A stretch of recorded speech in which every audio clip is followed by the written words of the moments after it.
Good morning, good evening, good afternoon, wherever you're watching from around the world. I hope you're as excited as I am as we enter the home stretch of the Charity Showdown here.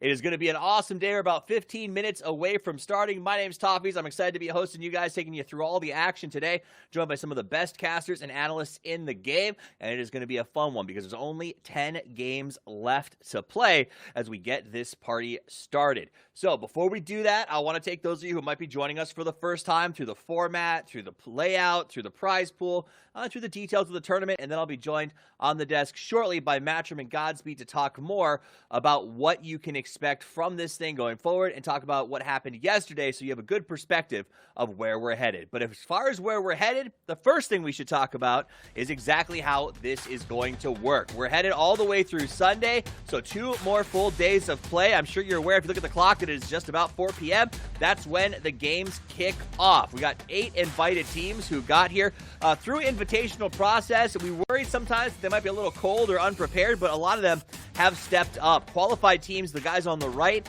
that's 8 teams who came through a meat grinder of an open qualifier in order to prove that they deserve to be here. Some of those names you're going to recognize, but the rosters may have changed just a little bit.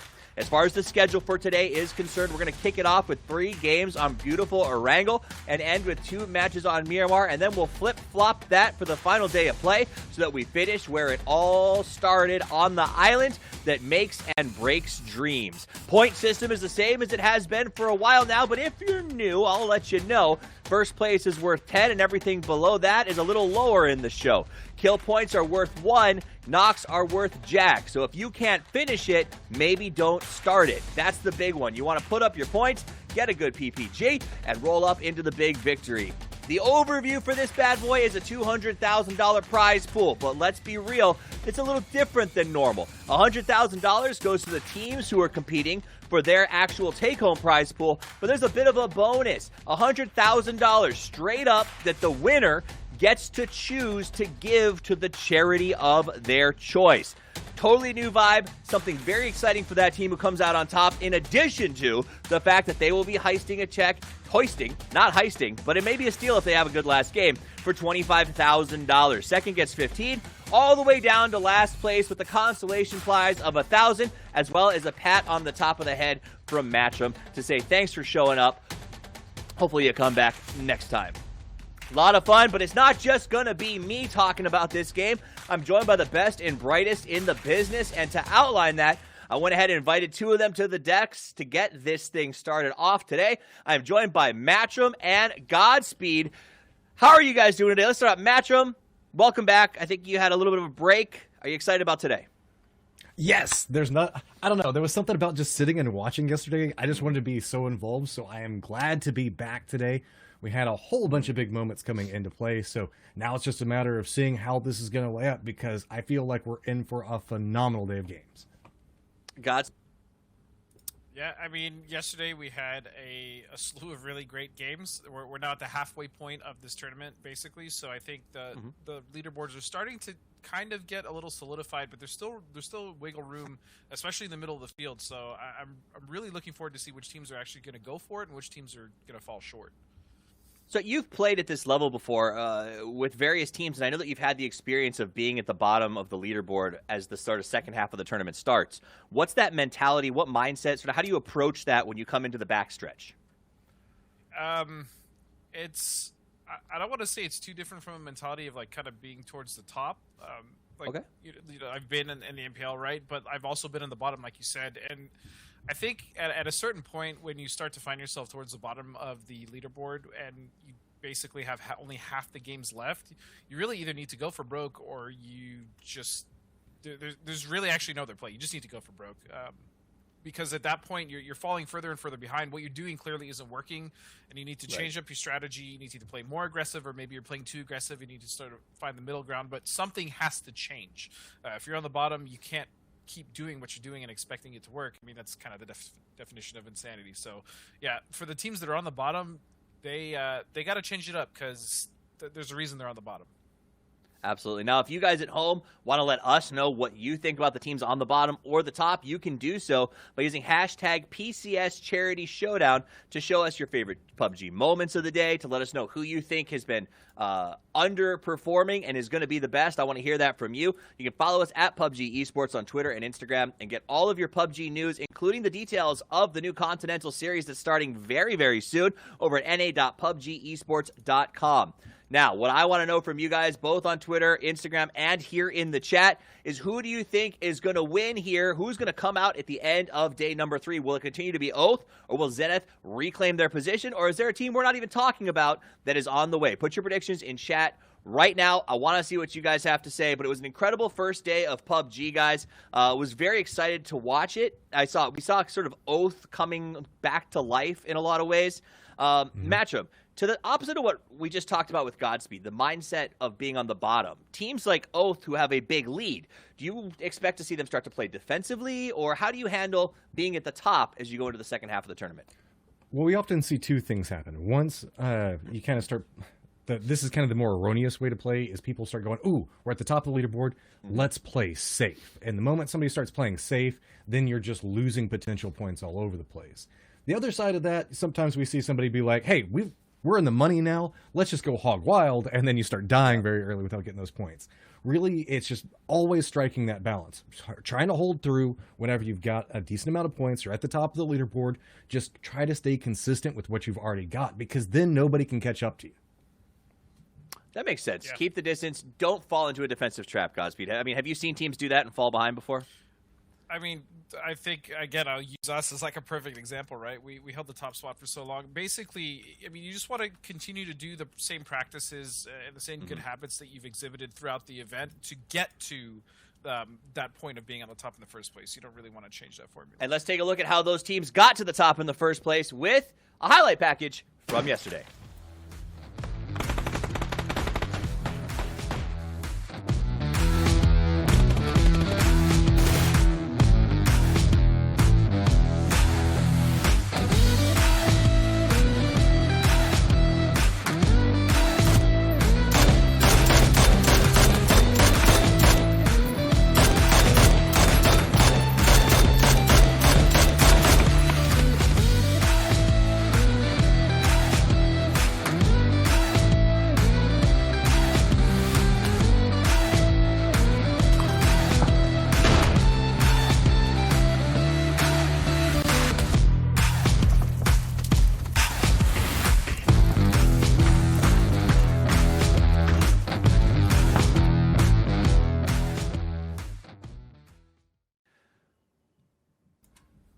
Well, that was intense, and I think we saw just how loud some of those teams could play as they got crazy. They put up some numbers, and it was a fun day of play yesterday. I want to give a shout-out to Little Fuzzy Seal, who joined the OBS team yesterday, put in some really good work. PUBG Core, I think, stepped up and said, hey, let's get him in here. He did some great stuff during the qualifiers, and take a second to give him a big happy birthday shout out. It is Lil Fuzzy Seal's birthday today, so if you guys want to give him some happy birthdays in the chat, I'm sure he would absolutely love it. He was tweeting yesterday that this is his dream come true to be observing PUBG on his birthday for a major event. So that's got to feel pretty good. So we'll leave it at that.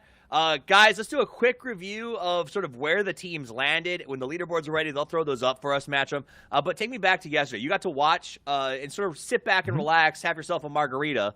What did you learn from watching about these teams on the board? Ooh, well, nothing. Nobody that's just chilling at the top always gets to stay there, as there was a lot of turnaround going through. So now it looks like we're going to get a quick look over at that leaderboard, and you can see Oath had a huge day yesterday. Yeah. Godspeed? I mean, Oath, man. I'm sorry, I was thinking, like, Oath really came up yesterday and just had a disgusting day, like, as far as points are concerned, obviously. They just really came up yesterday. They did, and I think that was the big one. So we're going to talk probably a lot about Oath throughout the course of this, but let's talk about some of the teams that maybe need to climb a little bit. STK, I might pick the Sonics potentially from yesterday. Dodge, even teams that we thought started strong that have just been falling down that board. It feels like a couple of these teams are still trying to find the synergies of what they used to have. Like, a lot of these rosters are very strong. Houston Hardshifts, Sonics, Shoot to Kill, we know that these guys can perform. Wildcard Gaming as well. Even teams like Radiance are very surprising, and I just don't know what that missing X factor is versus what we used to see with these teams versus what we're kind of seeing right now. Makes sense. Guys, go ahead. No, I was just gonna say, like, I really don't understand why Radiance hasn't really kind of popped off. That's kind of a roster that I personally was looking at, obviously, because I played with half that roster before, and knowing how strong they can be. So I didn't expect him to be in 15th. So who was your standout for the? I mean, I think it's obvious, but Matt, who was your standout yesterday for the games? Oath, by God, these guys came alive. Day one, we saw a nice clutch up so that way they got a game win. But yesterday was their day. These guys just shot up the leaderboard, constant performance. The question for me is, can they keep it up? Because by God, if they do, it's going to make it so hard for all these other teams. For every standout match, when there has to be an underdog, who's your underdog pick, Godspeed, when you look at yesterday's play? I mean, for me, it's Comets. Like, they still very much have the opportunity to, like, they've shown us that they can absolutely bang with the big teams, so to speak, right? This is a very good roster. Yaxley, Sub, and D-Treats have a lot of experience. Even Victor now is getting experience in competitive play. I think when the mix is right and these guys are able to come together in team fights, there really isn't a team, even like the top tier teams, quote unquote, that they can't hang with. So for me, Comets is very much the underdog. Matchup for every underdog. There's an X factor who could shake everything up. Who's yours? It's got to be 303. The way 303 plays, it's okay. Some teams are very consistent. You know exactly how they're going to do. They're going to wrap north. They're going to do this. 303 seems to approach every round differently, and you never know what they're going to do. They could play edge. They could push center. They could play aggressive. They could play passive. And that means every single time you're playing around them, you don't know what you're going to get. And that makes for a very interesting match and a team you have got to keep your eye on.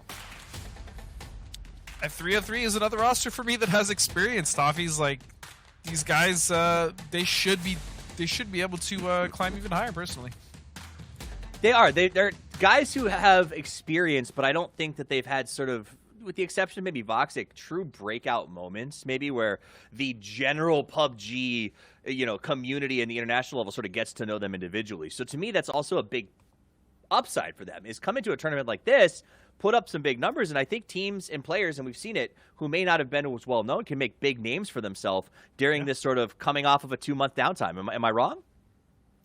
100%. Like the people that have been grinding out, there's so much growth that you can really have as you make your way through this, right? As you practice out, you can figure out new strategies, new routines. So much stuff can just come out of this, and I just can't wait to see these players continue to grow from here. Yeah, I mean, it's the 2-month team. Sorry, yeah, but the 2-month downtime, Godspeed. I want to know, do you think that's had a big impact on a lot of these players that we've seen around?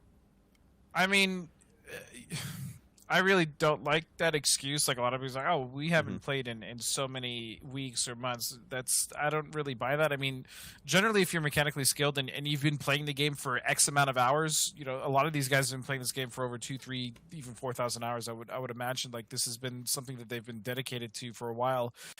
Having a little rust, I can understand that, but that shouldn't impact the overarching way that you play the game. You know what I mean? So I think realistically, what it comes down to is like, how bad do these guys want it? And were they really able to, or were they willing to push and do scrims or do whatever they could to prepare for this event?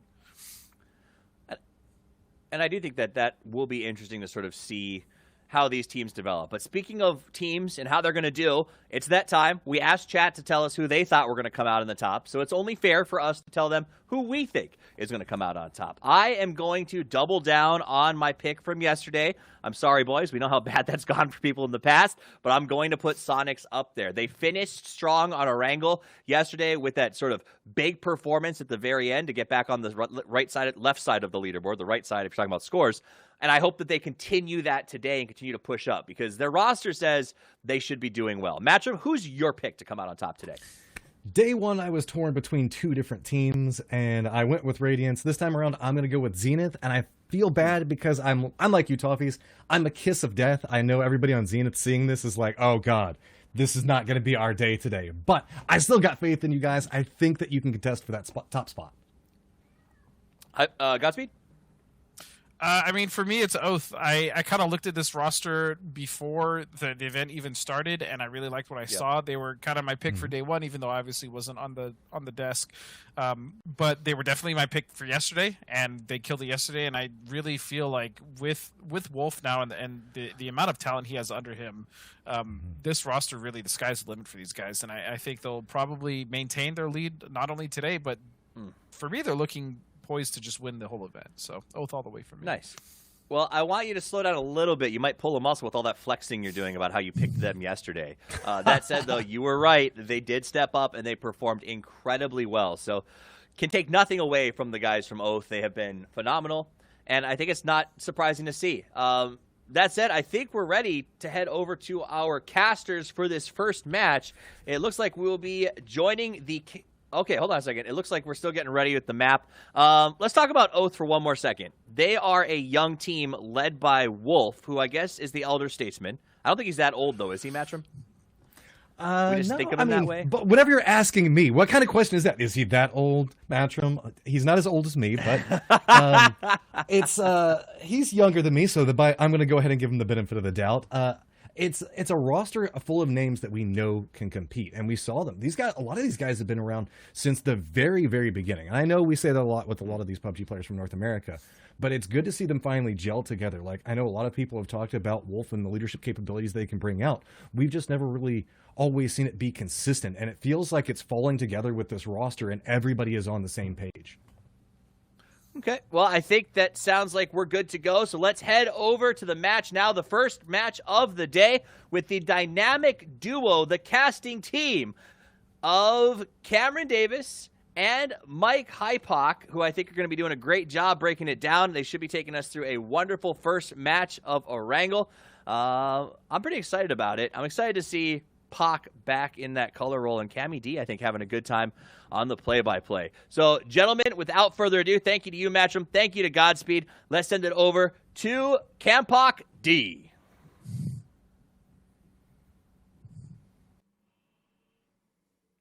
He tried.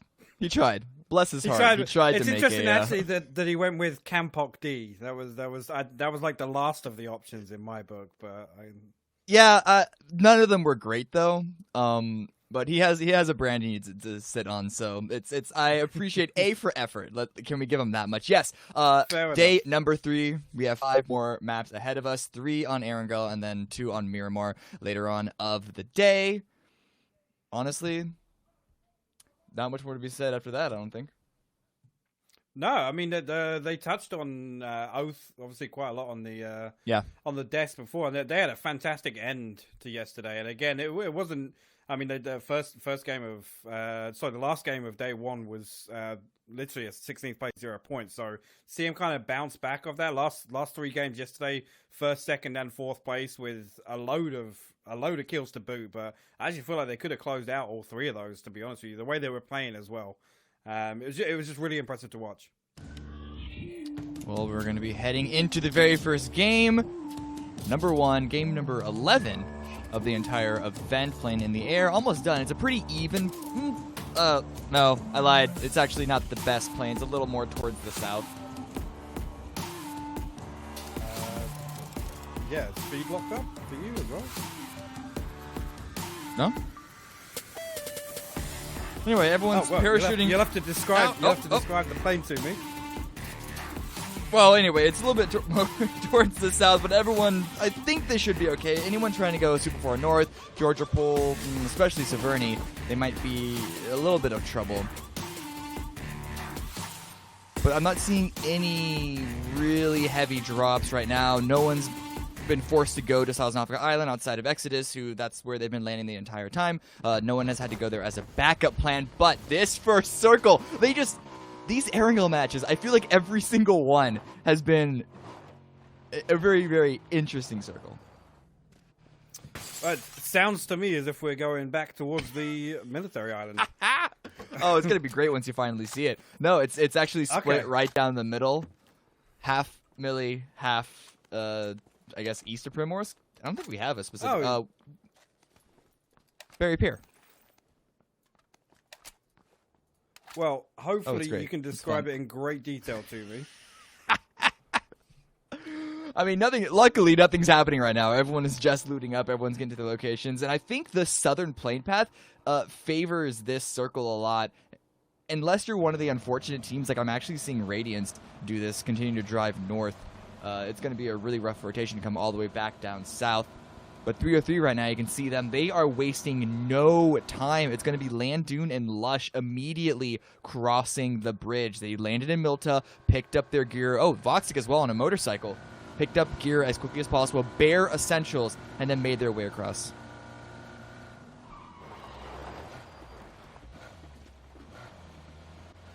Landing here. I'm not sure if they're going to be holding this crossover for the entire time. It looks like Lush has his sights set further up the hill, and the radio tower, the radio mountain, is a really, really strong spot to take.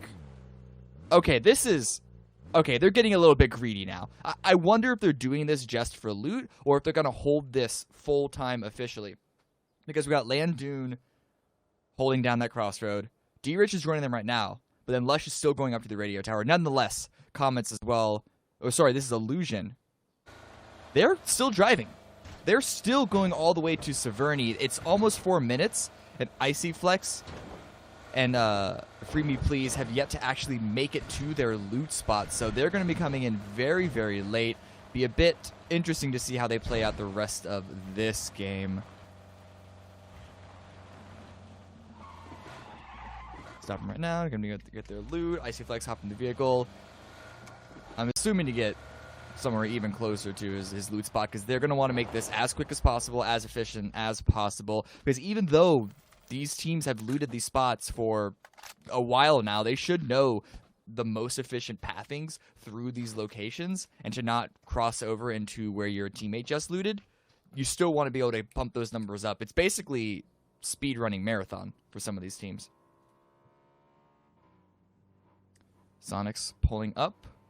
Just pulled up to the western bridge, where in front of them, I believe it was the Comets that went ahead of them. So this is going to slow Sonics down momentarily. They're going to have to spot out, watch to see if Comets check for the... They're going to see if the Comets are going to stay around and try and gatekeep them, but instead the Comets are going to take this hill and overlooking Exodus's compound.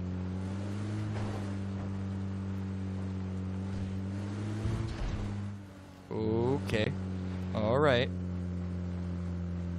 Sub-Zero making his way to his teammates, so they should be okay.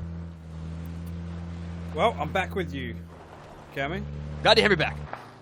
Yeah, well, I'll, did I miss anything? Not really. Everyone's just rotating, not a single kill. In fact, this is the most action that we've had, is Zenith spraying down Clueless passing by. Oh, okay. Well, that's reassuring. Looking at the circle again, this is the crunch. We're actually looking at Sonic's going all the way back over to the West Bridge.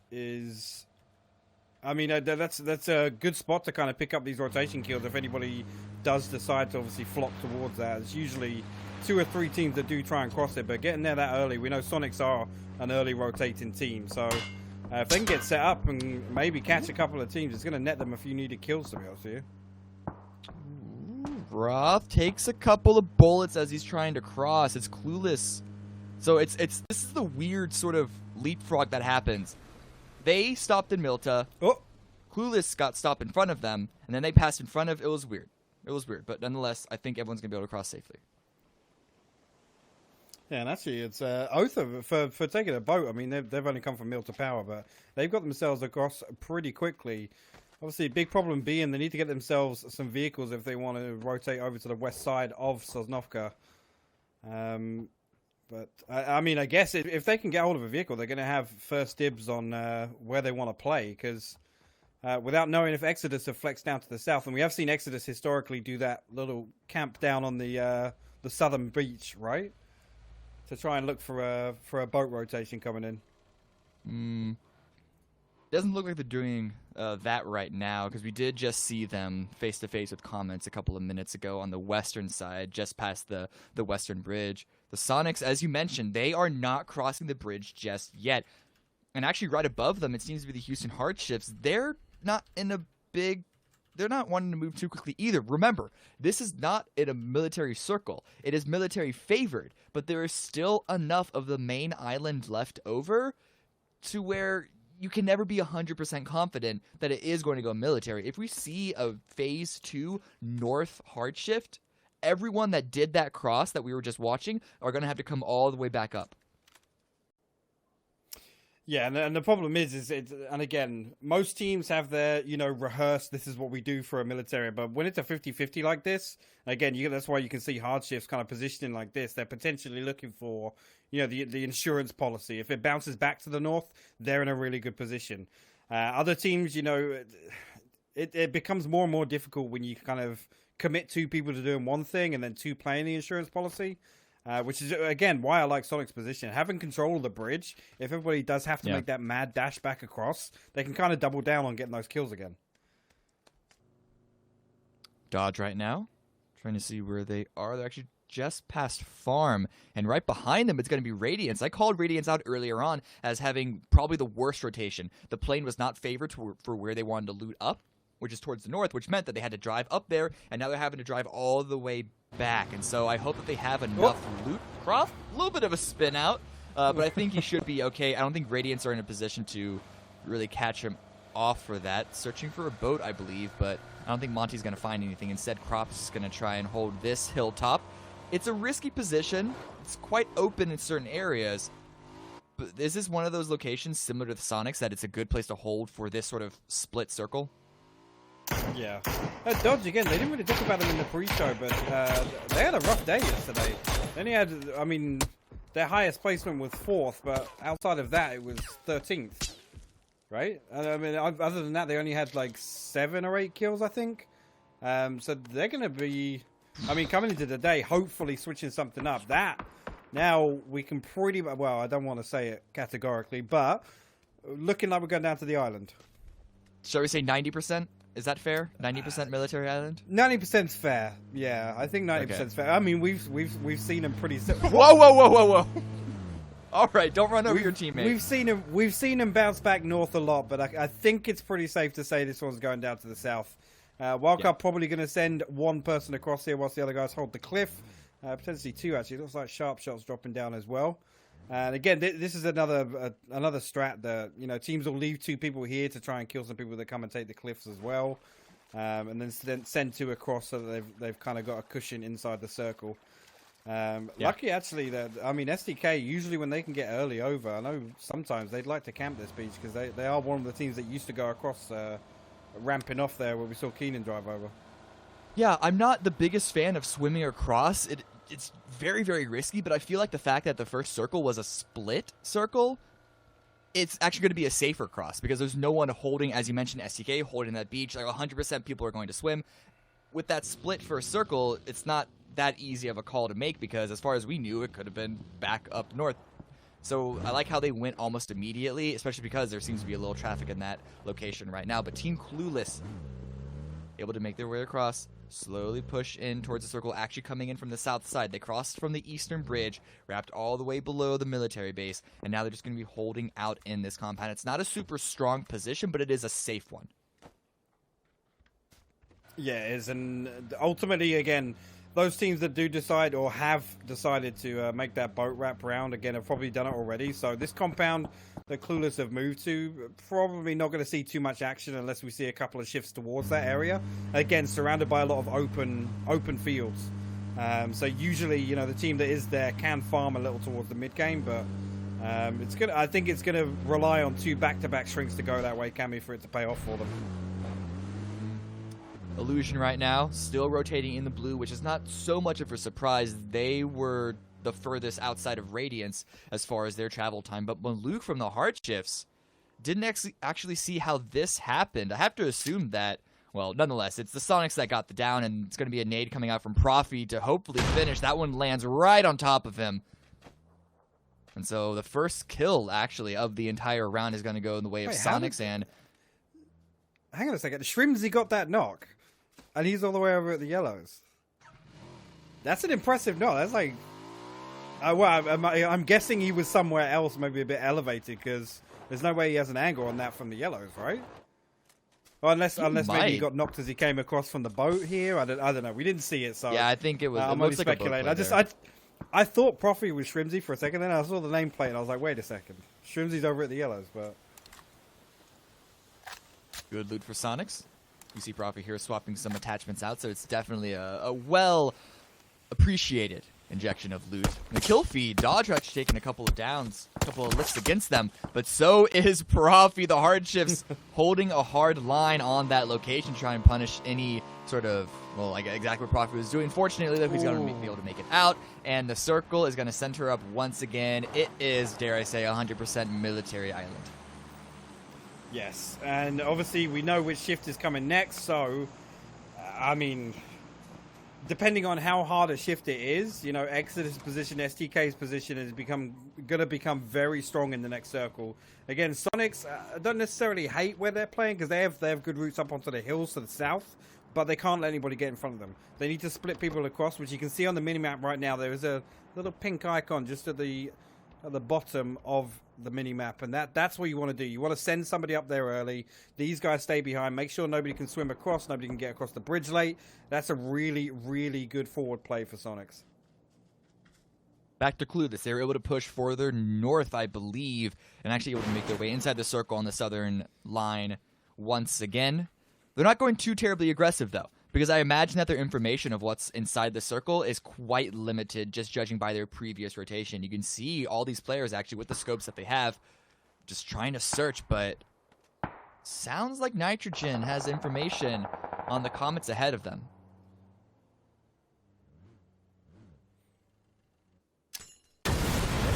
I'm not sure how they managed to get so split up here, Cammy. You've got Zenith pulled up onto the fence. They did get the first knock onto Dodge here. There you go. Monty's going to fall as well. Mystery at distance with the SLR. That's going to force Reno to pull back a little bit into the TDM plane area. But you can see now Reno taking some shots up from high ground hill as well. That's going to be rough for him because he's running way out in the open here. Yeah, you see Comets trying to, you know, they see action, they want to be involved as well, but ultimately it is just Zenith tearing apart Dodge. We saw the first frag moments ago, and so this has been an extended fight. Oh no, Roth's vehicle is taking a little bit of damage. He's waiting for Kickstart to join up so they can drive off. Reno still on the run. Of steel. He had 37 HP and he was just sat in the driver's seat of that Dacia there. That's the lack of respect for his opponents, ultimately. Yeah, like, they can't hit this. They're way too far away. Fair. But again, actually, Reno being saved by the Erangel 2.0, well, the remastered map, obviously, this previously would have been a dead zone for anybody running across in the open. He has got himself a little slab of concrete to hide behind. Bit of a terrain change down to the runway there. Actually, one of my favorite changes, because again, Military Island, everybody hates those circles, but again, that's due to a lot of dead space, a lot of big open spaces with no cover at all, really flat terrain. So I really like what they've done with the runway there. Lobes right now, this is the hard shifts. They're still on the northern side, and we know that the circle is not going to come to them. They're going to have to cross eventually, but the threat of the Sonics is too much for them, and so right now they're just trying to, I guess, stay alive. The presence of Fabled is also making them a little sketchy, but that hard shift, it's an eastern hard shift, but it feels very much towards the south for the hard shifts, the team, the hard shifts. Okay, whatever, you guys understand. And actually, yeah, that's gone way further over to the east than I would have expected it to, but again, the circle can act a little funky around the bridge, and what it does, it doesn't consider land, but we see some uphill nades coming from Illusion here. You can see Free Me Please with the SLR out. He's actually a little bit overextended there. I've got a down onto Clueless here. You can see Pistola is down. They're trying to return some utility onto Free Me Please. This is a bit of a weird engagement coming out here, Cam. It is, and I have to assume that Clueless was so focused on the north, they didn't expect anyone to come from the south, but Illusion, well, they came in so late, this is really their only option, but a good trade from NHS onto Free Me Please. Another one onto Ranger, and here comes Fizzle. This is becoming a two-way into a three-way, and this forces Clueless to have to push forward super aggressive to remove one threat before, and now Zenith one in. Top Dog finds a good angle, getting the spray down, does finally find it in the end onto NHS, but with two of his teammates down, and fire coming in from all different directions. It's a little tricky for him. He's going aggressive. He finds the lineup. He gets a couple of flushes. But Threat's still in front of him, but he gets down from a flank onto the side. It's chaos anywhere and everywhere. I honestly have no clue who is coming out on top, and look at the aggressive maneuvers from Elusive. T-Sock finishes Pistola off. Nitrogen goes down as well. That's Clueless out in 16th place. But they are still on the hunt. They know that there are still bodies waiting to be picked up. The nades come in. They seem to know exactly where Illusion are. More points, but here D-Rich is going to make them pay for it. Lada's going to be one to steal that, or at least deal a little bit of damage. It's not very easy. Icy Flex, we haven't touched on this. The last remaining player, nowhere near his team. No clue how this happened, but I think Illusion are very, very grateful for it, because they're at least going to be able to stay alive for now. D-Treats trying to find another angle, does end up dropping Caden from Livid. And finds another one onto Soup, gets a little bit of damage, and his teammate, I believe, is chiming in. This team, another team on the south side that needs to get into the circle, and there's not a lot of cover once they push down that hill, which is why they're trying to get as many knocks as they can. Hopping into the vehicles to make it a quick one. Hard shift goes out in the kill feed. That must be when they were forced to cross. But what are Livid going to do? Caden's going to get revived.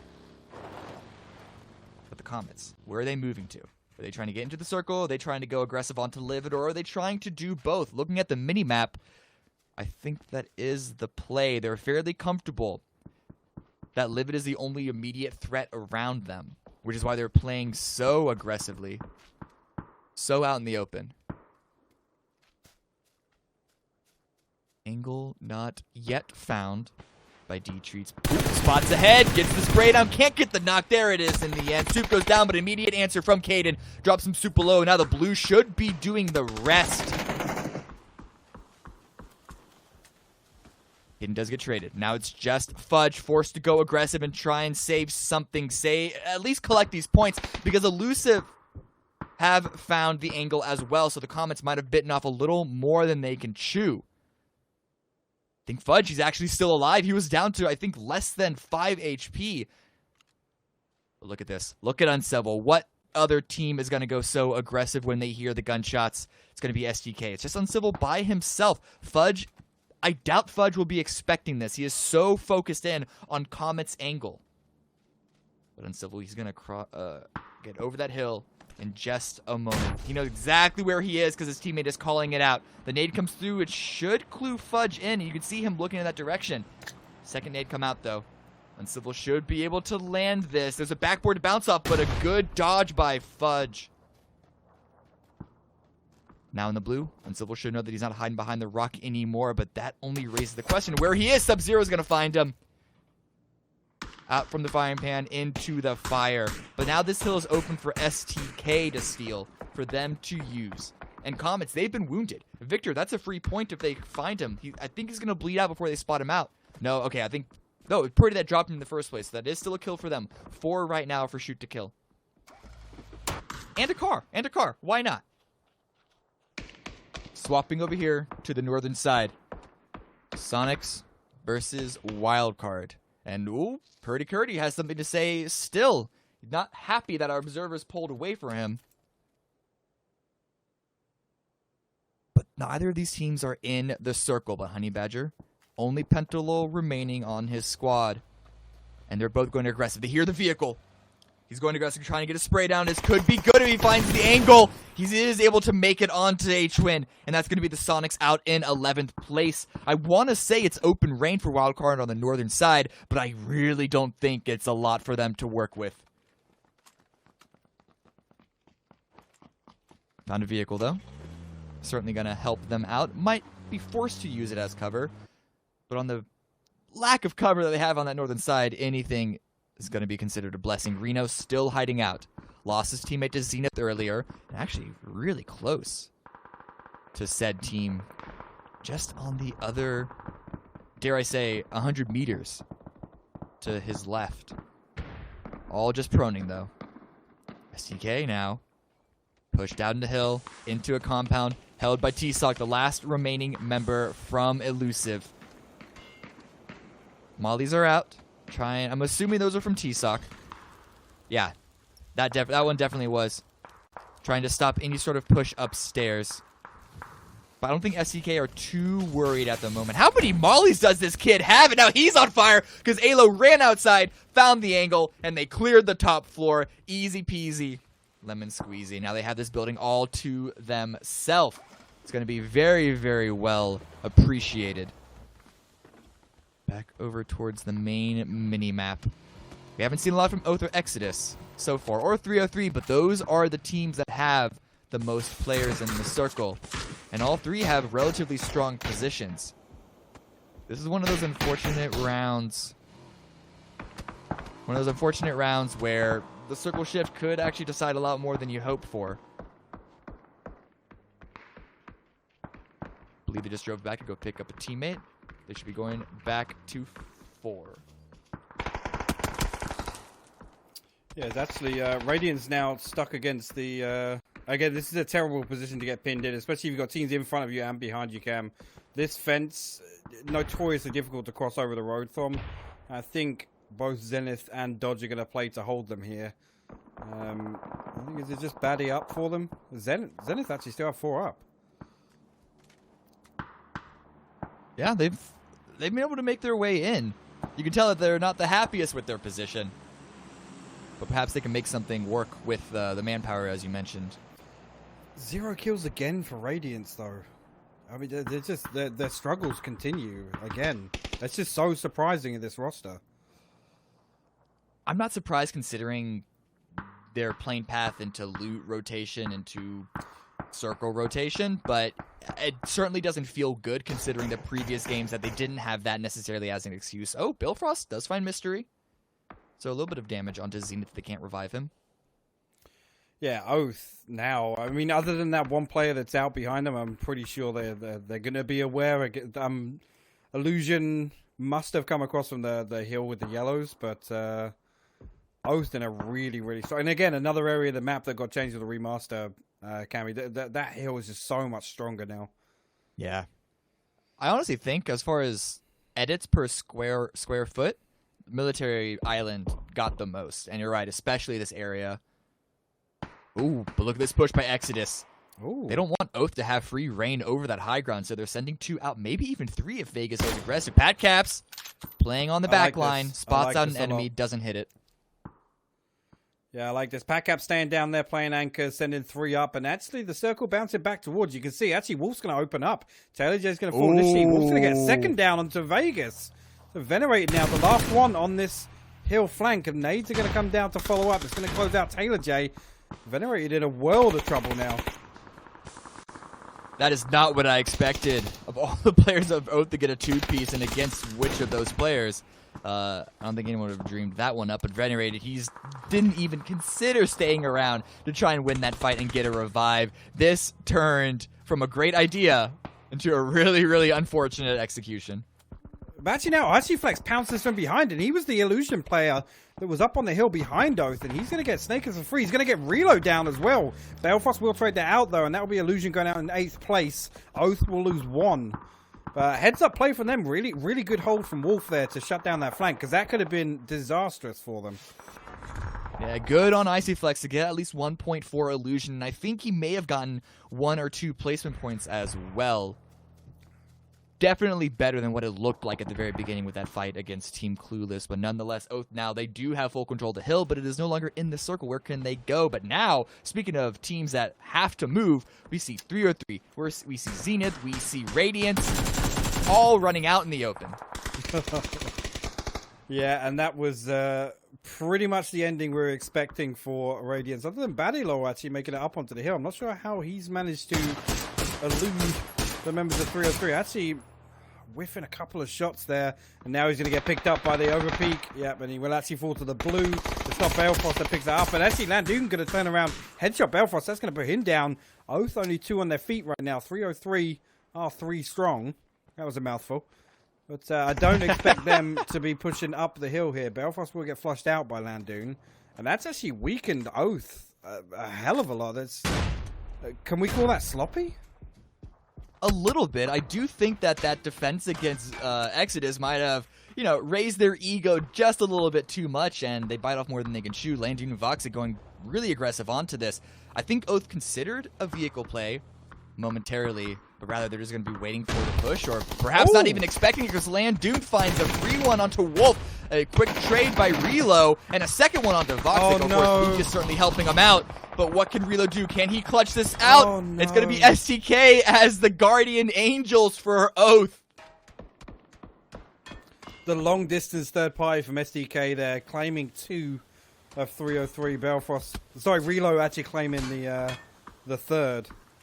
That was tough to watch.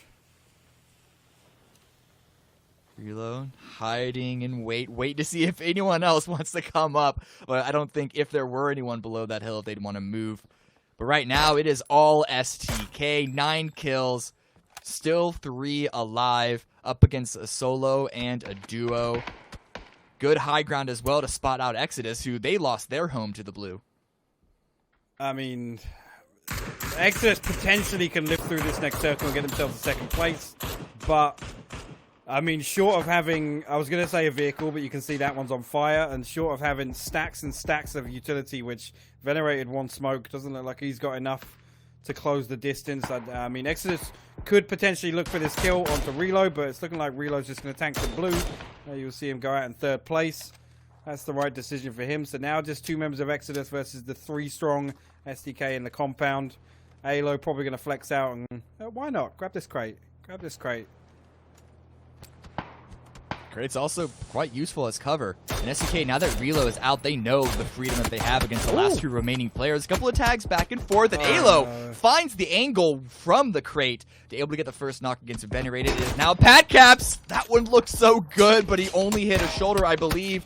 Second one misses. He's down to 39 HP. Blue is coming in shortly. I cannot see Pat Caps coming out of this live, and Luke is rushing forward aggressively to make sure that it doesn't happen. It should be an easy spray down, easy little dink, and that's going to be STK winning game number 1 of the day with 11 kills.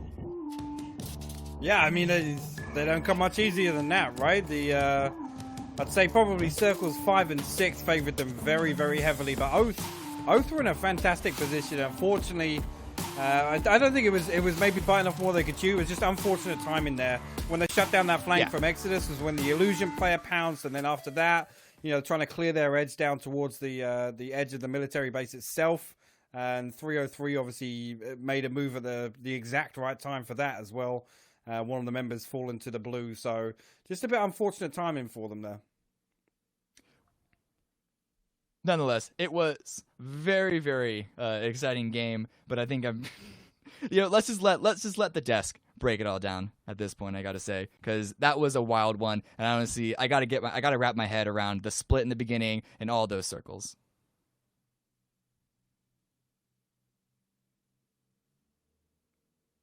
Maybe. Oh, thanks, Cameron. I appreciate that. They made fun of my throw last time. You know what? I got to wrap my head around how your hair is so low when it used to be so high. I miss it. It used to touch the sky. It was inspired. That's where my hair was inspired from. Oh, what can you do? I can't say anything. Welcome Mine back, used gentlemen. to be the same way, and it's all flat now. I know. Sad panda. I get my first haircut in like 4 months on Monday. All right, let's talk about the game. Big win from a team that has been getting, I don't want to say unfairly, but unfairly sort of, judged. SDK is a team that when they don't do amazing, even if they're sort of upper middle pack, we still kind of harp on them because we expect great things from those guys. We saw in this game, Godspeed, they performed really well. 4, 5, 6, 7, 8, 9, 10, 11 kills, and a really strong push to the finish. Yeah, I mean, you're absolutely right. It is unfair the way that we harp on SDK, but again, that's just because their roster's so strong. They've pretty much been one of the most, if not the most consistent roster at this point in PUBG for North America, and they're just a really dominant team. They've shown it in the past. They've stumbled in the past as well, but I also think to count them out this early in a series like this, where it's only halfway through, is just really foolish because they've shown time and time again that they're more than capable of coming back and really sitting back at the top spot. Yeah, absolutely. Not too shabby. Taking a look at the overall or the scores from that game at Exodus, they only come out with 1 kill, but they do get second place. They had to play defensive. Yeah. Part of that's that spot on the map, right, Matt? Like if you get those first 2 compounds, you sort of just have to hunker down and turn into like a porcupine and let everyone else deal with the trouble. And sometimes that does result in not very many kills if you end up in second. It all comes down to a lot of terrain pieces. We see that circle happen a lot inside of PUBG, and it tends to be that the teams that are playing over towards the west on the other side of the road that have like the high ground, the buildings, a lot more to work with. From the moment you have to cross that road and then try to make it up that flat area and a very open hill, it's a death trap. And we saw that consistently happen to several of the teams as they tried to push through. We saw that happen to them. Let's see what happened during the rest of the matchup. And Gosby, I'm going to send it over to you for the highlights. Well, we're getting everything kicked off with, good old T-Sock. Oh, no. He's cooking, man. He's cooking. Yeah, T-Sock unfortunately getting the molly end of that stick. And then we had a nice little push coming up here from 303 to actually cripple what was left of Oath. Nice shots, though, coming out in return from Oath. But realistically, it was shoot to kill all day. They had 10 kills. 11 kills, actually, I think, to close out that game. And, again, showing that they're very capable of coming back, even if they're on the back foot, so to speak. They weren't even really on the back foot. 6th place is not really the back foot, so.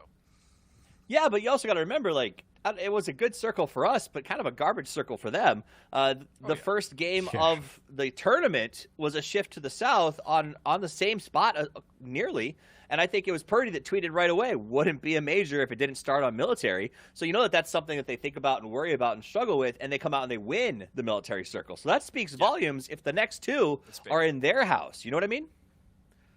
Oh, 100%. And we know that these guys really like to also play on Miramar, which is going to be coming later in the day. Whenever we see Shoot to Kill being very strong on Erangel, that means the fact that they're due up for a good day as long as they continue playing like this. Like, look at the amount of kills that you were talking about just a second ago, Toffees. This is the more of the Shoot to Kill that we're more accustomed to over the past couple of years. I don't know why it started a little bit slower for them, but again, as they're just gelling back together, it feels really good to watch them play, especially that run-up, just going straight up to finish it off, complete control over the game. Makes sense. I mean, I think that's why we call them the Iron Men of PUBG. They've got the mental tenacity when it comes to these things to sort of start slow but push up. And it's hard to take them apart, Gosby. Even when they have bad days, even when the circles are against them, their PMA, their positive mental attitude, comes through and sort of even the conversations you have with them, at the end of the day when you're having a drink after the games or something. Like, they always sort of have that exterior positive perspective about how they handle things.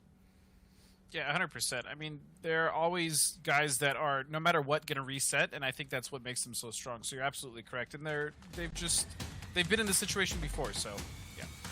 Well, let's see what kind of situation they're in after that one. That's a chicken dinner. They got the drumstick on the right side. 21 points for them. 303 Esports, who we picked as sort of that wild card or X factor today, comes out with 11 points. So they do come out, just like you thought, Match'em, swinging and looking for some action. Oath, Godspeed, they are not letting off the gas. They started strong, and they're coming into the first game, still throwing it down. Yeah, I don't doubt my pick, but Shoot to Kill as a team, I think if anyone was to overtake Oath, it might be like Shoot to Kill. Exodus, maybe you could even argue, but realistically, it's the hunger and passion that I know those 4 guys have that's really going to carry them through. I kind of just want to look at the other side of things, though. What's going on with Wildcard? Man, I don't really know what else to say about this team. That roster is not the issue. It's something is not clicking within this team. And it's not just wildcard. I mean, you got Hard Shifts are down there. They got Maluk, one of the best shot IGLs, I think, in the country, having a really hard time, or in North America. You got Dodge, who at this point, the only thing they're dodging is getting points on the board, as they managed to get 1 out of placement and 1 out of kills. And I expect more. Fabled. I mean, that's another team with Greg GG and Hello and them that they came out of qualifiers in a way that made me go, look at them. And now I'm going, look at them? All right, let's take a look at kills and damage, Match'em. Alo, what? It's the Alo story right now. This guy is pumping out some damage, but don't forget about the boys Uncivil and Luke 12 popping up in kills and damage as well. But 303 is not to be missed out on. They also have 2 with D-Rich, Landoon in kills, and 2 in damage. It's going to be D-Rich and Landoon. But look at that. We talked a lot about Zenith, and it's going to be Oath. Wolf actually coming up with 3 kills inside that last game. These guys that were in our top 2 spots before we started, still trying to put up the numbers. And I think D-Rich has been a player that's been overlooked for me for a while, Godspeed. I like to see him showing up on these boards, putting up some numbers. He's been around, and I just feel like he doesn't ever really get sort of the recognition. Now, let's take a look at time survived. Venerated up on top. As the overall long-term survivor, Exodus seems to be proving that they know how to last into the late circles.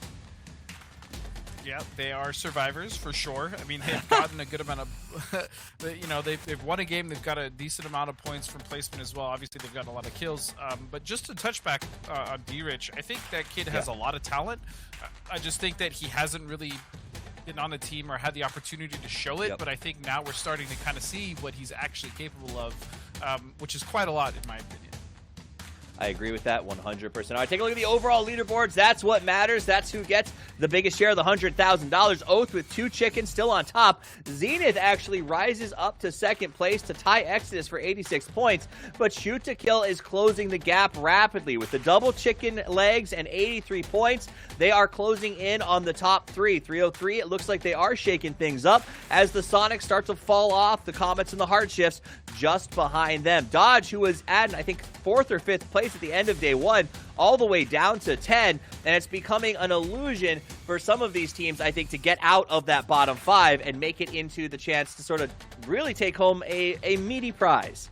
Matchroom, what do you read off of this? Couple of big takeaways. All right, so we know we got our guys Oath, Zenith Esports, Exodus chilling up at the top.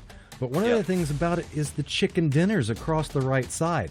Whenever we're looking back over at Fabled and Livid both having a chicken dinner and on the right side of the screen in comparison against Sonics and Comets that are just going off of consistency, you can see the difference in how it stacks up. Consistent performance, getting those kills, constantly being in the top 5 is more valuable than one lucky chicken dinner or potentially 2. Godspeed, Fabled has 2 chicken dinners and they're in the bottom 5. I mean, everyone else with 2 is in the top 4. I mean...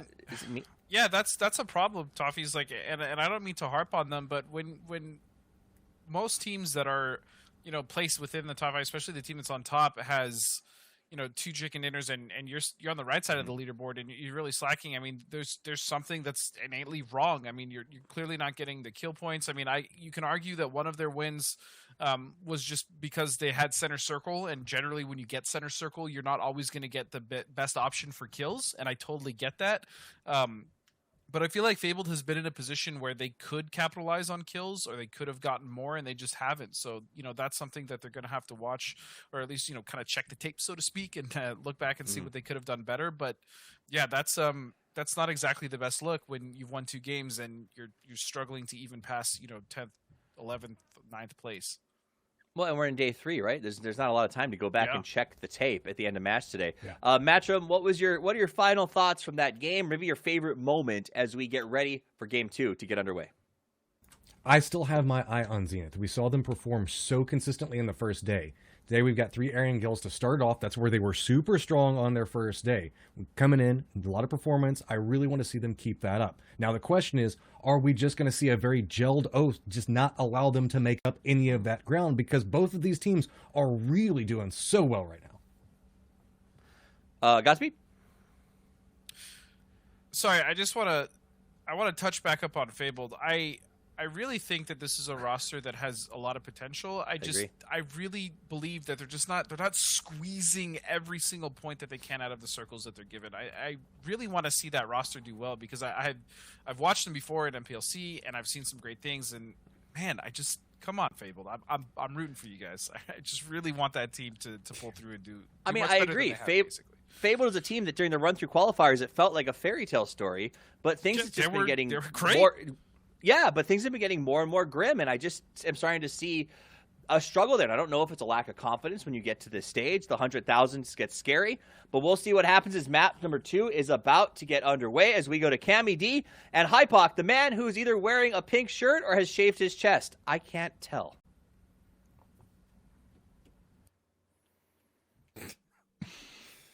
I'd be very worried. I would be very, very worried. But... If that was your skin, you could just pull it up like this? Yeah, if I could just pull my skin up like this, yeah. Yeah. Well, you know, sometimes when you get like sunburned and then it starts to, yeah, mine. You know what? It's fine. It's fine. We're not. Well, I've got the opposite of a sunburn line there. Then I'm only burned from the neck down. You were sunbathing, but you had an entire mask because of Corona.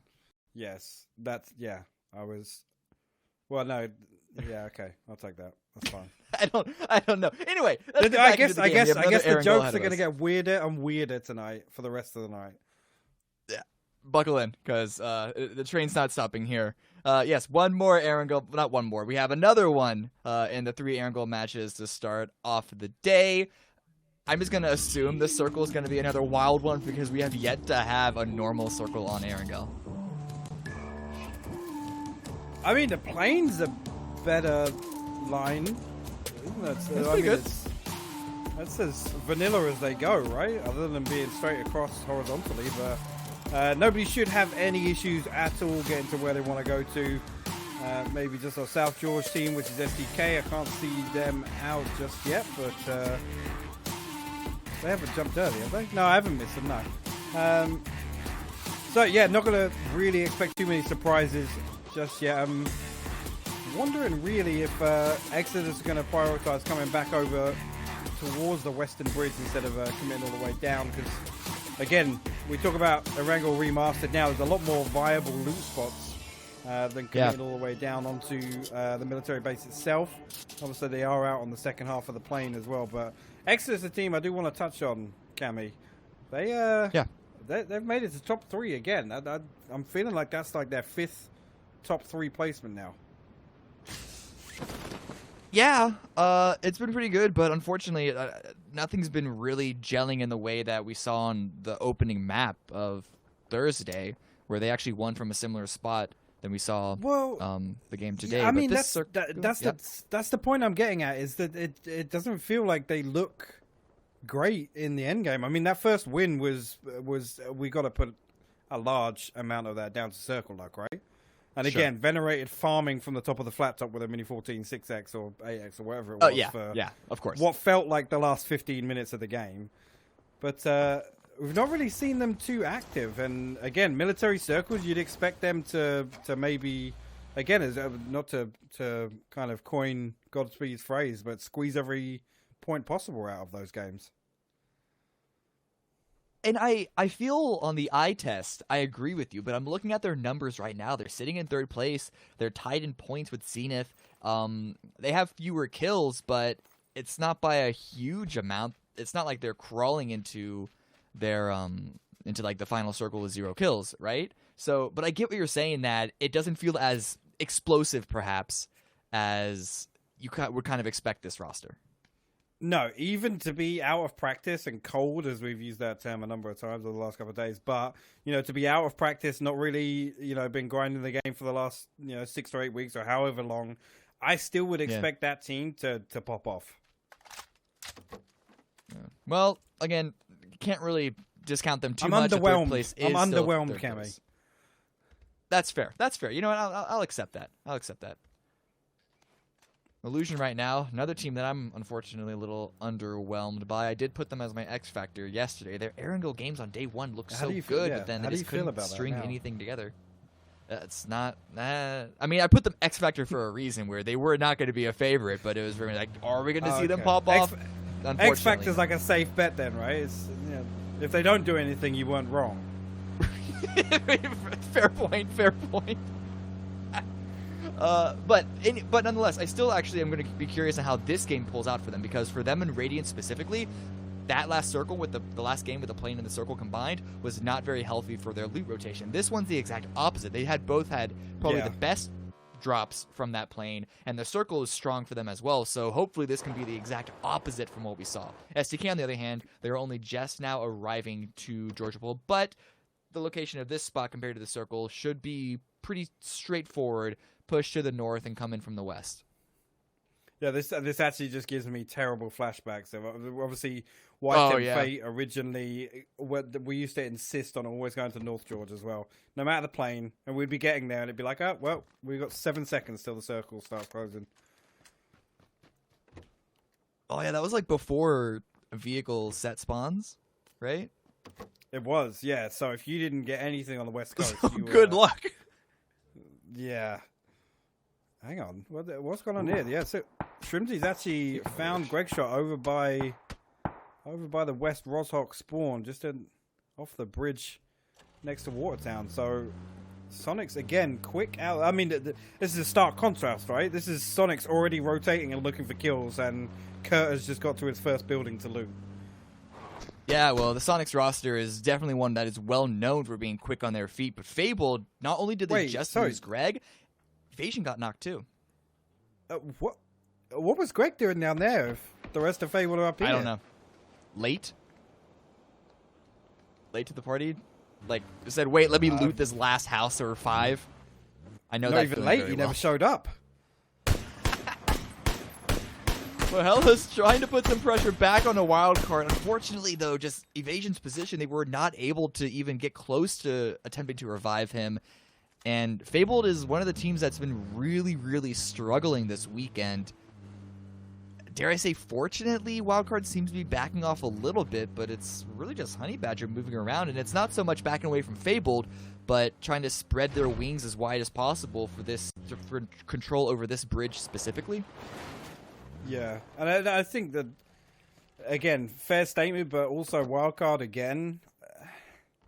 I don't know if they're reading the kill feed and they've got that knock. I don't know. Maybe wrap that compound. That's not exactly, a really difficult play to execute is to surround that 3-story.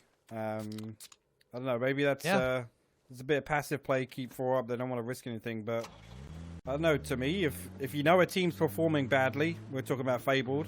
I think that's fair to say that it's night and day to how they were performing in the qualifiers. If that's me and I'm wildcard, and again, we're saying, well, we're not performing great. We need to get every point we can. Let's punish this team that isn't doing so well because they're only 2 up now. And now Honey Badger is continuing to move. I think he's moving even further north. You can see on the map that he is getting dangerously close to where Radiance and Illusion are. So this might be... Are they strapped for loot? Is he trying to find more loot, more meds? It looks healthy from Pentalol's pockets. That's a weird play. I don't know. I'm not sold on it just yet. I'm not convinced just yet.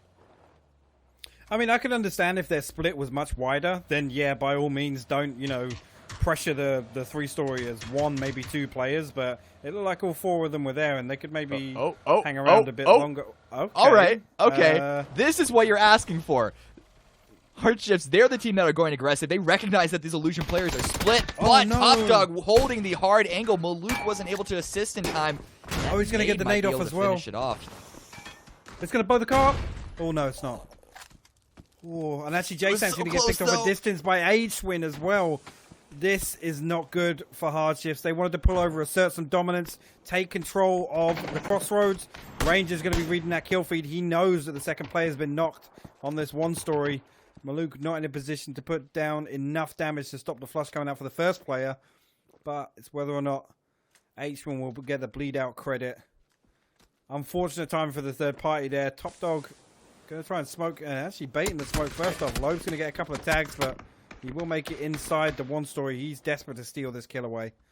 J-Sank obviously the one that fell to H-Win. Yeah, that'll be very, very well appreciated because Illusion's one of the other teams that's at the... I think they're dead last, yeah, so any points they can get will be, well appreciated. I feel like I'm saying that word a lot. I'm going to try and get my vocabulary stronger. But nonetheless, what are Hardships going to do now? They have Maluk here in the Bowl compound. They have other remaining player, Loebs, here on the Crossroads compound by himself. And at some point in a circle like this, you could see some people fighting over this spot. Yeah, it's... Again, this is. I can understand the logic there of Hardships wanted to kind of take control of everything at Crossroads. Now it's not going to matter so much because the circle shifting pretty harshly over to the east, center and up, kind of over No Lean. But obviously Stauber, Hilltop, and Yasnaya are still huge factors in this circle. But as I was saying, I can understand the logic of Hardships wanting to take control of both sides of Crossroads because it's a horrible, horrible compound to share. It's also very difficult to crash. So I respect it, but unfortunate timing on the third party, I guess. Yeah, as well as the opening knock going Top Dog's way. This circle, though, I think it's been a while since we've seen a Stalber circle, and it's not a Stalber circle just yet. I want to make that clear. It still will require northern directional shifts for it to be considered that. Yasnaya is still in play, but this area between Yasnaya and Stalber, it's been a while that I can remember that we've seen a circle like this. Most of the time, I feel like it's been weighted towards the west of Stalber. Yeah, so me and Poro actually had 2 qualifier games that ended north of Stalber, which is the first time for me in a long time that I'd seen that. And we had 2 in the same, on the same day, I'm pretty sure, actually. Not just in the same series, on the same day. Yeah, I haven't seen one end across kind of the, you know, the row of pylons or whatever it is that runs through, as we're looking through here, just next to the lone yellow that's out in Yasnaya Field. I haven't seen it end kind of, you know, south of the hangar, and obviously a lot of that's down to the rocks that surround the hangar. It has to have a couple of unfortunate shifts for it not to move away from that with the inverted commas land ratio, but exciting part of the map nonetheless. Not a lot of action so far. People are still trying to make their way around. A lot of teams trying to go south of Yasnaya and everyone else going north of Stalber, though we do see a couple of teams, I guess, trying to go up the hill. He tried to jump on the roof. 303. Ooh. Kickstar tried to jump on the roof and he messed it up, so now he's stuck on the outside of the building. Lush and Voxic come inside. They're actually going to hear a step. Actually, there's another mystery going to come down and crash here. They need to be aware that Kickstar's still on the outside of the building. They didn't spot him out.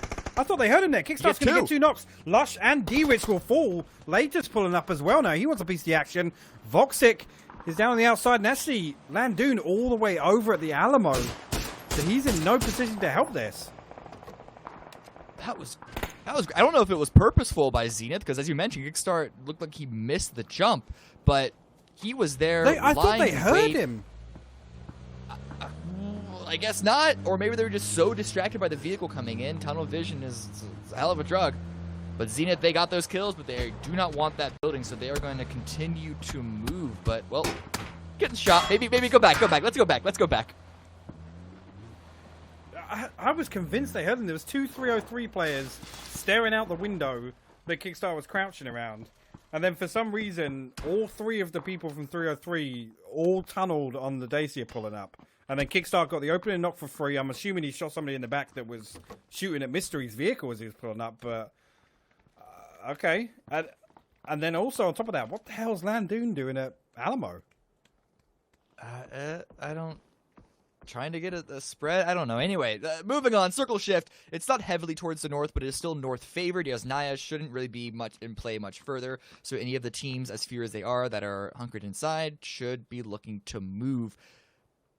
This is favored very well for Wildcard and Dodge, if I do say so myself, but Clueless, I'm a fan of their position. That high ground, though not towards the center, could allow them access if they're playing it right. Oh, no. More woes for Hardshifts. Maluk going to fall to the SLR of J all day. He's almost definitely going to get flushed out here. Lobes looking for a way out. Actually finding himself a crate. I guess he can go full snake mode. Oh, actually, no ghillie suit, so he actually can't go full snake mode because he's completely naked, other than the level 3 gear he's got on. Yeah, and besides, the level 3 backpack is not what you want when you're trying to crawl around. No, Oh. no, which has always More been like a weird, turtle. Again, I don't necessarily agree with the ghillie suit removing the backpack altogether, but that's a conversation for a different time, I guess. Never thought about that. That's a good point. But anyway, Zenith, they are rotating in a direction that I didn't expect and coming directly into Elusive. Oh my God. T-Stock gets knocked right before he can find cover. Fizzle with another spray, but Mystery's there for the trade. And Jay all day, well, he's the only one remaining on the high ground. It's going to be, well, Snakers, a completely different team to find him out. So that went bottoms up in, dare I say, 20 seconds for Elusive. What just happened? I don't know. Right, so Zenith were trying to wrap around outside the blue. They ran into Elusive, and then all of a sudden Oath appeared on top of Elusive as well. But it's looking like Zenith might keep 4 alive here? I mean, they're going for the res right now. They're in the blue. This obviously doesn't tick for too much damage. But yeah, it's not the worst. three teams just ending on top of each other. I guess it's been a while since these teams have seen a circle like this where the rotations get this convoluted. But still very, very good on Zenith. It shows their prowess and their teamwork that they're able to come across a team that's seemingly out in the open, and they take 0 casualties from it. But Oath, they are not done. Here comes Fabled, and I believe that was an M249, albeit the nerfed World Spawn M249. And Hella gets taken out almost immediately. So that push by Fabled gets stopped dead in its tracks. Yeah, this is just... I don't know what version of Fabled we're watching. It's crazy to see. Oh, can he get 2? Can he get 2? He's going to get both of them down. Snakers and Reload will fall to the M249. I don't know if he got the second flush, though. He was holding down Mouse 1. He was holding down Mouse 1. That was like a Sandhawk Bootcamp pub flush right there. The whole clip going in. I don't know how much was a body block involved there? Nonetheless, Oath were able to keep one, a decent attempt, and getting the 2 knocks looked strong, but yeah. I'm there with you. I feel like he should have got both flushes. There was definitely enough bullets there. Yeah. Well, we can look back at that in post and count every single bullet and see where they all landed. Exodus. Slowly approaching Dodge. See, this plateau is very hard to hold because, yes, it has hard cover, but you really can't see what's below, and that's how Exodus has been able to get so close. But Finna just lying in wait. I believe he's waiting for his teammates to call out a push, and then he can just peek out. Yeah, I like this. Finna just kind of plays on contact here. If Crop or Monty spot anybody else that comes close by, then Finna can just kind of peek on contact and maybe get a free knock over. He's just kind of baiting the overpeek on the hill, but meanwhile we do see Profi shutting down Honey Badger, and you can see Sharp Shot is also down. The other 2 members of Wildcard back up at the shack. It's up the top here. Keenan and Penta not really in a position, but actually H-Wing going to find Keenan at distance.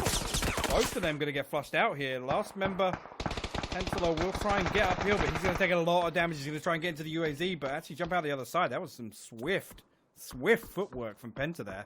I don't know if that was almost like who did the vehicle swap out of the shack? It was Drassel, I believe. Who was it? Yeah. He was quick on the fingers there. But still, Wildcard, how did they had the high ground, and it looked like any cover that they had was useless because Sonics, the minute ahead peeked out, just removed it. 0 damage that the Sonics had to take from Wildcard. They have 4 kills, full HP. Their meds and just equipment look great. Somehow Zenith get eliminated. Once we stop watching them, they crumble, but they had an interesting path ahead of them up that hill. We lost a couple of teams as well in the meantime. This is a very, very interesting cluster of teams on the northwest side. You got Illusion, Clueless, Radiance, then STK, and a little bit of Wildcard involved. Yeah, this push actually around Caden. We'll find Ranger on the backside of the rock here. Caden's gonna have to hit a prone, stick this first AK out down to 39 HP. Diatek, a player we haven't really talked much about. I'm not sure how. I mean, stats wise, he's not too shabby. But again, Livid, another team that has struggled a lot, but we know they've come in exceptionally cold into this event. Yeah, well, Livid, yesterday they showed some moments of greatness, so hopefully they can build up off of that. And Fudge trying to get a spray onto Clueless. It's not exactly going to land. Caden finds McCoy, but again, this just shows that they're involved with multiple different teams. Also, I only just now saw the minimap. Why is Fudge so separated from Livid? This seems like something that should not have happened. They're going to have to deal with it. Caden going down certainly doesn't help matters either. Yeah. What? Ooh, and this shift certainly doesn't help them either. I'm gonna right pass on to Dodge. Not gonna talk about it too much because I don't know what the hell's going on there. You can see actually on the map, the 2 members of SDK are gonna make a move towards Loads' little plateau. Dodge getting fairly gifted, and actually Fudge will fall up there. Loeb's actually gonna get the opening knock onto Kurt, but see if we'll trade that one back out. That'll be Hardships out in 13th place. SDK should get that res and get 2 back on the feet. Batty now looking for some SLR shots with the 8X. Not going to land anything through the tree just yet. You can see Diatak down to about 20 HP.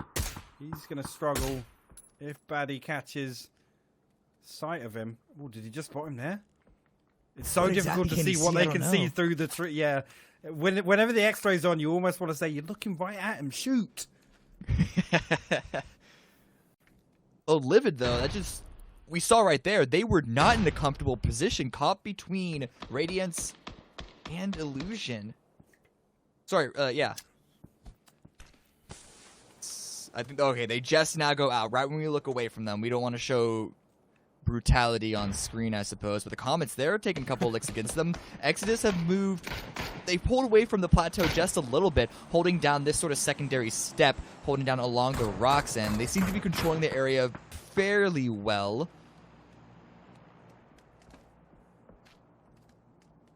Yeah, actually, Comet's one of the teams that committed down into the apps, right? With that first hard shift, they were one of the ones that committed into the apps. And Exodus was the other team that was occupying the apps as well. So it's interesting Exodus have managed to get this position ahead of Comets now. Because I remember Exodus pulled back over towards the gallery over on the east side of Yasnaya. Now you're going to see Victor actually find one tag onto Vegas. That'll send him back over behind the rock.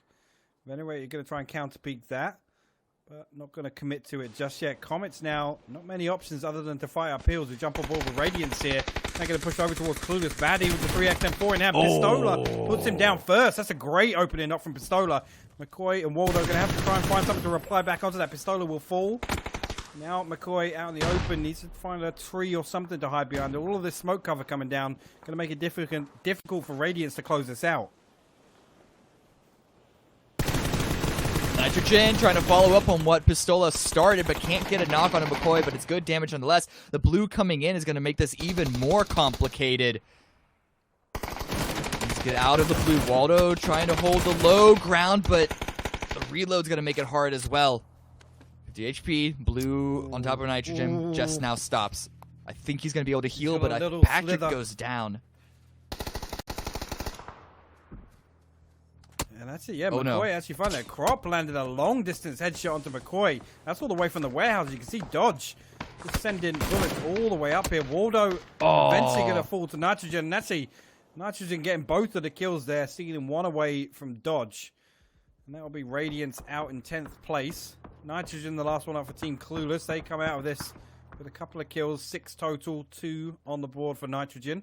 But he's got probably the worst run in the game. Yeah. This is pretty bad. We've seen a couple of disasters there. Sonics now. They're having to push up into Exodus.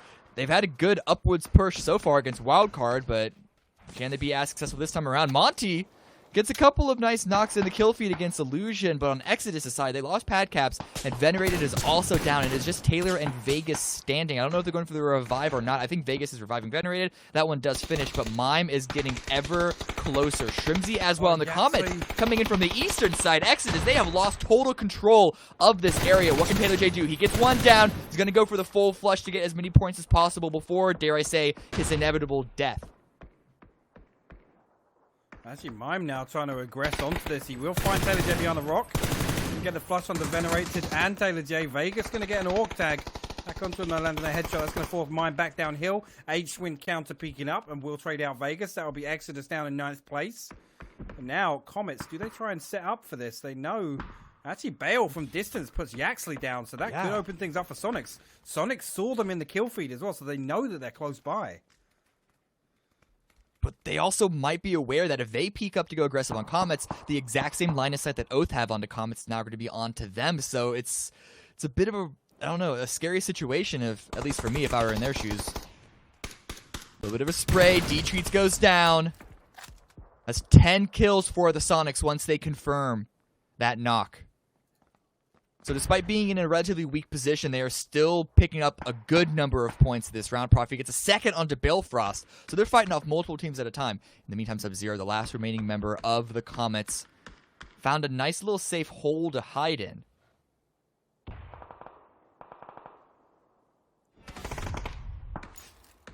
Yeah, no chance for the trade there. So Sub-Zero just opting to find a hole.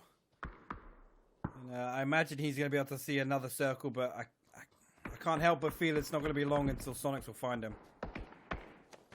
Nitrogen has made it surprisingly far, only just now getting taken out by Dodge. But STK, they're on a similar path. They are closer towards the west because of the circle, of course. And the shift dead center. Oh, no, it still favors Dodge a fair bit. But look at this fight between Oath and Sonics on the minimap. It's just an open gallery. Oh, H-Win. That opening knock, yeah, that could be good. That was a really nice off angle from H-Win there. And you can see Bale already peeling back to get the res onto Snake as Wolf drifting way off to the east side. He's got a wide angle on this Sonic's push. Actually, H-Win pushing straight towards Sub-Zero. He needs to be careful here. SDK, they're also coming in from the north onto Dodge's plateau.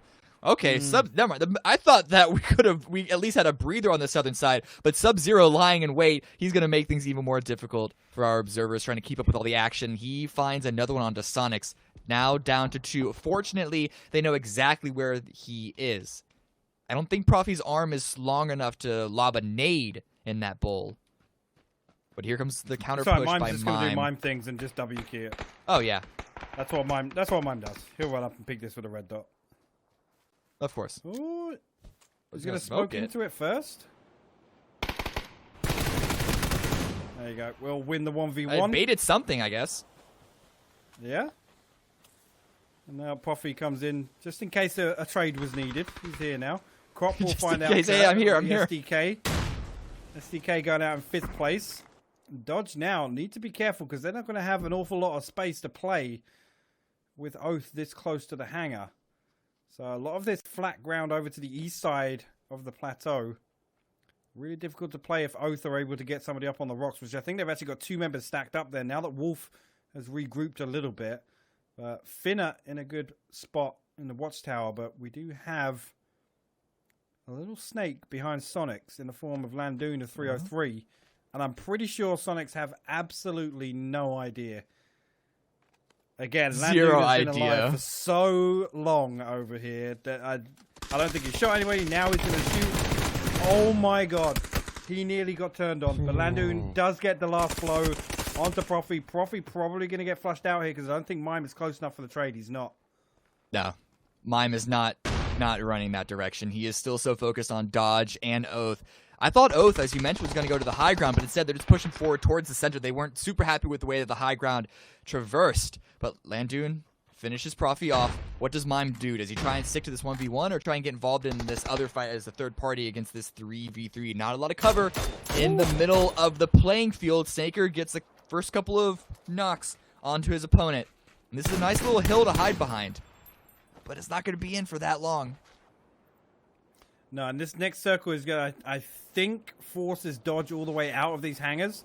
And that's when it's going to become really difficult for them because they don't necessarily have a play unless they take control of that little ridge on the south side where Mime's occupying. So it'll be interesting to see if they try and brute force their way out of this or try and position themselves around to get themselves into a better position to take the final fight against Oath. You have to think it's going to be against Oath in the final fight if they do survive. I will say, Monty's trying to get some good bolt action tags. If there's any player from the past couple of months who's trying to argue for the viability of bolt action, it's Monty. He's landed a couple so far, but the magic hasn't happened just yet. Mime now, I think he's looking towards Landoon's direction. That flash grenade is definitely going to call his attention. Landoon with the second. 2 kills for himself, both against the Sonics. Secures a 3rd place for himself. I don't know how much higher he'll be able to climb, both literally and figuratively. But he's going his up. best mountain goat. He's Behind getting Dodge. up there. It's Sherpa Landoon. And Dodge, well, they just lost Finna. So now they're down to 2.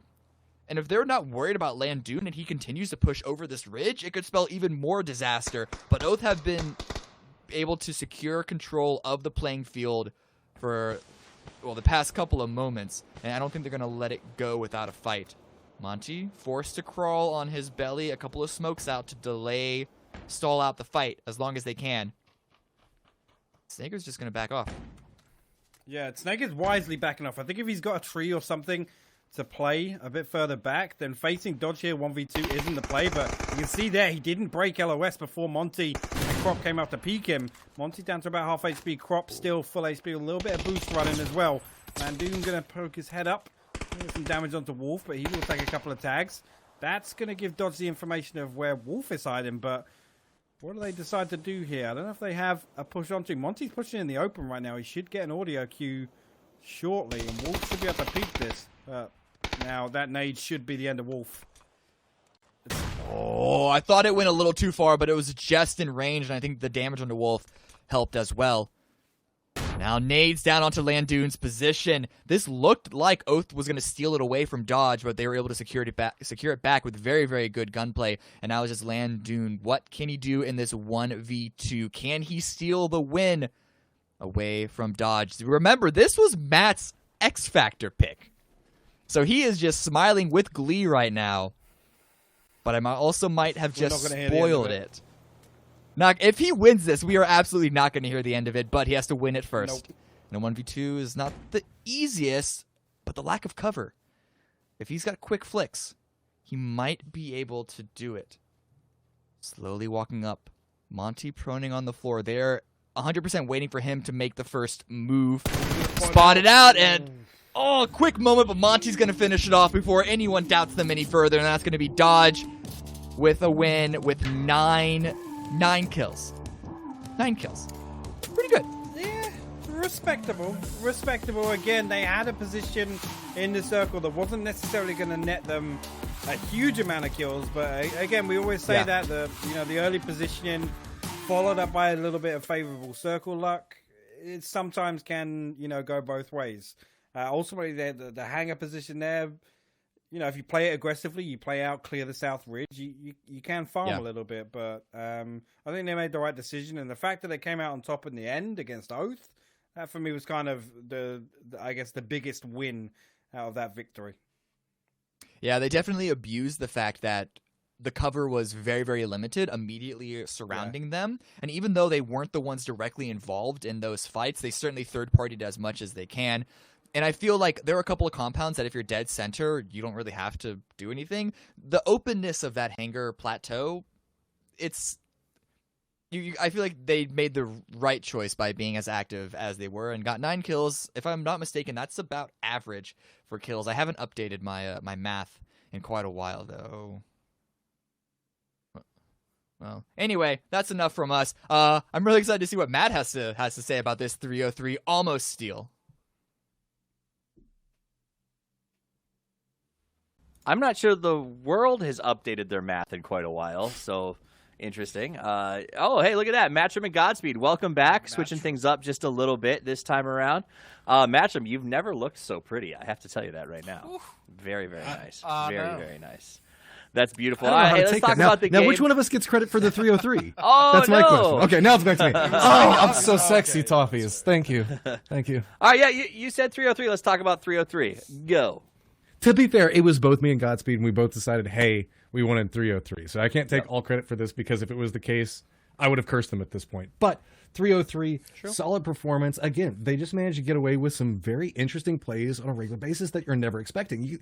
Even whenever we were listening in a second ago, it was Cam and Hypoc like, how is Landoon even finding these angles to climb up? Sure, they only got 2 kills, which were Landoon's kills there towards the end, but a good, solid second-place performance. Also, I want to give a little bit of love to Dodge. I kind of pooped on their game in the last round. We talked about leaderboards, and I said they were dodging points left and right. And this time they came out and they played it really, really well. I was impressed with them getting into the late, getting that late finish. But it was a very different game this time around, Godspeed. If we had the hardest south circle you can really find, that was southwest. We went straight to the northeast on this time, and I think a lot of teams had a different chance to perform well, and we saw that in the ending. Yeah, we did see a lot of really neat stuff coming out for some of the teams. We also saw some questionable plays as well, which I'm sure we'll catch in the highlights that we're about to go. Highlights! Oh, I'm doing the highlights! Toffees! We did it. Matt, take it away! We did it. All right, well, we got that Sonic's push right up onto Wildcard. Wildcard getting caught out. Livid trying to hold off on this angle. Do manage to get a nice knockback over towards Ranger, but this is where everything is going so crazy on the side of it. Radiance up on top. Look, it is hell up here. Smoke's down everywhere. Molotovs all over the place. And then we got back over here with Clueless.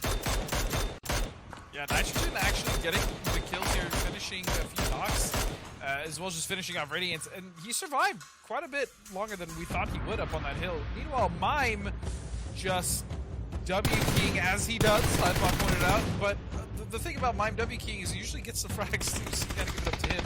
And then Dodge, I think, did a really good job here of coming out of the warehouse onto Oath, getting the kills onto Oath, and then playing for trades in a very clean 2v1 to win the game. I gotta give it up to Dodge, as Toffee said. Like they did play well.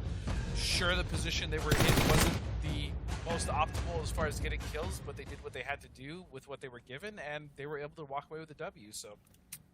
I do feel a little bit bad for Oath there, because poor Wolf, he does manage to get up in the circle. He has Landoon that's focused on him. There's two other people up there. Landoon's now like, no, I want that point over there. The other two members from Dodge also holding back. Poor Wolf. Yeah. He's being attacked on 3 different angles. It was only a matter of time, but he tried his hardest.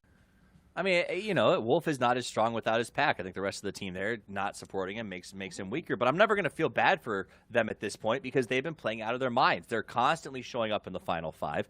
They're nonstop. Even last night, I mean, I don't know if you guys saw a tweet from Snakers. He was a little flexing on a really great play he had where he sort of did a seat switch, double smash on 2 players. And you could hear them freaking out because it was a really good play, yelling, "Get off my server," like very typical Snakers stuff. I loved hearing it. Snakers but what I saw flexing? was so super flex, right? Never. But at the end of the video, and if you guys go to Twitter, you can find it right now. I retweeted, some other people did as well.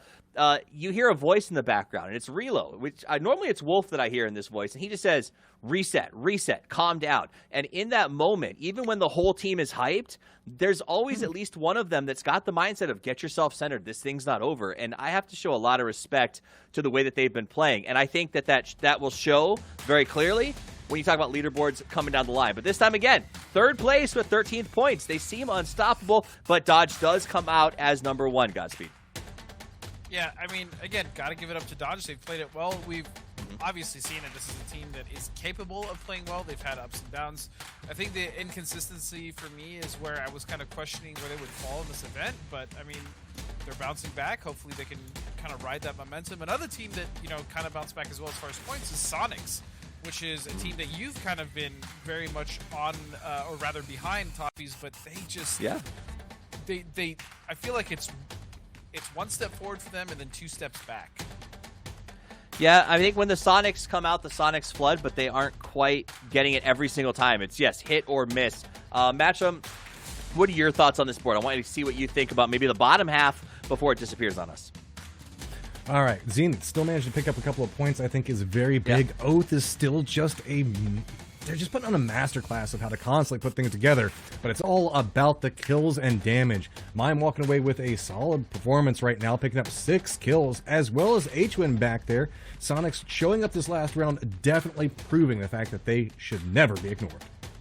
Yeah, I mean, this is the only Mime I've ever seen that makes this much noise in a match. 6 kills is incredibly huge, and that's how you come up with these big wins. So big plays from them, but also on there, we see Patrick in 5th place. This is a player on Team Clueless that's been quiet. Well, the team's been quiet, but we keep seeing Patrick pop up in these sort of good kill positions in these games. Godspeed.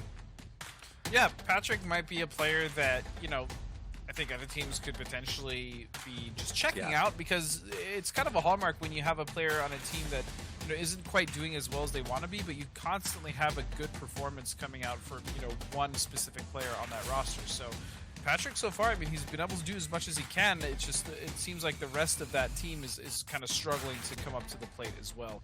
Meanwhile, you still have, I mean, survivors, Snakers. That doesn't surprise me. I mean, it's the namesake, but really, it's Exodus. I mean, Venerated, Vegas, and Taylor. These guys are just constant. They're live lords, man, and that's great. And it kind of shows why they're actually still on the left side of the leaderboard, still in the top 5. Take a look at the overall leaderboards. Oath continues to climb at 126. What a whopping lead over their nearest competitor, Zenith, at 92, and Shoot to Kill still sitting in 3rd, but tied with Exodus, the survivors, as they get closer and closer. 303 matchup. That was your wild card, sort of your X Factor pick today. They're only 1 point out of 3rd place. And just a couple of points out of 2nd place. It is so packed up towards the top of this. I mean, look. We just got, what, about maybe 8 points separating from second all the way down into sixth right now. So pretty open, except for that number 1 spot. You got to have a couple of good games at this point to be able to catch up to Oath. Yeah, and I think it's really relevant. If you look at the way those numbers stack up, Godspeed, it seems like kill points is rapidly becoming sort of your biggest indicator of where you're going to stand at the end of the day.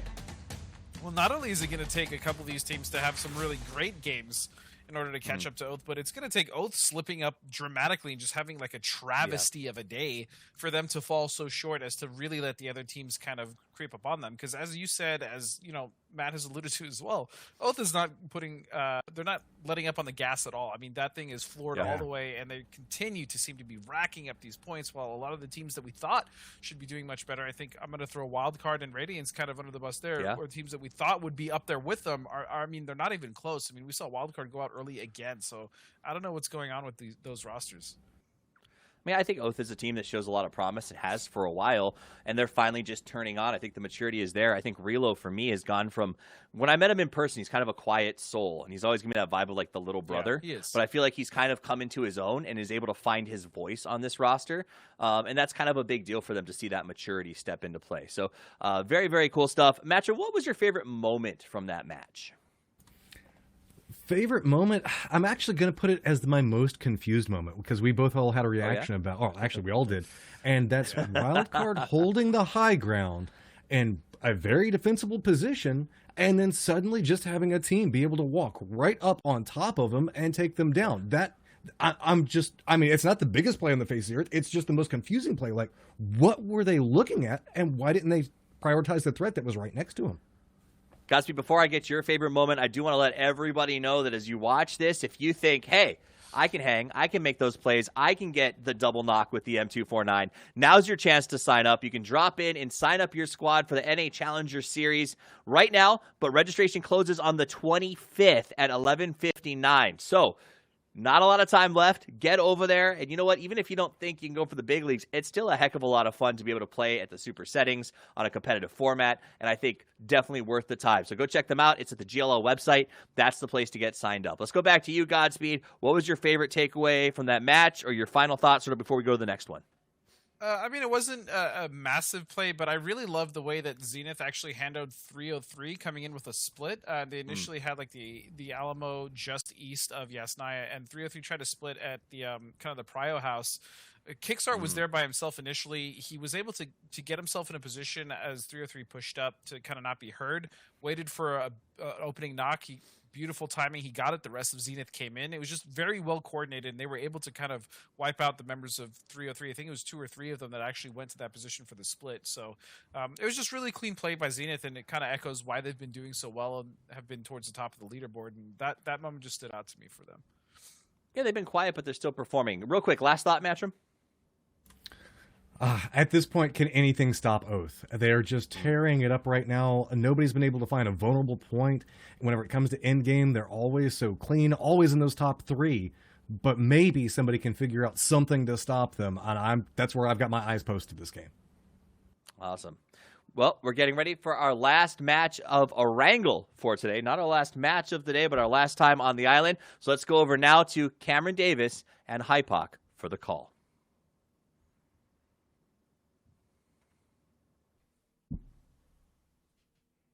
Okay, now I just feel sad because he didn't even put any Well, I effort was gonna towards say- that one. And like, did we break him?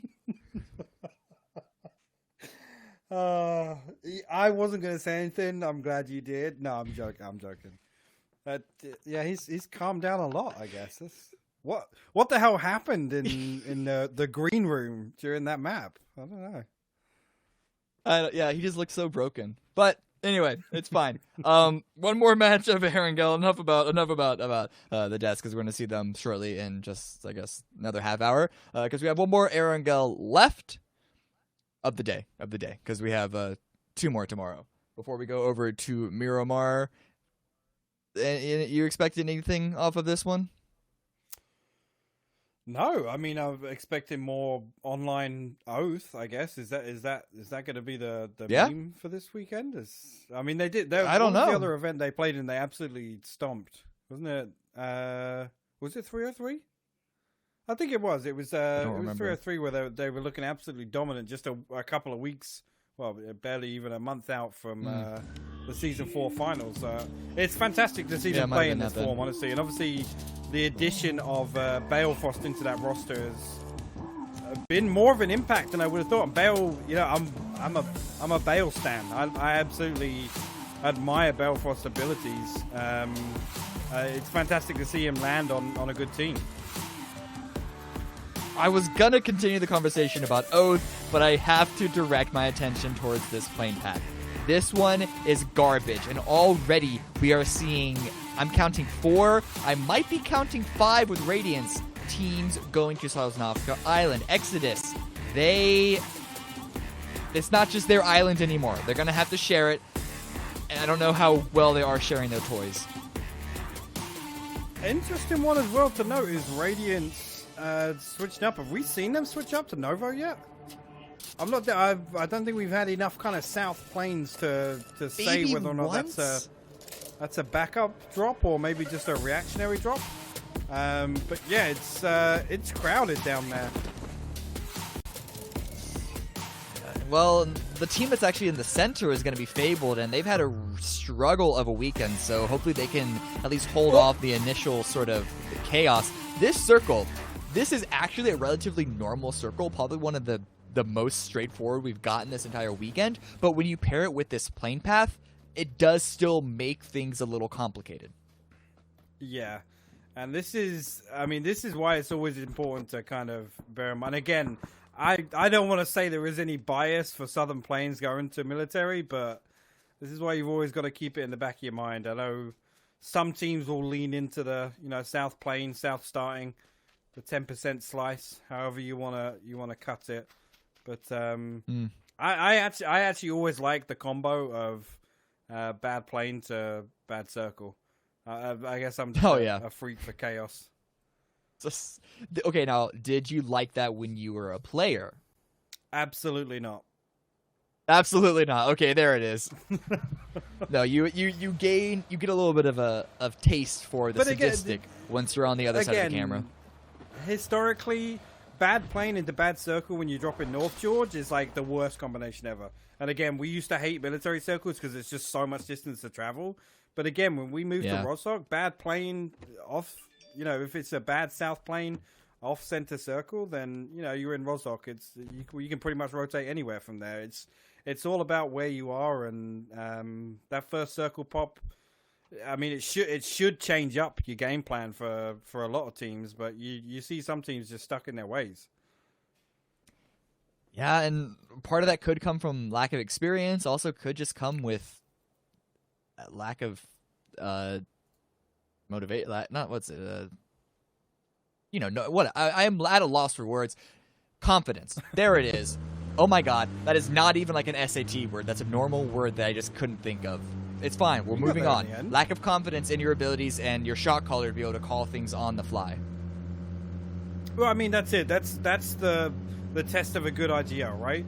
You dealt all of the bad RNG from the game, and you can still, execute a game plan and place consistently across it. And again, it's very rare that we ever have like a 12-game series, 18 games to 20, however many game series where it's a combination of the two every single map. But on these ones, it's again, you have to make the best of a bad situation. Unfortunately, there for Radiance, again, if they'd have just kind of committed up north again, maybe they would be sitting a little bit prettier. But dropping last out of the plane path and banking on not getting the circle is, again, another bad combination. Full circle, talking about a good IGL. At the same time, you also need a team that can follow up and actually execute on your calls. And Oath is the team that I think is a good example of that, because Wolf has been a shot caller for quite a while, and Demic was, I think, his latest long stint as a shot caller, but it never really panned out. And I don't know how much of his calling has changed since Endemic, now on Oath, but you can definitely say that he has the tools at his disposal with all of his teammates to be able to execute very, very strongly on whatever calls he makes. But the Sonics right now, let's move on to them because they're on the screen, and they might have some action. Driving just over the other side of this ridge is going to be Elusive, and H-Win pulling out the sniper rifle to see if he can't deal a little bit of damage, but He might T-Sock... get himself a free kill here. I don't know what intuition that was that forced T-Sock to turn around. That's a timing right there. It landed the first shot, but unfortunately couldn't follow up on it, as we have the kill rankings up on screen right now. Interestingly enough, I see 3 of Oath, and not your favorite IGL. But at the same time, this isn't even a read against Wolf's own fragging abilities. When you have Snaker's Relo and Balefrost, like you're gonna have to be clawing and scratching for every single kill. Yeah, but it's fantastic. I'll come back to this again. It's fantastic to see Bale slot into a roster where A, the team overall is performing, but B, he's kind of at the top of it. He's up there. He's putting numbers up, and that's really fantastic to see for him. Interesting by Radiance. They are taking their Novo position, holding the crossroads for at least a little bit to see if anyone is coming over the eastern bridge. They certainly saw that there were a number of teams landing on the west side of the military bridge. And I don't know how long they're going to stay here, but look at Illusion and also Taylor J from Exodus. They could find a couple of free kills. Taylor J, though, he definitely heard those shots. He might know that something is up. He's silent pulling up to the compound. I love this from Taylor J. This is, they're not going to have any idea that somebody has just pulled up to the 1 story here. Taylor J with the 200 IQ plays. He does hear the shots up on the observatory. He doesn't really want to mess with that too much, but if he can get himself a free knock and a flush onto Radiance here, he's kind of scoping out, expecting them to go towards the bridge. You're going to hear the UAZ fire up here. Will he open up onto the back of Radiance here or let them go? The problem being, if he shoots at them, the rest of Radiance is just going to stop and hold him. Oh, yeah. Not to mention Illusion, that he knows was on the top of that hill and shooting down. So I feel if Radiance watch back this VOD and they see how close Taylor J was, they might be like suddenly terrified. Because how they let a threat get that close and they had no clue. This is the other thing now. Obviously, Taylor J has the information that it was a different team shooting down on them, right? So, again, now we've got this situation where we've got 2 members of Illusion pulling up. They probably saw Taylor J pull up, or they might have assumed that, that was all one team rotating away. So, Taylor J not necessarily out of the runnings for getting a scrappy kill down by the crossroads here. The rest of Exodus are grouping up. So if this does become a fight, which looking at the blue, I don't think either team wants this, but it's going to be a traffic jam over the bridge. A couple of shots already out, so the action is going to start. There's going to at least be a couple of shots. Rangers pushing forward very aggressively. The question is, do they know that Taylor J is there? Taylor J shoots, so his position is revealed. Now Ranger's going to open up with the Scar. Doesn't land anything with that first little spray, but Taylor J needs to be careful now because one member of Illusion backing up behind him. Now Vegas going to send some support down his way, but Taylor J now, this could have come back to bite him. He's kind of stuck on the back of this wall now. His vehicle all the way back over the 1 story. He's going to try and cross back over to it, but Ranger going to put it down. Oh, you got to land those. You got to get that knock. That was a freebie, but this is just a he has free, second chance. You. There we go. Second time's the charm. Don't worry. He saved face in the end. And I don't think Exodus are going to be able to revive him. They're not even close to the circle that's already on its second phase. We can go talk about that later because we're still involved in this fight. I don't know who has the best path to leave. I got to say Exodus, but it doesn't look like they're in any hurry to head on out. I say that. 2 of them hopping into a vehicle.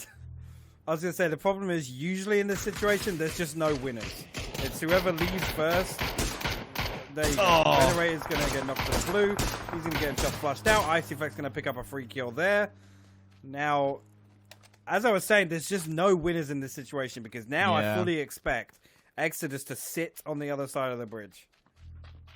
Or whoever is remaining. I don't know where Pat Caps went. He might have gone towards the west bridge as far as we know. I didn't see anyone going over the eastern bridge behind Vegas. In the meantime, Comets have taken a couple of licks, but right now STK, so far 0 kills. But they have their sights set on the Houston Hardships.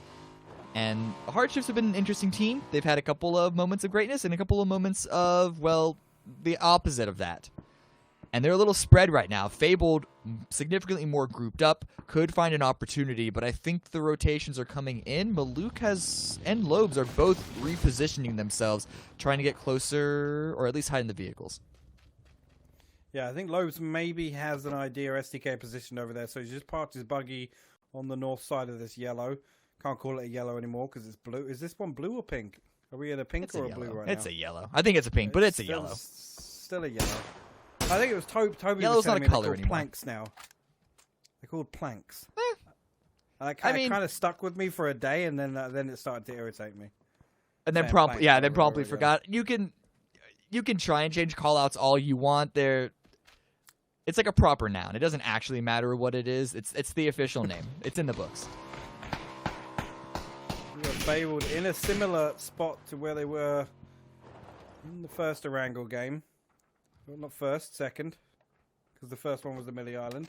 So I'm hoping they weren't playing here in the first game. Maybe that's why they didn't play too well. But that's why they've been doing so poorly.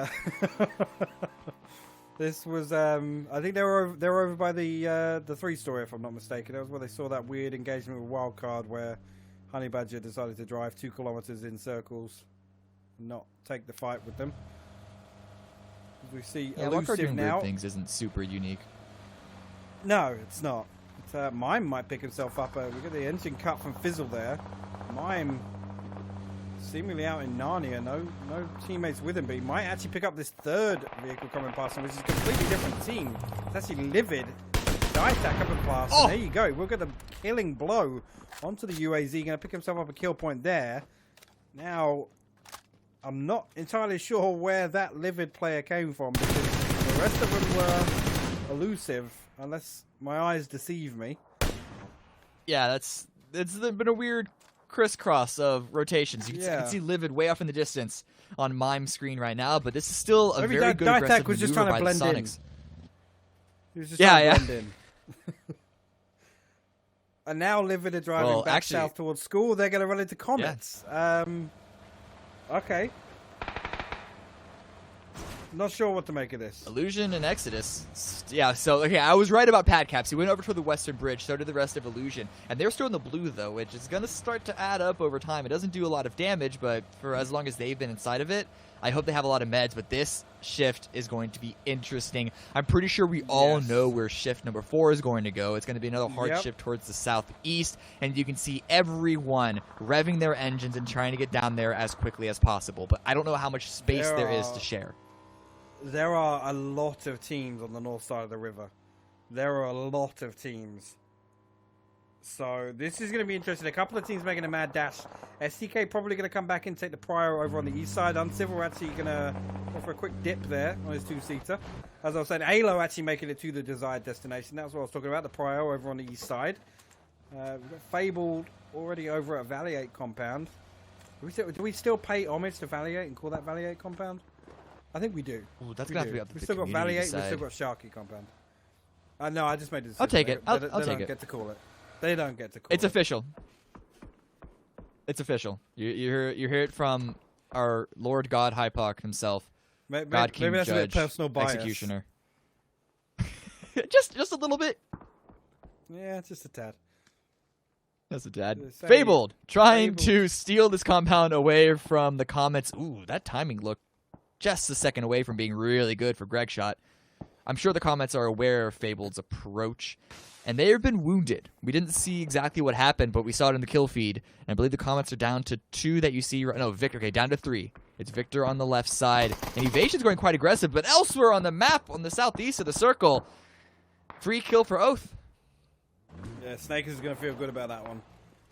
That was onto Kickstart. He will fall from Zenith, putting them down to 3, but they have themselves a little bit of space around the yellow. We are committing to yellow. We're committing to, I've decided on that as well. It's Valiate compound and these are yellows. That's it. So O's going to pick himself up a kill point. Zenith will lose one. As we jump back over, actually Maluk going to find Fizzle over here, but a nade from T-Sock could send over towards the UAZ, and that's not good for Maluk. Not going to actually blow the vehicle up. Only going to do about 30 damage to Maluk. He's going to have to stick another first aid kit. That's 2 back-to-back for him now. J-Sank should be able to get into a position to help him here. You can see him driving around to try and get an off angle. J all day. trying to make the push up to the gas station. Maluk down on the downward slope of the hill. You can see J-Sank actually prone, looking for the angle underneath the fence. That's going to be deadly if they come up. If they try and take cover up by the fence, J-Sank going to be able to get a lot of damage. Finds one, gets a nice knock. Definitely going to be a good start for Hardshift's hold. Dodge, you can see on the map, they had an angle. They actually got the first kill against Elusive, which forced them to push up the hill in this way, but that's right into J-Sync's waiting arms. The nades going out, don't find anything, but the circle shift, we knew it was going to go there. Hardshifts and Elusive should both have been expecting to be in a rough situation, but that is why Hardshifts are going so aggressive. They want to finish this as quickly as possible, and the shots are clean from Lobes and J-Sync at the end to go 2 and 1. It was close to 2 and 2, but Dodge stole one away. Yeah, nice little spray from Lobes there. That was clean with the headshot. They're going to clean that up pretty quickly. As we see elsewhere, 303 taking casualties. That's 3 down for 303 now. And actually, Oath going to get... That's 4. All 3 of those kills. Snakers will fall to Clueless. I'm guessing that's a little bit of a third party, but Oath picking themselves up some more kill points as we jump back on board. So SDK trying to make a move onto Valier compound. Alo will fall outside the wall. No damage coming back over. SDK still on 0 kills, so definitely going to try and capitalize on this situation if they can get themselves inside the compound. But I'm not sure if they're going to be able to cross over safely to get the res onto Alo. Ooh, nade. Gonna push Civil back.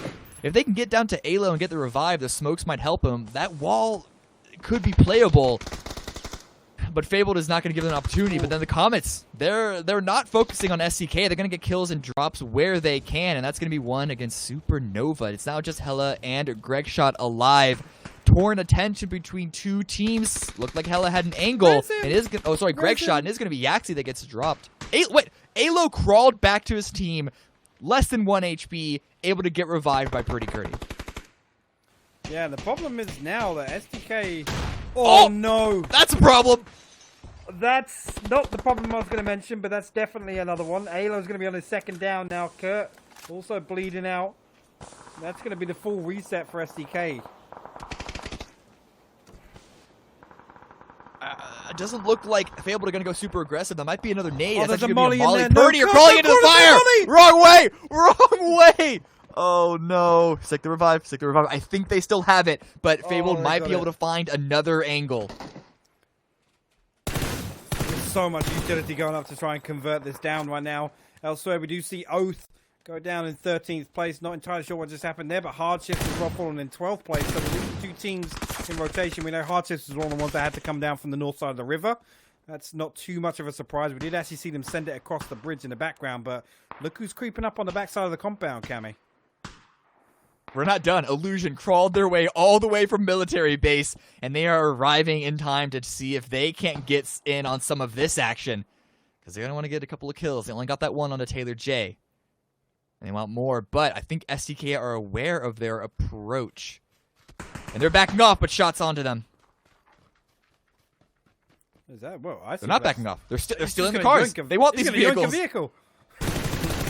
Ooh, Alo, the knock against Top Dog is going to make it more difficult.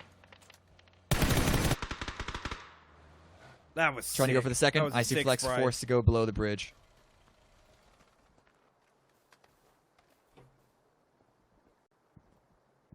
What can you do? Wait for the circle shift. It's going to be towards the north, which is very, very good for Dodge. And you can see they have free range of the entire area. And that hilltop that they're playing around just to the west of the compound that Reno is in is quite fun. Yeah?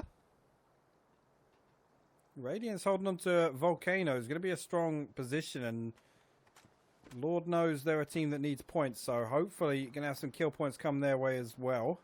Not sure if we've caught eyes on... did Zenith go out? That was the only team I can think of that was east of Radiance, right? No, you can see Zenith still up. So you see Roth, Mystery, and Later still alive. So when it kickstart down for Zenith, that was one of the teams I was talking about that was out east of Volcano. You can see the 3-man of Sonics pulling up here, trying to take a look at Alamo. Mystery not spotted out just yet, but Mime just taking a little jump peek, see what you can see. Now, Shrims are going to open up with the MK, going to find Roth up on Volcano Hill. Mystery in the meanwhile, playing Rat here, might pick up Trophy. Oh no. Oh no, he did. Thank you. Oh, he got it. Oh my god. That was so close. My breath stopped for a quick moment. But yeah, he absolutely needed to go big there because now Roth goes down. I was going to say, Profi almost pulled a Greg shot, turning the 180 drop shot on him there. Oh god, yeah, that would have been a great highlight reel. So I'm a little sad that it didn't happen, but I'm sure Zenith are quite happy that it went their way. But look, they can't even get the revive onto Roth because Dodge aren't letting them, and that gives the perfect timing for H-Win to get the free spray down. It is now all onto Mystery, and they know exactly where he is. Fabled are eliminated in 11th place to the hands of SDK. What's H-Win looking for up there? Unless they don't know that Kickstart's dead. If they still think they're 2 up and they know Mystery's down at Alamo and they're looking for the 4th player, I guess. But Mystery almost definitely going to die here. He's got one more kit after this one. Nades are coming down. That one didn't do any damage. He might just stay prone here and deny the point. Sonic's not necessarily a threat on the leaderboard just yet to Zenith. Although I think they're not far behind, right? They might be far behind. It's been a good couple of games in the cluster of 6 points. Yeah. They're not out of the running just yet. With Sonics now, it looks like they don't care too much about Mystery anymore, and they're focused towards their north. But here, on Valier Compound, SDK, they stayed 4 strong, and they got a knock and a kill onto Pat Caps, but Alo does get traded by Yaxley, so it still hasn't been the cleanest fight for them. But they've been able to handle it fairly well so far. Still going to stay as 4 once they get the revive. So not only is Exodus play up in the form of Vegas, but the 2 teams we saw scrapping out of the Crossroads are still up. Both solos still on Exodus and Illusion. As we see Pat Caps fall there. Vegas now hopping in a vehicle trying to send it center towards. We jump back on. You're actually going to send some shots towards Vegas, actually. Speak of the devil. Kurt desperately looking for an angle or a way into the flat top here. That distraction by Vegas might have helped him. I think that nade must have hit a wall and just stayed on the balcony. It's not Pretty Curdy's going super aggressive. Yeah, but there's a tree in a way, so we can give him a little bit of a benefit of the doubt. Everyone else playing on the roof. Victor, do they know that he has been playing so close this entire time? They're so focused on the garage building. Victor's in the bathtub, surely. He might be. Look at Uncivil coming in from the opposite angle as well. They're trying to put a full squeeze onto this compound. Uncivil's going in dry. Couple of shots. He's not full committing just yet. And they need to worry about the circle, too. It's going to start closing in, but an unfortunate push through the alleyway by Uncivil. That's going to be another knock and kill for the Comets. Purdy Curdy already in the vehicle. Luke shouldn't be too far behind. I don't know what Alo's going to be doing, but where can Purdy go? I mean, he's got a little bit of a dip there, but it's going to be difficult to stay alive behind a UAZ just because of the ground clearance of that. If anybody's got a prone angle underneath it, I'm looking specifically towards Wildcard, but it's always easier to play that. Dacio's Luke not landing the shots necessary onto the bike. Comets are going to get away as 2, but they're going to pull up right on top of Wildcard. Oh, no. What are they doing? What did he think those smokes were? That's what I want to know. That's 2 down for Comets. I think that's all of them out. You just wanted to go for the run over, maybe? Maybe. It's Nonetheless, a bold this move, does Colin. give SCK a little bit of freedom to leave the compound. Yeah. Are they going to make it? Spray down from Dodge. A couple of tags. They're seeing Alo down to half HP, but I think they're going to make it. Car on fire, but they stay alive. And but Mime has the angle. Alo down. It's now just Luke and Purdy standing. And they're in center circle, but very, very little cover. Yeah, I don't think he can get the flush because of the sight lines, but Sonic's going to get the knock onto it. Alo's on like his 5th knock now, surely. Surely. I think that's about right, actually. 9 lives. He's a cat, this one. He's as cute as one, too. Finna, holding the angle. Dodge, they're not so focusing on SDK. They want the high ground to allow them to kill anyone and everyone. The circle shift towards the east side is favorable for everyone but Illusion and Wildcard. Oh, Radiants are also in this game still. Somehow. I mean, I haven't seen I haven't heard anything from them. If we get a chance to hop over and see if they've got any kills, because they were one of the teams I was talking about earlier. So it was very dependent on where teams decided to position. But I definitely, you're right, Cammy. I definitely haven't seen them in the kill feeds. You can see Mime and H was still up for Sonics, just hunting down. As you can see it on the left side, actually they do have. Oh no, so that's just placement, right? The live ranking on the left should take into account placement, I guess. Well, they've got 1 kill and then 2 placement points. Mime, he wanted to find an angle into Radiance, but they didn't reveal themselves to him, and so he is pushing up north. What a brazen move. Very little cover, and he's forced to prone down, but no one is checking his position. He is trying to set up a crossfire onto Radiance's compound. But with only 2 members remaining on Sonics, how successful can you really expect it to be? H-Win's going loud, trying to pull all attention towards him, while Mime sneaks further and further inside the circle. This could actually be hilarious if it works out for the Sonics. I mean, if there's any 2 that are going to pull it off, it's Mime and H-Win, right? Let's look at Illusion. Is this going to be another game where... No, dude. A solo player of Illusion... It's actually Icy Flex. It's still Icy Flex crawling up behind a team that think they have the strongest position. This could be a free one. Finish the kill. Finish it. Don't go for... Come on. Finish the kill. Okay, he does. He does. He gets at least another point for his team before Monty... Or it's actually Reno that finishes him. Icy Flex just the man to pick up a kill point. Scrappy. Basements too. Wildcard able to get closer towards the circle, but you can see that their cover is even worse than STK's is. STK at least have a bowl to hide in, but Wildcard they have, well, nothing, and that's why they're out in 5th place. Better game from Wildcard though. We've not really seen them showing up towards the late game. It's a shame it was only 2 of them up. Again, Alo admiring the fire. Just, I guess that isn't there for him. Probably not. Look at Finna. And actually the rest of Dodge following up behind him. But now that Wildcard are out, they know approximately where everyone is, or if not exactly where everyone is. And they have the freedom to move around the west side of the circle, slowly crawl up to STK. A couple of well-placed nades or a double peek. This could be disastrous, but I think STK are waiting for it. In fact, the vehicles are positioned perfectly. STK are stacked up though, so any utility coming down here is going to be very effective onto STK's defense. Can't see anything coming over the top from Dodge just yet. There's going to be some smoke cover coming down from STK. Going to throw down 2 just in front of the vehicles, but Finna now smoking off the angles towards Radiance. There's 1 coming over the top. That's a Molotov. Not going to land just yet. Kurt actually wisely playing back on the rock here. Going to play a second angle. Finna will get the opening knock though onto Kurt. Alo goes down as well, and he's going to be bleeding out super quickly because he's been knocked about 1,000 times so far. Speed. It's just Luke remaining. Smartly enough, not going for the revive because that would just put him out in the open. He's playing inside the smoke scene. If he can't find something, he has the information, gets the first knock, tries to go for the second, does actually get the second knock, but 3 is not in the cards for him. That's still a lot of damage towards Dodge and Radiance. They see that in the kill feed. They took out a member of Sonics. Is now just Mime remaining, and they are splitting off into 2 pairs. Luke nearly had that. Nearly had that, I know. If it's lucky that wasn't on Mime, because he would have been straight on Twitter.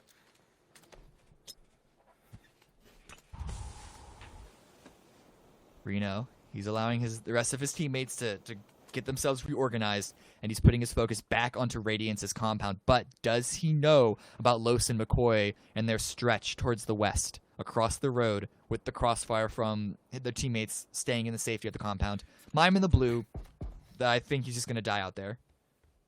I'm confused here. They killed H-Win, which must have been a knock, which I guess is why Waldo's playing here, but I don't know why they wouldn't play to wipe the solo here. They split focus here. Lost will get the opening knock onto Reno. That's good for them, but I can't help but feel Mime's going to be problematic in this situation. Lowe's trying to go for more, using the smoke cover to push ever forward, and another grenade coming out from McCoy. Another smoke from his own hands. The revive is coming out into Reno. This is going to keep Dodge at 3, but it is going to slow down their recovery of their control. Badilol has pushed out from the compound as well, partly because of the blue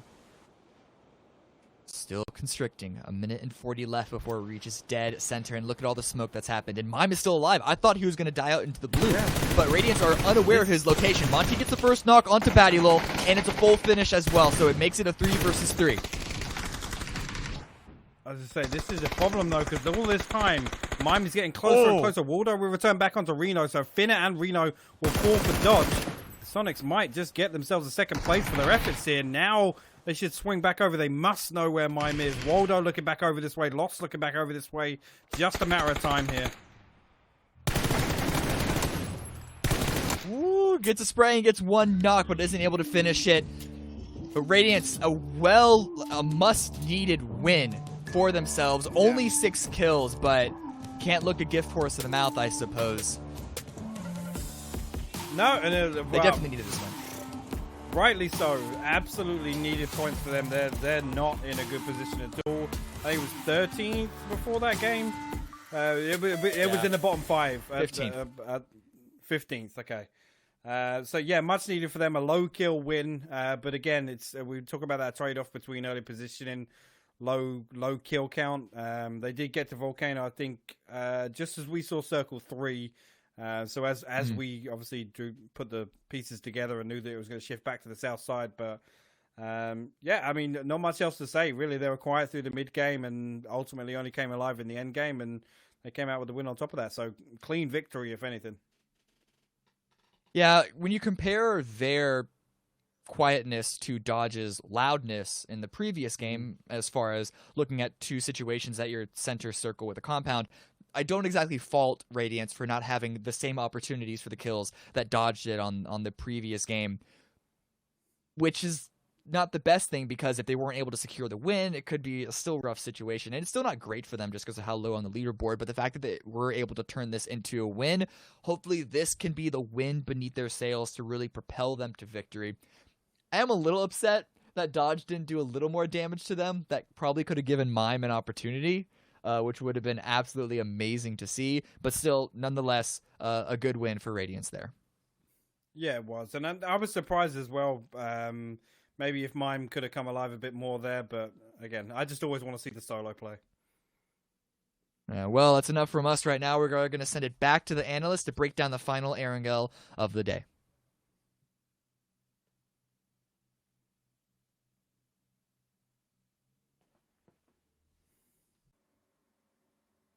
Cameron with the casual wind beneath their sails. That was a pun far beyond his years. I got to show a lot of love for that one. Thank you, guys. Big shout out to Cammy D and Hypot killing on the 3 Erangel casts for the day. You guys were absolute fire. It was fun to listen to. And I look forward to having you join me here on the desk. Well, the digital desk, if you will, after the short break. And I believe, Matchroom and Godspeed, you two will be headed into the game to take us through Miramar. Yep. That's going to be the switch off coming over here. Going to get the fun of it. And Godspeed, you look so excited to be casting Miramar. Why is it like I'm the only person that really loves casting Miramar?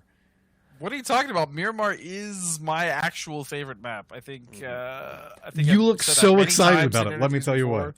I am excited about it, man. I just don't want to get too excited, because then I'm gonna, use all my energy up front, so to speak.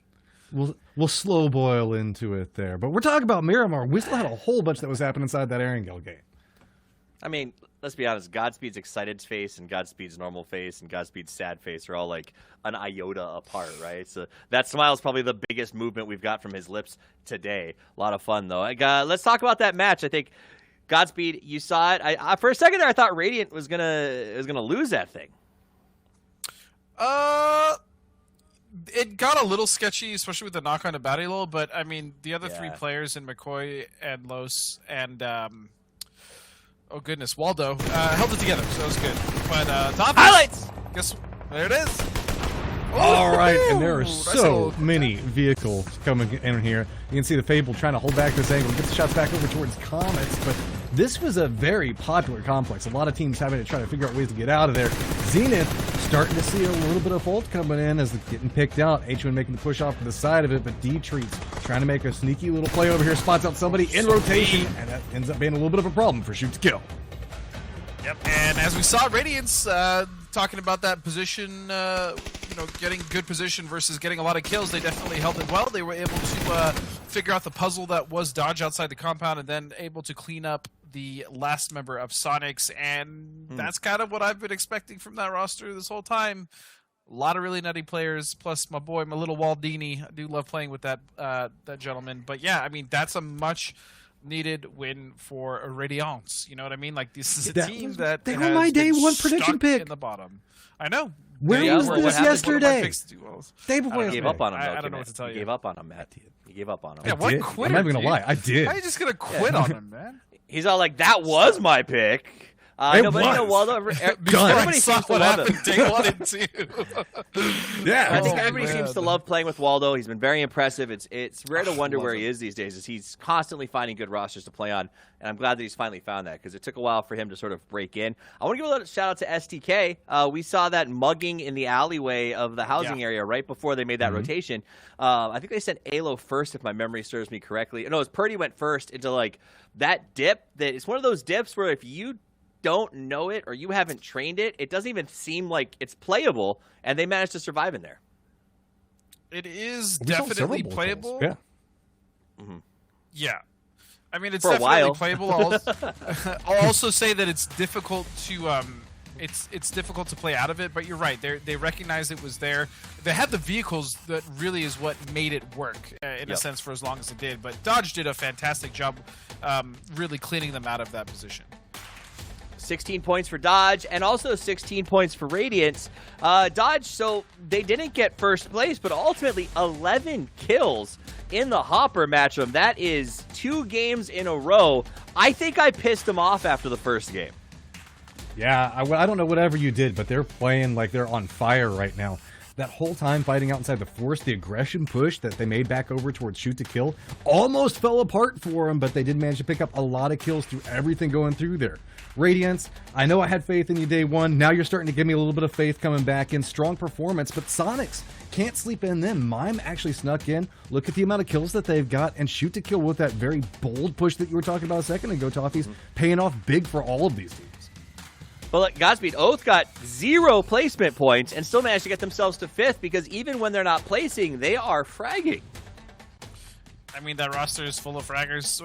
Man, I'm not tired of talking of Oath, but I mean, it's just they just consistently do so well, and there's just a lot to talk about. So I mean, I'm not surprised at all. But Dodge is, I gotta be honest, they are surprising me, and they're turning it around, and they're finding the consistency where they really, really need it. And Reno and Monty kind of doing that team justice, as well as Finna. Yeah, matchup. Obviously, stats from match 3. What do you think? A lot of Dodge showing up inside this. Reno up at the top in kills. Monty on the other side of that with damage. These guys were pumping out a lot. Do note, look at the amount of damage that was pumped out by shoot to kill, but they couldn't turn those back around into kills. Sure, they walked away with a lot of kills inside that last round. Looking back over to my notes real fast, and they did get 5. But by comparison, on the other side of this, you can see Fina, the guys on Sonics, Oath, they just kept collecting off of a lot of damage that was being done on the map that shoot to kill couldn't get.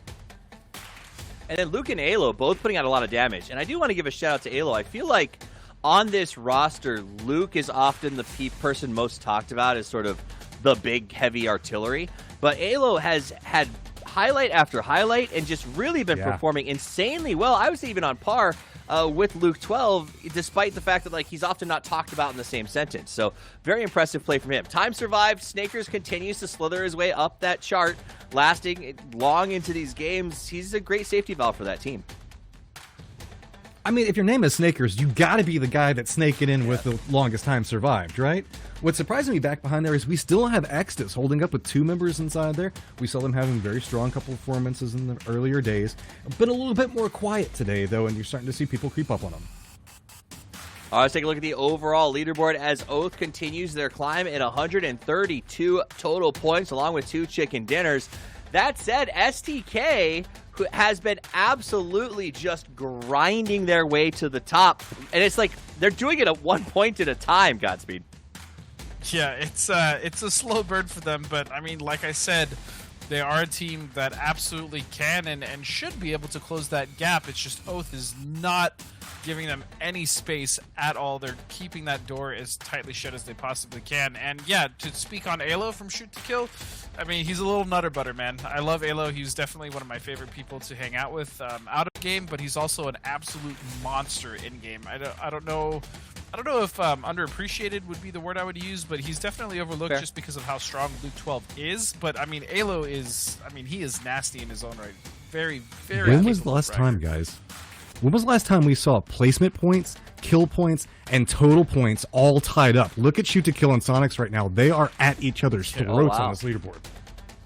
They are, and I think, we looked at the Sonics roster, and I picked them yesterday because I think that roster has a ton of potential when they choose to be on and play as a team, and it does seem like they're sort of clicking. That said, this tournament, I feel like they've been much better on Erangel than Miramar so far. Yeah. So as we head to those two maps, for me, I'm a little bit worried. Despite having a good drop, can they translate success here to success in the desert? Now, Godspeed, you've played at this level, obviously. Is there a mindset or a challenge to sort of translating your play from one map to another in such a short period of time? It's just good habits, man. Like we kind of talked about it earlier. If you're on the bottom, what do you do differently? Realistically, it's incorporating those good habits that you did in scrims or practice, whether it's good scouting practices or good communication with rotation, stuff like that. Like you don't really need to drastically change your playstyle unless you truly are slipping up at the bottom. It's really just the kind of the fundamental building blocks that you continue to incorporate every single game, even if things don't go the way you want it to. And really, it's about resetting the mentality going into the next game, no matter what happened in the previous, whether you won with like 30 kills or, you went out in the first 3 minutes with none. So. Well, I'm going to lose you guys in a little bit to the cast. Sad to see you go. Love to watch you leave, though. Matchroom, give me your final thoughts for your takeaways from Erangel and what you want to see out of these teams as they go to Miramar. I'm loving what Shoot to Kill is doing right now. Worry not, everybody that is a Shoot to Kill fan. I will not make them a prediction right now, no matter how hot they are. I don't want to curse them, and I hope that we continue to see this rise because, by God, I have been sitting here waiting for it to happen. Keep it up. Godspeed? I guess kind of the opposite point of Matt, it looks like the predictions that I make actually they do really well. So if teams want to start, sliding me some payments for those predictions, hey, I'll take subs to not vote for you. To not predict, yeah. No, I think Shoot to Kill, again, who's a team that is historically good on Miramar, kind of needs to continue the moments that they have. And I actually really like what I'm seeing from Sonics right now, so I hope they continue to also start to gel well and meld well together. All right, so I assume that you guys are going to take we got a 10-minute break coming up, guys. Godspeed's going to go get a big tub of Icy Hot for all of the muscles he's pulling with the non-stop showing off here every single time.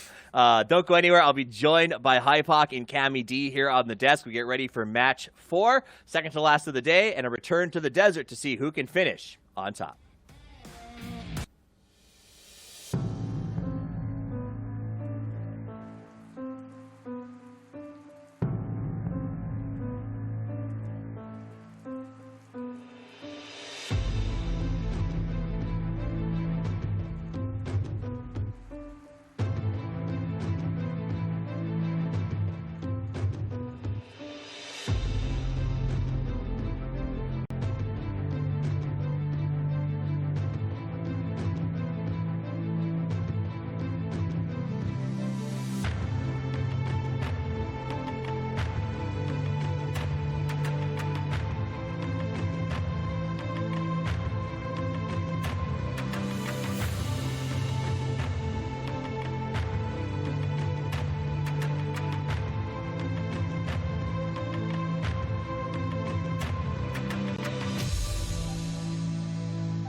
Welcome back. Glad to have you here. We're going into Game 4, a game on the desert in Miramar. PUBG, the charity series, with $100,000 in cash prizes as well as $100,000 for charity. It's anybody's game, though Oath seems nigh unstoppable. My name's Toffees, and I'll be walking you through the remainder of the matches today as we go over things like format, prize pooling, and points, just as a reminder for those of you who might just be joining us. And I'll be joined by some new analysts with interesting input and insights into the matches on the way. Let's start with format, so that we understand exactly what's going to be happening here today. And that is a return to Miramar. 3 games left tomorrow on Miramar, 2 on Erangel, but 2 here on Miramar to start. To end today is what I should say. As we get to the back half of this tournament, getting points on the board is going to be the most important thing. Placement points are nice, but they're not everything. If you've been following the leaderboard, you know as well as I do that kill points, that 1 point per kill, seem to be determining the difference between winners and losers as it comes to the matches here today. Now, I did mention $200,000 in prizes. There's 2 very nice splits here. 100K goes to the teams to split up among the winners, and 100,000 goes to the number 1 team, but not for themselves. They get to choose the charity of their choice to donate it to. What a cool thing to do and a cool way to make an impact as a gamer. I think a lot of us dream of being able to give that much money to a cause that we believe in. The breakdown for the other $100,000 does come out to this: $25K for first place. Second gets 15, third 12, and it slides all the way down to 1,000 for 15th and 16th place. A bit of a consolation prize, and don't forget, they also get the pat on the head from Matchroom to make them feel a little bit better about their situation. But it's not just me. Toffee's hanging out with you today. I'm joined by the best and brightest of North American PUBG, and in this instance, it's going to be none other than Hypoc and the Cammy D on camera. So thoughtful, Cameron, posing off into the distance. What were you thinking about? It was, I'm looking at the leaderboard, looking at everything, trying to, because when you cast, you're watching it almost a different way. Just trying to get myself back into the zone. Yeah. Okay, well, while you get yourself back into the zone, let's use that as guys a cover. At home.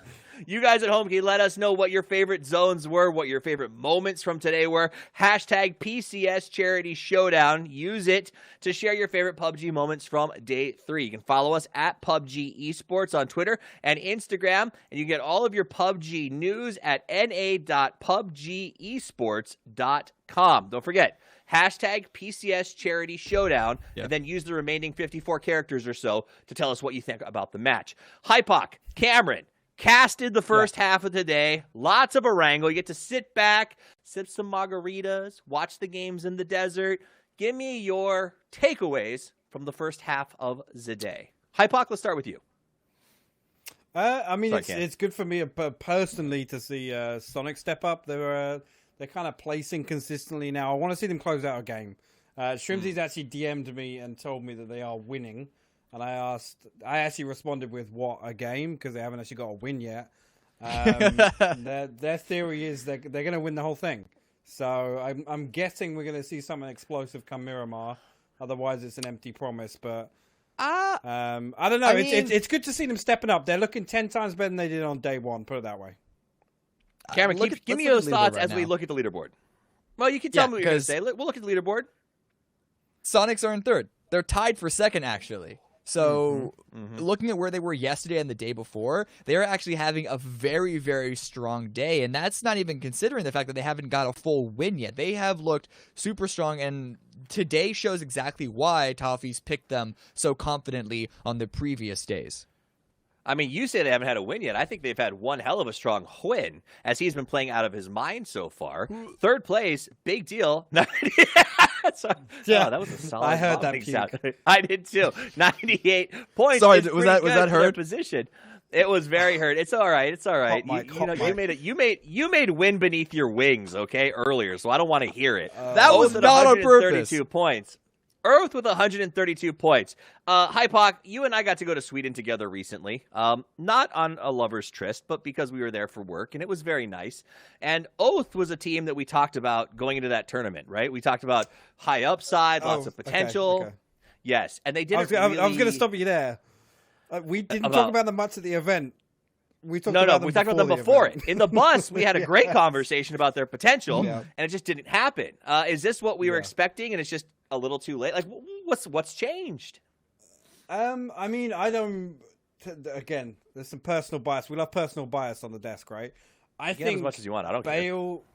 Bale coming into this roster is going to have a lot more impact than Shinboy ever could in the long run. And that's not to say Shinboy was not a fantastic player, insanely talented. I doubt his comp experience outside of, you know, the GLL daily lobbies they used to play together and Stomp. You know, that's fair enough. The weekly cups, whatever. I think Bale's a lot more seasoned in terms of the comp experience, and I think in the long run that's going to do this roster. It's going to pay off dividends in comparison, I think. And that's not to say Shinboy wouldn't have grown into a better player, but I think a lot of the problems they had at GLL were definitely highlighted by lack of LAN experience, right? And he still may. Again, young roster. Yeah, I mean, he still may. Shinboy's not dead. He's just not here. So he still has a chance to grow as a player. That said, though, we asked you guys for your predictions at the start of the day. To be clear, they didn't know how today was going to go yet when I asked them to write their predictions down for me. So do a refresher. I picked the Sonics because I thought they were going to have a very strong day today, figuring how they came out of yesterday. I'm happy with their performance so far, and I hope that what Shrimsy messaged you continues so that I feel really good about myself.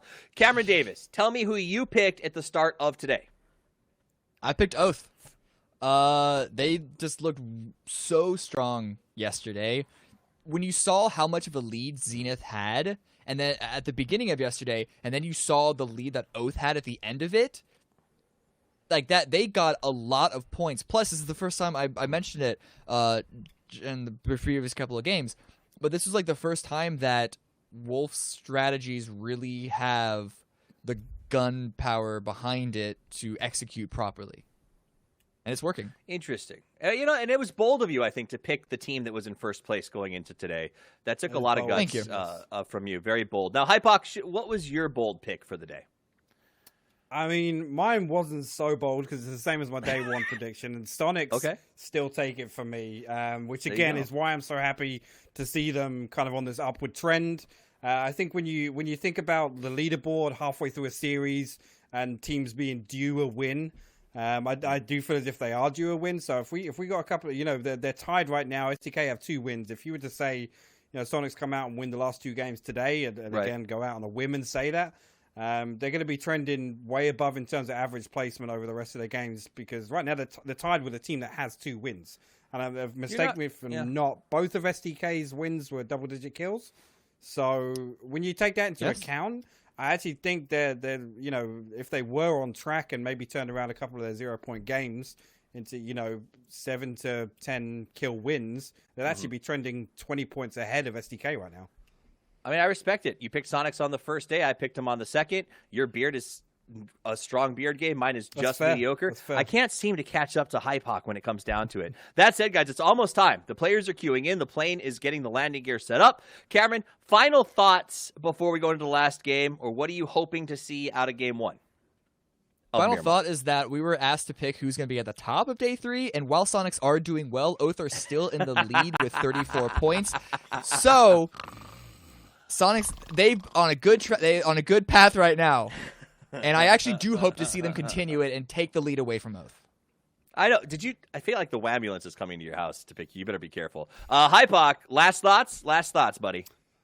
For me, I want to see Radiance kind of adapt to this switch up they made on Miramar. I want to see them end today strong. Again, they got themselves a little bit of momentum, I'd say, from that win on Erangel. So we know that they have some problems in Tumacera. I want to see them now kind of iron out the kinks in Miramar and finish today strong.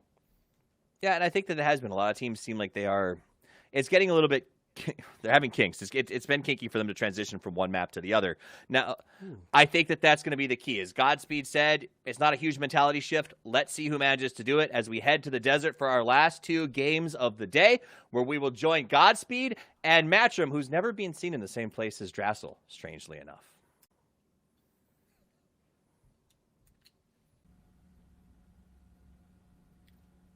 How does that work? We did all of NPL when we were there at the same time. Like, did you guys just think that I was casting and running down there and doing it? I mean, don't get me wrong. I'm that awesome. I can play on Drassel's level. I distinctly remember walking past Ghost, seeing a cardboard cutout. So I don't know. See, that's it. I am the best of all time. I can cast the game and play the game at the same time. Although, to be fair, if I was casting and playing at the same time, it would explain Ghost's performance. Ooh, is that? Ooh, it's too soon. Throwback to everybody used to watch MPL. All right, guys, so we're getting everything set and ready to go over to Miramar. You excited? I know you were so excited when we were talking about Miramar a second ago. I'm pumped, man. Get off my back, Matt. Yes, I'm excited. I love this map. Jeez. God. I'm just going to give you a hard time about it from here on out.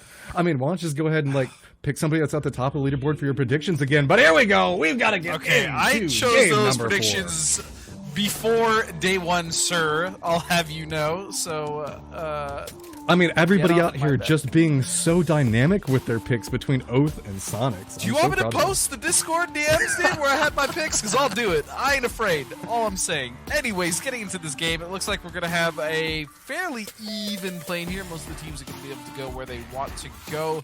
For me, I'm really kind of looking at Radiance. I want to see if they can start to build a little bit on the momentum of the win that they had on a Wrangle, and I'm also really looking at Hardships. Like, these are kind of two of the teams that I expected to not necessarily maybe be at the very top immediately, but I really thought would have somewhat of a grasp on at least like the midfield more so than they are now. I mean, both teams on the right side, I think with that win, Radiance just kind of catapulted themselves up a little bit on the leaderboard to 12.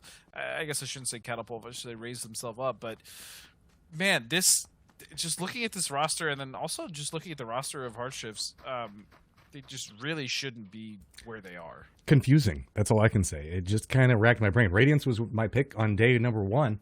But, I mean, you never know. It takes a little bit of time to get everything together. We did see the circle pop. It was going up towards the north. We've been seeing a lot of, like, water circles on Miramar lately, so nice to get a little bit of a change up there. I mean, that was, for sure. I don't know what was going on with that, but you never know. There's still Oasis in. We can still make this one a rough one, right? Godspeed. And then we'll just see how it goes. We'll see. I mean, I think another talking point for this game as well is really kind of do or die, because we only have realistically 7 games left in this entire series. Is wild card. For the love of everything that is PUBG, you guys have one of the most, if not the most stacked roster. They need to make something happen because it is just not working out at all. They're starting to drown basically in these games. I mean, it's Honey Badger, Pentalol, Sharpshot, and Keenan. These guys have had their own stand-up performances so many times across so many events. It should be such a strong roster, but we keep seeing these, like, I don't even want to say macro decisions that happen. It's like these micro decisions that happen to them. They're just small little mistakes that everybody keeps capitalizing on them that just keep making their life so rough.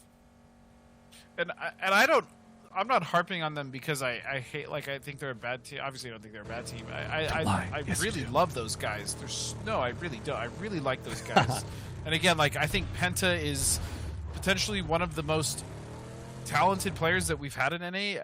I know sometimes he himself has felt that his performance isn't up to that level, but I really think Penta's insane. And then you have Sharpshot, who, I mean, let's be real, is one of the best players NA has ever had. You have Keenan, who is a young up-and-comer that really kind of shined in his own right. And Honey Badger, who also I think slots in that roster really well as far as, you know, like a player that supports kind of the superstardom on the team. And it's just not working. And I just don't know why at this point. I can't explain to you why that roster isn't working.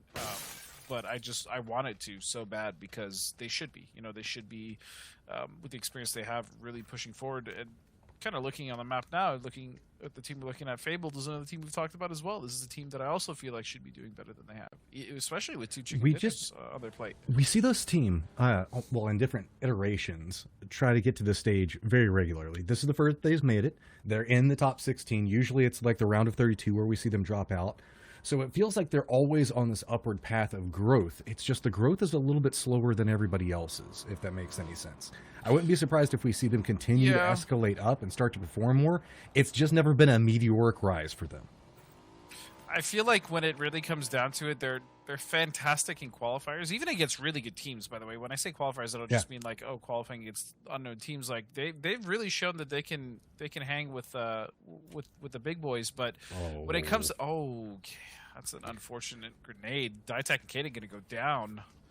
Dodge. Losing 2 people early, I'd be a little bit livid about that one too. Ooh, I see what you did there. Wait. Ah, thank you so much. All right, we got Dodge making the approach. Yeah. Sneak up on the side. It's going to be Snoop. What am I saying? It's going to be Soup off to the side of it. Go for the spray. It's going to be what a flash. Flashbang to retreat back behind this. Crop playing the low ground, going for the reposition. But don't forget about Finna making the approach on the other side of this. Gets another down onto him. Caden's got a little bit of trouble going over this direction. This is still very early. Nice window peek coming up from Finna there.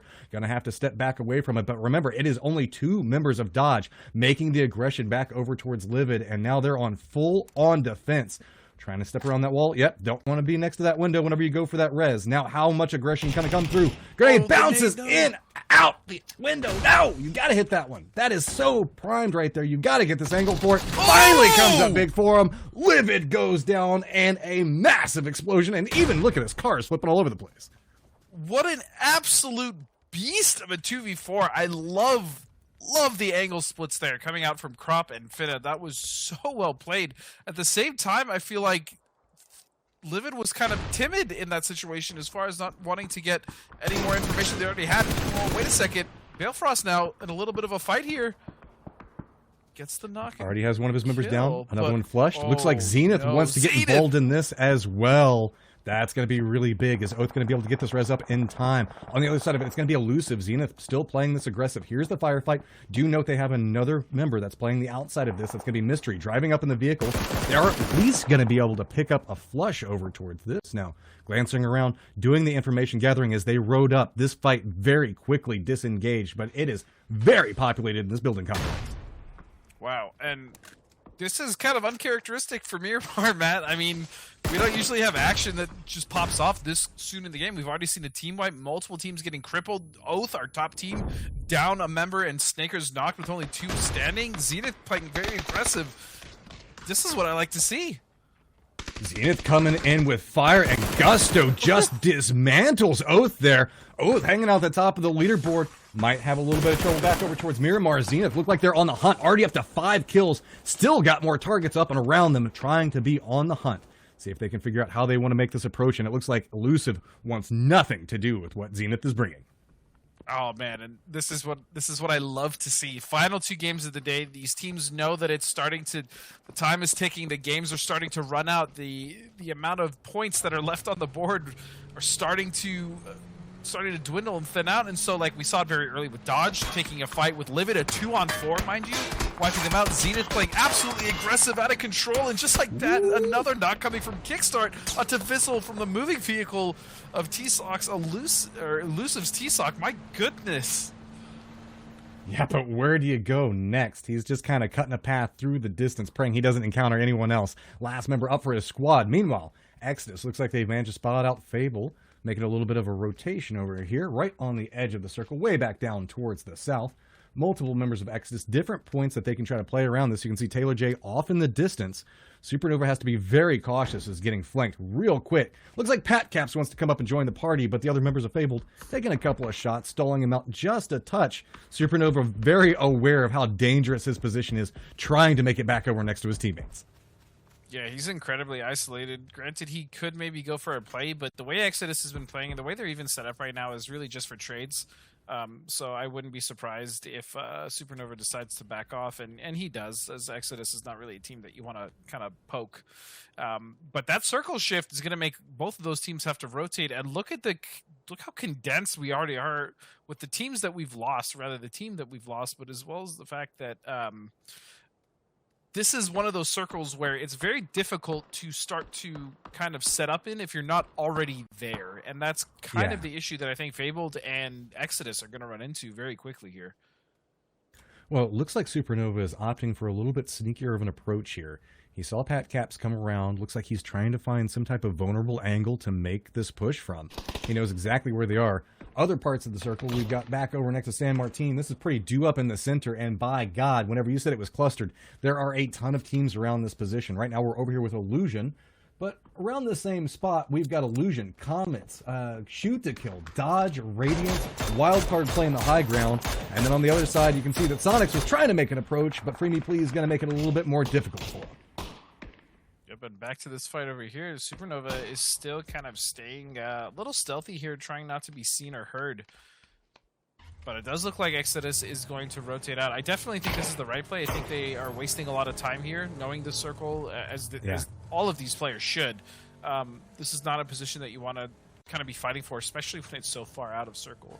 Another interesting part about what we're seeing here with, you know, how the game develops is if this shifts in the San Martin, a lot of these teams are going to actually have somewhat of a refuge to kind of crash into. They have much more room for lenience as far as getting punished rotating in late. But if it shifts north, or rather northeast, it's going to be a crapshoot for a lot of these teams, and it's going to be very, very difficult to actually find a spot to play in.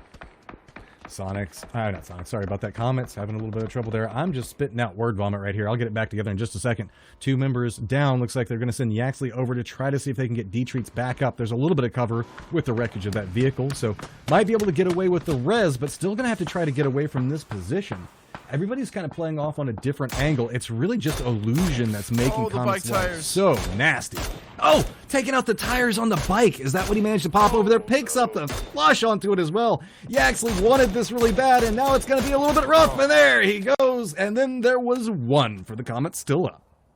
I like the fact that Yaxley went for it. He wanted to get his teammate up, but that position, he needed more smokes down immediately, and he didn't get them down, unfortunately, because of the time, the fact that the other smokes were already running out, and because of that, you know, Comets is actually going to go out very early, down to I think 1 or 2 members left on that team, so very early crippling. And speaking of which, Wildcard is already down 2 players as well. It's only Sharpshot and Pentalol left. No, Penta, be very, very careful. It does seem like he's aware. Somebody's right up there, and that's going to be McCoy playing this. Radiance has a lot of control over this location.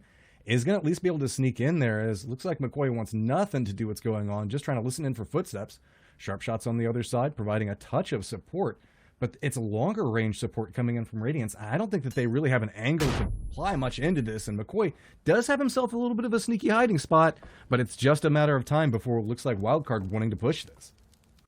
Yeah, they should know, with the mollies and all the grenades going in there, and the fact that, you know, he hasn't been knocked, that there's only really 1 spot he can be, and that's pretty much where he is. Whether or not they decide to push it together remains to be seen, but this is the way to do it, going in for a trade. This early nade, gonna throw it. Not gonna get it, though. Feels bad. McCoy is done for this world. A little bit isolated, but that was an easy pickup for Wildcard. You're wanting a little bit more from him. Looks like they're starting to go after it. It's not a bad start. Ooh, that nade could be huge if it lands correctly. Oh, it's just too far. Could you imagine if that knocked Los? That would have been ridiculous.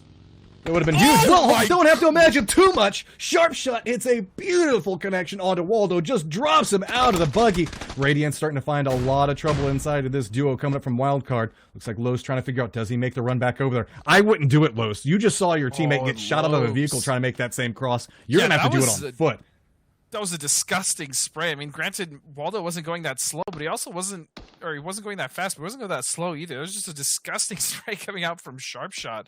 And because of that, now Radiance finds themselves in a 2-man down situation, and in a 2-on-2 with Lobes just kind of happily, you know, peeking up top and seeing what's going on.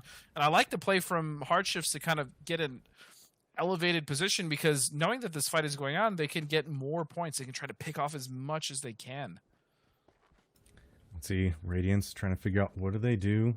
They're aware that they're in a very vulnerable position. Does spot out one, like that from Los, not going for the shots, realizing he was disadvantaged there. Somebody was waiting for him to go for that peek. Zenith Esports has annihilated Elusive on the other side. That's going to be T-Sock. We saw them under trouble just a second ago, finally getting spotted out. Hardshifts were also taking a couple of pot shots back down towards Wildcard as they stopped to do a little bit of reconnoitering, but going to go ahead and continue on their merry way as they're going to head down that hillside and a blaze of fire and glory real quick. I'm interested to see if Hardshifts tries to take the position just above where Wildcard and Radiance find themselves, because that would be a pretty big gatekeep for them. I mean, that's at least 4 points for them to get, especially when those two teams start to cannibalize themselves on rotations. That's kind of the problem for Radiance, too, is they're on the wrong side of the road, so to speak. But it doesn't look like Hardshifts is going to go for that. They're actually going to just try to get a better position in the circle. And I do like, I will say, these scouting practices and these rotation as well. With all the fighting, we haven't had a real good chance to break down what's going on in the circle. Really, we're centered just a little bit north of San Martin. Got a touch of water treatment in it. That's why you're seeing a lot of people trying to avoid the valleys, play up towards the high ground locations, or just carve out any type of building complex that's available that is not San Martin, because that is eating up a huge chunk of positioning right now. Yeah, and we kind of saw it with kind of Pozo circles, right? Like, city endings are just so sloppy, Matt. Like, it's just they're very difficult to play too, because you really have to worry about so many different angles, not necessarily in the intro, like in the beginning, but it's just towards the late game when you have to rotate out of those positions, we have to get out of those buildings, and then it becomes a mess. But looking at this circle, this is actually kind of a mess. There is a lot of unplayable terrain in the circle. This is basically, if you're not set up, it's going to be either a crash or a Hail Mary type play in order to get in, because there's really not that much to play in this circle. If you're a shoot-to-kill fan, you are super excited right now. Circle's been favoring them very heftily inside of this game. Finally seeing it center up, which is where shoot-to-kill likes to play inside of this map, so not having to do a lot of rotations. Also inside the circle, we've got the remnants of Zenith, as well as Exodus, 303, all in pretty decent spots. It's all of our guys out on the edge that are going to have to figure out some way to come into somewhere with really no territory left, just a couple of dips to play. I mean, Fabled potentially here, if they take out Sonics, they can play the backside of the hill where SDK finds himself set up in the middle. And the backside of this is not bad. It gets sketchy once Circle pulls a little north, but they really have to go through Sonics first. And I'm curious to see how Fabled is going to play this, whether or not they are going to opt for the team fight. Maybe they play in late and try to hold off the hill to the west. The issue for them is also that some of that is still actually in, so the teams up there don't have to necessarily get off either. I don't know, but the split from Dodge here, kind of moving over, this gives them a decent amount of control from the north, but as it slowly starts to close, they're actually losing ground as well, and they need to start, kind of looking for their next play. You need to be cautious. We often see northern rotations come into a circle like this, so that's why they keep eyeing what's going on back behind them, making sure that whenever they start to make their approach, two teams just don't sneak up back behind them. Dodge being very slow with it. Nothing really happening over here, but I do like to see the caution, making sure to clear out everything, check every angle. You never know when somebody's hiding out, ratting on the other side of one of those walls, just waiting to take apart your team. Yeah, they have a decent position to play now. I mean, I'm not worried for them right this second, but as the circle does start to close, I mean, they are going to have to eventually crest that hill, and that's going to kind of be the turning point on whether or not they can survive or they're just going to get picked apart. So question I have for you. We saw Oath in a lot of trouble very early. And Profi? I believe so. We lost. They lost the other two members earlier. Remember, off of the rotations that we saw coming into play. Meanwhile, Radiance and Wildcard, they are very adamantly sticking to the fact that this is where they want to stay because neither one of them can move. They're kind of gatekeeping each other out. Finally, Sharpshot trying to move a little bit forward, getting away from Batty Lol, but they are pretty far out inside the blue, and they're going to have a long trek up and ahead of them. Oh, yeah. Sorry, what were you going to ask me, Matt? I got confused with the whole Sonics thing. Do you think that Oath has kind of a target on him at this point? Oh, there we go. Bye, Batty Lol. That's going to be Radiance going out in 12th, but that was a very quick push coming out. The moment we saw Oath get active inside of the kill feed, there was just Zenith coming in to bomb them. Is this something we should keep an eye on? I don't know if it was necessarily targeted. I think if it was recognized, that's a fantastic play. And presence of mind coming out from Zenith, knowing that sharp shot, he's not going to make it. And Illusion is actually going to be the one to steal the kill. It's kind of been no, no, Pinsa trapped out in the blue for so long. He's got himself a vehicle and a rock, but J-Sank is going to make this so miserable. What are you going to rotate from that position? There's nowhere to go. I mean, it's not great, I'll tell you that. Penta's going to have a long road ahead of him. But yeah, just kind of touch back on your Zenith and Oath point. I really do feel like if they are targeting them, that's great. But sometimes that just kind of happens by accident, where I just think Zenith right now is they're just playing aggressive. They just want to get as many kills as possible. And sure, if Oath is in their way and they're one of the teams that they can eliminate early, great. Otherwise, I think they're just trying to enact their game plan, and Oath just kind of got caught in the crossfire. Well, Sonic springs their trap, managing to pick up a couple of kills there, pushing them up to 5. They're going to have to make their way a little bit further north, where they do have Illusion that might be moving into a gatekeeping position, as well as 303 off to the side of them. So those long-range shots coming back over towards Profi as he's trying to make his way in. Circle is pretty small, still favoring back over towards shoot-to-kill's positioning.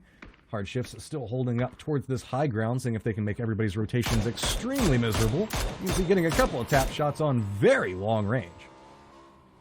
Yeah. what's interesting here is the fact that I think Hardshift's had information on that compound for a little bit, and they opted not to take it, which obviously let Illusion slide in here. Now, Hardshift's is going to have to kind of work for a different rotation point after this, whether they want to crash or not, because this hill is not in. They're going to have to rotate further to the east, which we've actually saw Comets try to do in one of the games, I believe, in the qualifiers, and they were able to kind of survive, but they really weren't able to capitalize on the circle, which is kind of the position that Hardshifts find themselves in right now. Got a runaway motorcycle as trying to go after it. Chuba has to drop down, and it's going to be Sonic Shrimsy taking a couple of shots at him. Profi still looking back over towards 303. Chuba's going to have to figure out how he's going to disengage from this. Don't forget about the fact that there's still Illusion holding down a nice position, going to be able to hold out the Hardshift, so they're going to have to run and gun this. Profi is just using a ton of utility at this point, just throwing down a smoke wall, trying to move forward. Shrimsy's still caught out inside the blue, going to get taken down. That's going to be Profi getting spotted as well. Split between 303 and the Hardshift, so Sonics get eliminated. Yeah, just like that, and that leaves a little more room for Hardshifts to work, but again, as you can see, kind of J-Sank and the other member that he has with him, I believe that's Luke, like, they don't really have a lot to play here. Chuba is also going to kind of send it towards the shack, maybe one of those rocks, but this is kind of a sketchy situation. Now that Bike also being left out, this is rough. This is really rough for Hardshifts. I don't know where they're going to go after the circle posts. This goes back to the fact that we're talking about there's not a lot of space. Yeah, it's very condensed down right now. Everybody's just having to cling to the edge. It's going to be Shoot to Kill having a very strong position right now, right in the center. Just raining down death and destruction on everybody. They're actually the ones taking the shots at Hardshifts from the position that they're playing right now. On the other side of this, we do have Zenith that's playing the ridge up towards the north. It's going to be Dodge. Circle continues to favor Shoot to Kill, but the problem with it is Shoot to Kill is probably pumping out a lot of damage, but they're not getting a lot of kills out of it. I'm going to be honest with you, there's like maybe 20% playable area in this circle. And I would say about 25% of it is owned by Shoot to Kill. Yeah, that's, man, I hate playing this circle. I love watching it, though. I'm really interested to see how these teams are going to kind of slot in. I think 303 has a really good rotation in. They actually will be able to play this for quite a bit, and they may even be able to clear out their north depending on what happens on the east side, if they can wrap that way. But a lot of these other teams are going to struggle for any space, and I would not be surprised if we lost at least like 10 to 15 players. Within I'm kind of surprised we're seeing a lot of teams still. We're seeing a lot of these teams still play very passive right now, not wanting to take aggressive stances. Really, Zenith's location is very, very vital, and you're starting to see it slowly get pincered in. Dodge on one angle. Going to be Clueless kind of holding up. It's going to be Patrick that does manage to find himself a spot. Here comes the Send It from the rest of Clueless, but it's going to be Dodge that has the beat back over towards them. They do manage to get away with at least getting into the position. They might be able to get away with this res, but pistol time, you lay down in the wrong spot, buddy. You can't lay there. That was, yeah, that was unfortunate. I mean, he really didn't have any else about to be go, more but... unfortunate. Oh, look at all those grenades! Oh, look at this! You dodge. Just gotta dodge. There's still so much going off in there. Clueless. No, it's the second team they've wiped with grenades in this game. My goodness, well done. I'll be honest, I was kind of counting Dodge out a little bit in the second day, especially when they slipped down the leaderboard, but. This roster again is proving to be quite formidable, and I'll be honest, I was kind of wrong about them. If they can continue this momentum, I mean, hats off to them. I got to give it up. Good position coming up from Kickstart. He managed to sneak up onto it. Dodge wanting to continue their mad dash towards some type of safety. Do manage to make it over towards the shack. We have 7 teams, 20 alive right now, and everything is condensing around this location right next to Shoot to Kill. That Molotov is huge, though. Grabs in a world of hurt, and there goes Dodge. Goodness, they were cooking. It's throwables, man. Shoot to Kill at throwables. I don't even know how that happened. Great toss, though. You know what that is? STK heard me somehow say that, oh, the new STK, and they're like, sir, please, calm down. Slow down, okay? This is how it's done. Like, that was ridiculous. Siv's putting in some work, up to 4 kills right now. I thought that they wouldn't have a lot of kills from this position, but man, they are annihilating anybody that wants to step up into their territory. Got to be cautious with the amount of ammo use, though. Still sitting on about 150 as we look back over here. Everybody clinging to life on the edge, but Exodus did manage to take over that ridge. Another shift coming up in Shoot to Kill's favor. And I got to also say, Kickstarts, he's in there. He also lives in that same complex, but everybody else is cussing right now. Yeah, and I'll be real. I like the play from Dodge. I mean, they realized that they needed to do something, and so I commend them for that. But at the same time, wow, shoot to kill really are just poised to crush this game. I mean, they should be, for the most part, running away with it. I think the only contention here is what happens between 303 and Exodus. Whatever team can basically take control of the north side of the circle, which is kind of that hill leading up to the compound that SDK is in. Otherwise, Illusion is in a really rough spot. I still think 303 is in a rough spot simply because they're about to get pinched by Illusion, and Exodus is really kind of in the driver's seat right now. We got some crates coming down that, oddly enough, could be used for safety at some point. There's not a lot of terrain to play right now. Illusion's coming back behind 303 like you were just talking about, but shoot to kill gets the angle back onto D-Rich. 303 is trying to find the angle onto it as still more smokes are coming down. Finally, do spot out where Illusion's at, but Lush is in a lot of trouble right now. Last one up for his squad. In between two different squads. The only benefit is that Exodus is no longer really looking this direction, still wanting to make sure that they defend down on their ridge. So it's Lush trying to figure out where the push is going to be coming from Illusion. Slow creep coming up from this. Looks like Free Me Please doesn't want to have anything to do with it. Instead, running back over towards a hay bale that might be the little bit of cover that Illusion can find. Yeah, this is looking very dire for Lush as well as the rest of Illusion, and now it's realistically STK versus Exodus. Once Exodus gets this recovery up, I think the teams here on the south are going to basically kill each other. Kickstart is still very much, though, a potential wild card in this fight, whether or not he is going to show himself early to get a few knocks, maybe cripple STK, or maybe he goes the other way and gets some knocks on Exodus. But he could really sway the fight going into this kind of last couple circles, and also, I guess we'll just have to see what happens. We saw Kickstart manage to sneak up there. I'm curious if we've seen any shift from shoot to kill to try to defend the angle that he approached from, because it looks like Vegas might be contemplating making the same move. Shoot to kill isn't very careful. They could find Exodus just coming up right back behind them, and oddly enough, it'll be Kickstart that's having to defend them. I'll be honest, it would be super unfortunate if someone threw a grenade in there trying to get one of the members of SDK, but they just get Kickstart instead, like that. Oh, I thought you were going to say like something getting thrown there up in the shoot actually, to kill. he pops out. Yeah, he takes down Luke. Luke. The angle back over towards Luke Tell. Flushes him out, and that's also going to be a quick push over towards Lush. I like the use. You can see Illusion heard the firefight happening with shoot to kill, use this opportunity to run back over towards that dip. Now Kickstart in a little bit of a trouble spot right now, has to duck back down to try to get some meds up as Exodus is still looking back over here. Exodus has no idea. This is not a member of Shoot to Kill, so they're trying to be as cautious as possible. Meanwhile, Sib's still looking back onto this, trying to get a little bit more information, but Exodus right up next to the edge of the circle still has that terrain piece to play, but Illusion might creep back over onto that angle and really surprise them if they're not careful. I mean, they're in right now. They don't really need to move, and the threat of being shot from the SDK compound currently isn't really there, because the only building that may have, any line of sight on them is the one that Kickstart just burned in. So no one's currently in there. They might be able to kind of sneak in and survive. And I'll be honest, I kind of thought Illusion was going to get cannibalized by the edge of the circle there, but they are surviving. Let's note that Oath did go out very early in this game. We've seen them always manage to pick up a couple of points here and there. Back behind them, it was going to be Shoot to Kill in a good position, trying to rack up a huge game. And it looks like they might be picking that up. Taylor J does spot out Free Me Please. Going to go ahead and get the down and should be bleeding out in just a second. Nah, decides to go ahead and go for the flush. Looks like this is lining up to be Exodus versus Shoot to Kill, with a little bit of a tap coming out from maybe if Ranger wants to go for something. But I think Taylor J knows exactly where he is. The backpack gives him away. And there we go. Now 2 teams up, and it's going to be 4 members on Exodus pushing back over towards 3 members of Shoot to Kill. Oh, good tap coming out from Halo, though. Nice shot from Halo. He's a nutter, man. The kid's really good. This is what I was talking about, this fight on the north. Yeah, the fight on the north with Exodus and SDK still holding the compound with... it's kind of an advantage to SDK as far as where the dot is, but I don't think Exodus is too far off. This really could go either way. It just depends on who's going to be hitting some really nice shots, getting really good angles, and cleaning up the other team.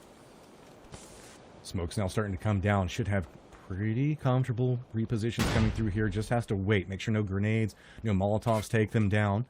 Wait in that moment. And that is a lot of utility being used. Alo's high point position could be big. It might get him a little bit more up over those smokes, but it is so dangerous to go with. You can see Purdy Curdy repositioning back over next to Civil. So Uncivil still looking back on that spot. Are we going to see a peek out coming from Alo? Is he going to get the information that footsteps are approaching?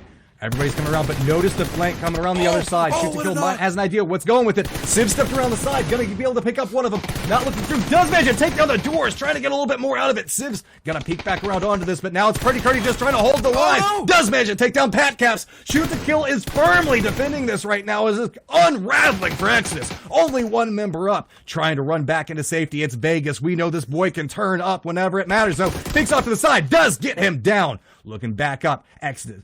Got to be cautious with it. Slows down. Pumps the brakes. Taylor J's about to bleed out. See Civ looking on the other side. Now, it is a 1v1 between Uncivil and Vegas. Vegas has the time to get the meds up, but Civ looks like he's just a touch closer towards the center of the circle. Yeah, and this was a really crazy, really awesome fight to watch. Great shots and peaks from both teams. And now it's just down to a 1v1. Purdy desperately trying to crawl somewhere we can get some information. I'm pretty sure they knew he was at the top floor there. Civ getting a new helmet. But with an AUG and an AUM on Vegas, that's a tall order. Still fairly healthy level 3 helmet. Vest is a little bit in trouble. Goes for the... Oh. That's going to be a lot of information being fed back over. So now Purdy's going to have an idea. And there it Get is. an idea what's going on there. Yep, Civ manages to pick it up. 14 kills. Good performance coming out from the shoot to kill guys. Talking about the fact they needed a big game. 24 points. Going to give them a lot to catch up over towards Oath. Yeah, I mean, we did say that, shoot to kill is definitely a team, even when they're behind, that can come up very quickly. And with Oath going out early, I mean, that's a huge boon with a 14-kill win. And I also just want to point this out as well. It's the fact that Shoot to Kill had center of circle for quite a while. You know, a lot of teams have had circle when they've won as well, but it's really the way that they kind of came out and really squeezed as many kills out of that circle as possible. And that's the difference between the way, Shoot to Kill has won with, center circle as opposed to like some of the other teams that have had center circle and really didn't get that many kills at all. So very well played to them. Obviously that position is a little different as far as getting this, squeezing the extra kills, but even still, man, well played. Well, they're squeezing them out with Molotovs. I'm still in awe of that toss to take down two people at the same time and still let them hold on to control, because think about how much different that would have been if Shoot to Kill had to constantly be monitoring what was going on at that shack. That would have made 100%. their life so much more difficult as all these pushes came along the ridgeline. So beautiful play coming up there that really bought them a lot more space, control, and a ton more kill points. Yeah, I agree. I mean, I also want to give a shout out to Zenith, who really was just looking for kills. They were taking fights wherever they could, and they got a good amount of kill points in that round as well. Kickstart even surviving quite a bit longer than we kind of thought he would as a solo, just under SDK's nose. He was able to flush Luke, and that also almost turned the fight into Exodus's favor, who had played well and got quite a bit of kills as well. That was just a really, really exciting Miramar that normally doesn't. It's usually not as action-packed as it is from start to finish. True. That was one of my favorite Miramars of this tournament so far, easily. I'm not even going to lie. I wasn't ready. I was like chilling back. I was like, it's Miramar. There's not going to be a lot of action. Suddenly everything's going off. I'm over here like stuttering over my words like I'm having a stroke because I'm like, oh, crap, there's a fight that's happening in Circle. There's another fight that's happening in Circle 1? What the hell is going on? But I mean, big performance coming out from a lot of our teams. I know that everybody's excited to see what's going to be going on. Shoot to Kill coming back to performance on Miramar. I know our analysts want to break this down, so we're going to go ahead and throw it over towards Toffees in the game. Take it away.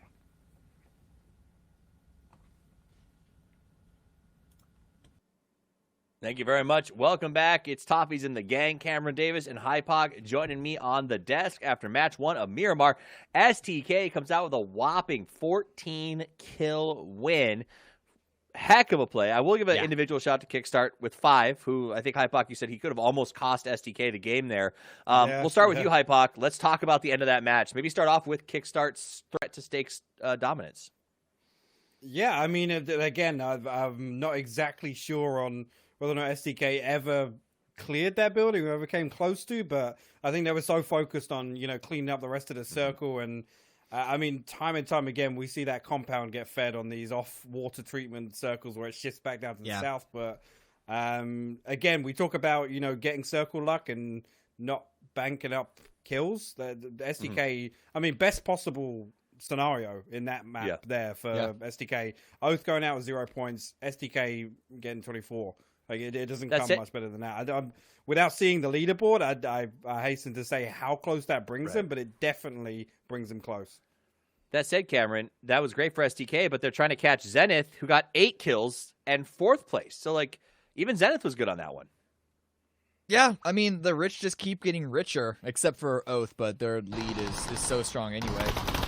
Well, let's see how they got rich. You know what time it is, Cameron? Highlights! Highlight? I can't. It's not the same. You used to enjoy doing Anyway, yeah, no, this was really good, though. This approach here by Dodge, all of those nades, great to see, but as we, of course, remember, it was not long-lived. This was absolutely insane. Uncivil throwing that from the garage is probably one of the best Molotov throws I've ever seen. Look at this. He's going to say it's calculated. He's going to say it's calculated. I mean, it's a beautiful throw. But wow, that's the best Molotov double kill I've ever seen. But as looking at where the position of all the teams are on this map, you heard Godspeed say that he absolutely hated playing this area of Miramar because of the strength of this particular compound. It is probably, I think, one of the worst in regards to having to approach it. Yeah, and I think actually Exodus's position is the only spot that really counters it.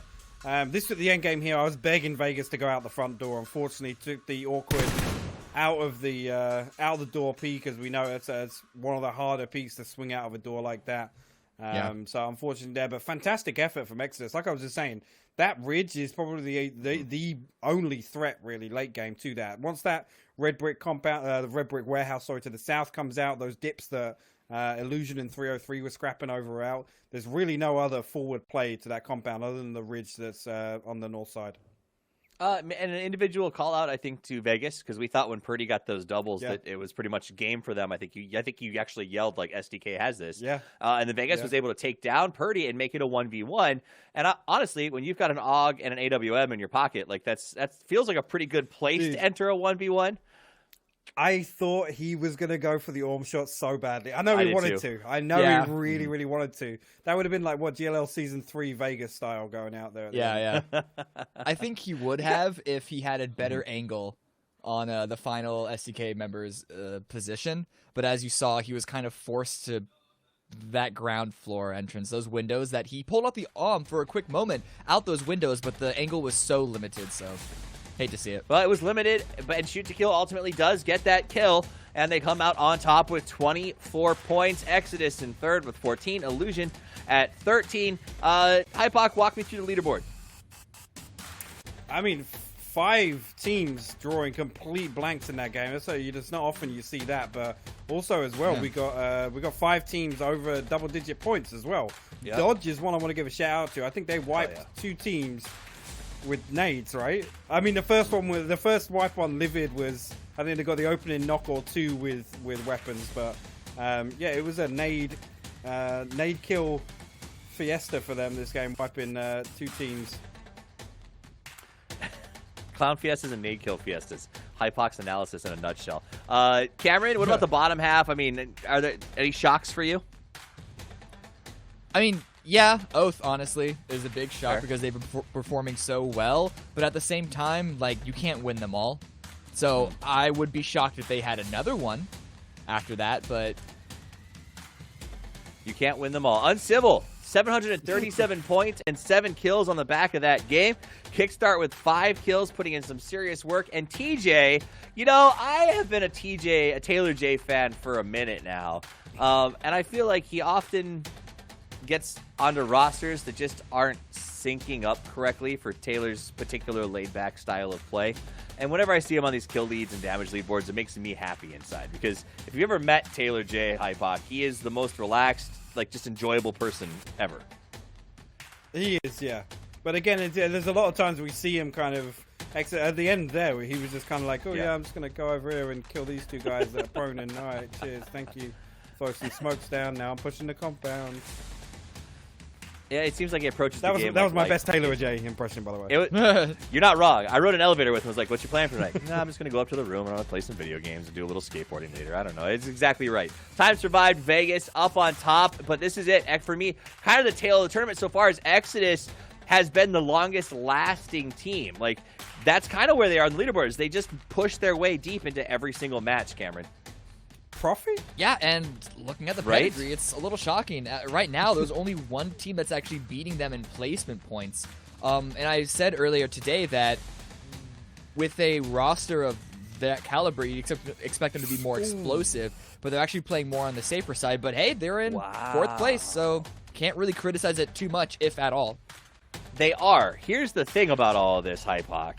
When we started to talk about Oath earlier today, they had a massive lead over even 2nd place. Shoot to Kill has surpassed Zenith, and even Zenith is within striking distance of Oath, but STK is really, I think, making Oath start to sweat a little bit.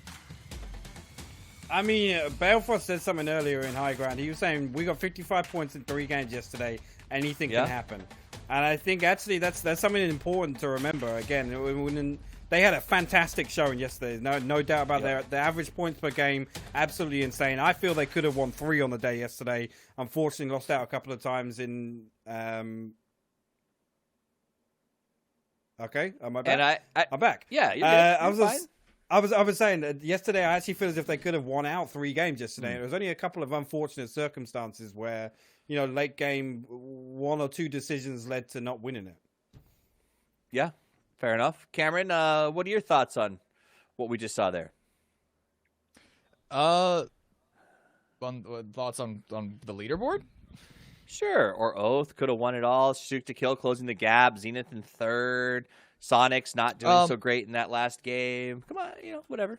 You said the Sonics aren't doing that great, but after hyping up in the last game, and Zenith for being in the last game, sure, but neither was Oath. Ultimately, you can't just look at a single round. You have to look at the entire day and the entire tournament. And I think Oath are still looking incredibly strong. Listen, I only just this morning jumped on the Oath bandwagon. I'm not jumping off that easily.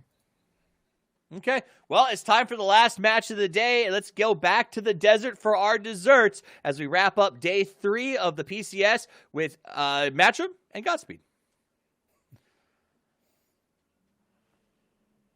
Hey, everybody. Well, we had one hell of a barn burner for our first game. I cannot wait for our next one.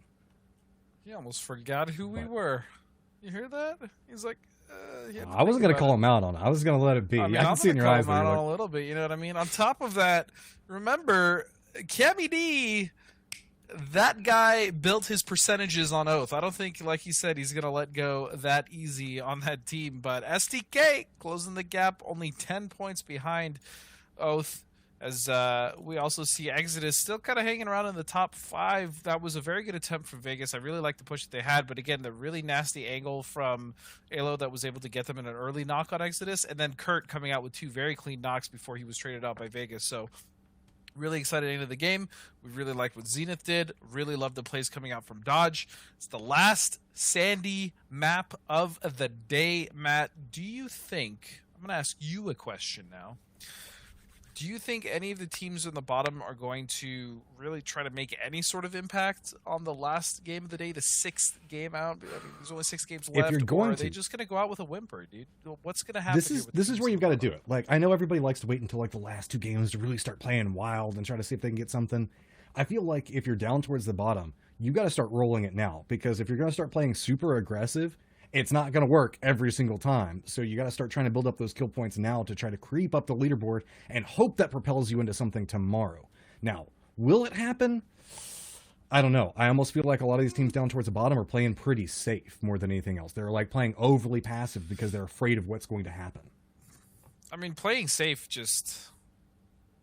it's just not doing anything for them, right? They're not garnering any points at all. They're continuing to just kind of sift at the bottom, and to be completely honest, it's not helping them. At the very least, my advice, I guess, if I am to give advice, is if you're on the bottom of the leaderboards and there's kind of no recourse to actually course correct and really get the points that you need, use the last 6 games of this competitive environment facing the best teams in the region to start figuring out what to do for the next event. Like, even if this event was a wash, you still have time to figure out, what you want to change, what you potentially may work. Basically, I'm not saying treat this as scrims, but treat this as a environment where you can start to really improve on the mistakes that you're making. So, I mean, use it to step up to the next level. I mean, you got the opportunity now to where you can try to pull off something big. See if maybe you can take a couple of fights. See if you've got some strategy that you've been holding on to. Try to bring it out. But with this, we are moving into our last game of the day. It's going to be on beautiful sandy Miramar. We've been staying up towards the north today, but we've been seeing a lot of southern and eastern circles. Let's hope maybe a little bit more of a centered trend continues, because I believe a lot of the Shoot to Kill fans would absolutely love that. But I know you've been talking about wanting some evil circles. Where you want it to go, Godspeed? Oh, I want this bad boy to end on Los Higos, dude. If I'm being honest, I want this to shift all the way south again. Another even plane, though. I mean, these guys have been. I'd say the plane paths for Miramar haven't been too wild or wacky. Most of these teams have been able to go where they want. I don't think. It's funny. I believe I was talking to Poro the other day about it. You know, outside of the cast, when we were animalizing.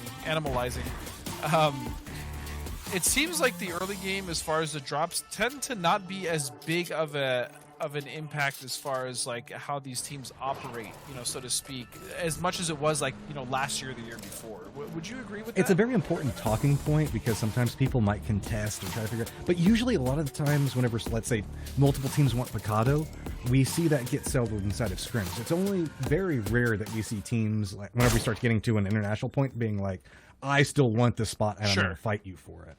Sure. I mean, it matters for rotations too, right? Don't get me wrong. Obviously, a team that's in Picado is going to have better rotations for the most part, all around, as a team that, you know, loots all the way up in Campo. But realistically, I feel like the meta has really come down to decision making and rotations, and what compounds or positions these teams are splitting.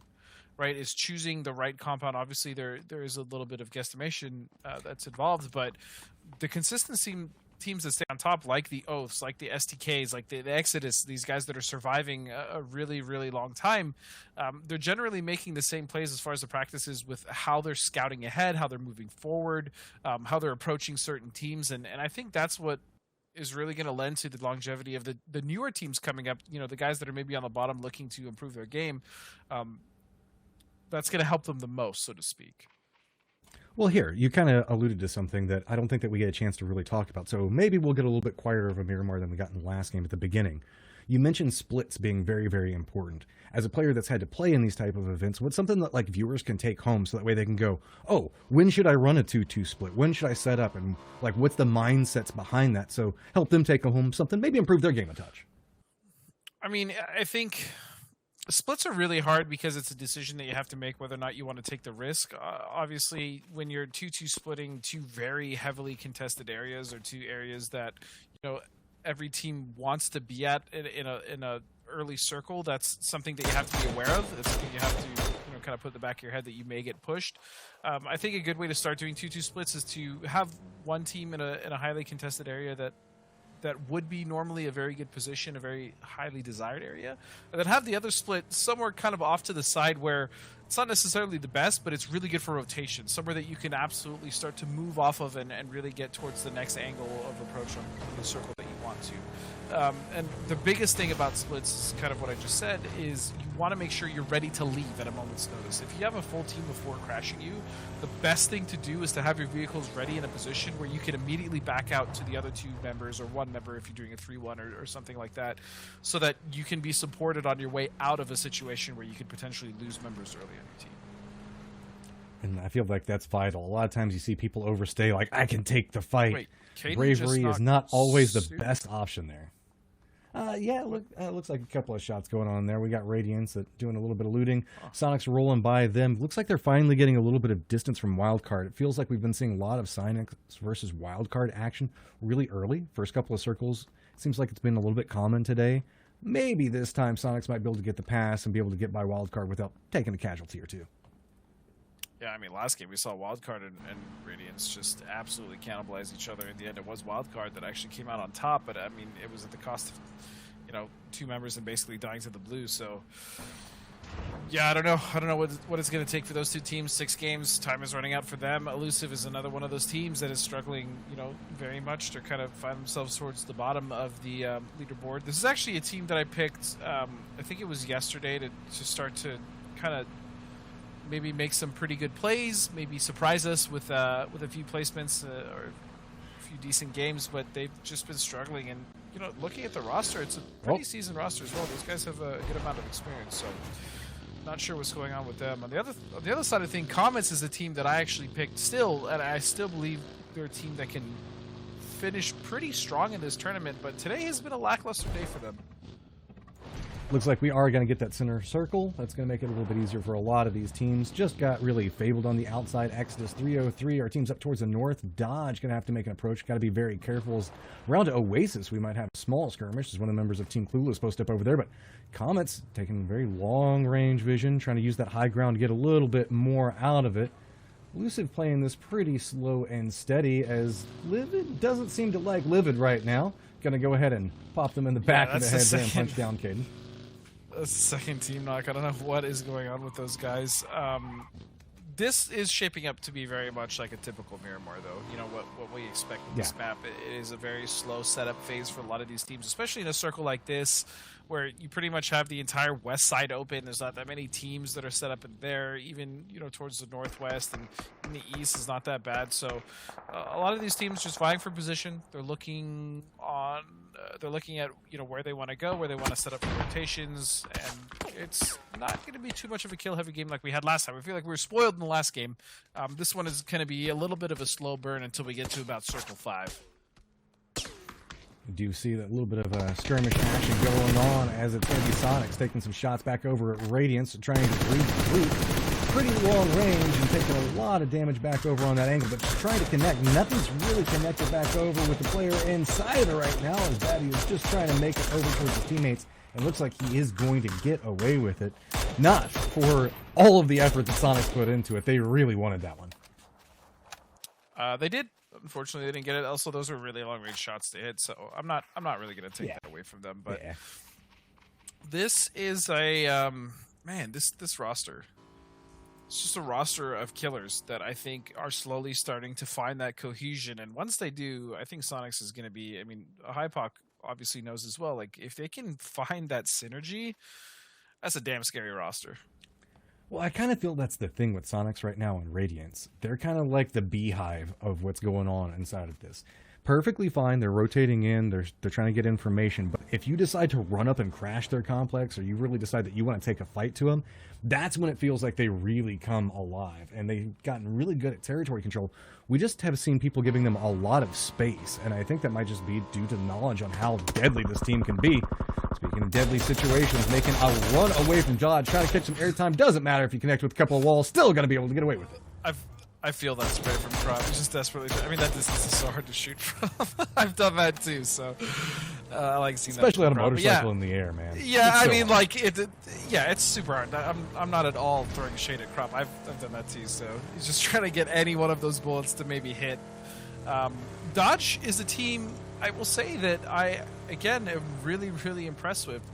They kind of started off fairly strong in the first day, and then they really slipped up yesterday, but they're bringing it back, and that's kind of a mentality shift that I wasn't sure if they could do, if they could really kind of reset the way that they have, but, they've done it, and so far, they're starting to show that maybe not only this event, but in future events as well, so I like what I'm seeing from Dodge.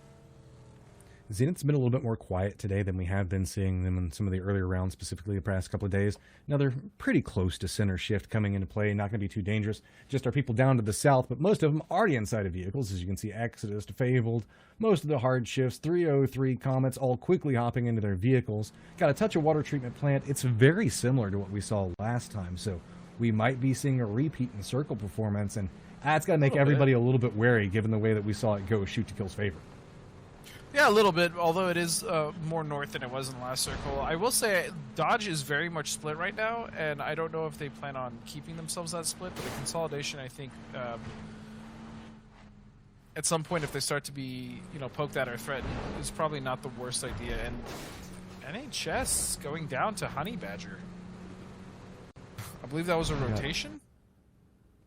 That wouldn't surprise me at this point. We've got a lot of dangerous rotations that are starting to come into play. We've only had really one death coming into play right now, as 63 players are still up.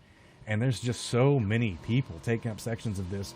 As we're condensing down, there's just not a lot of save points to play, especially towards the center of the circle.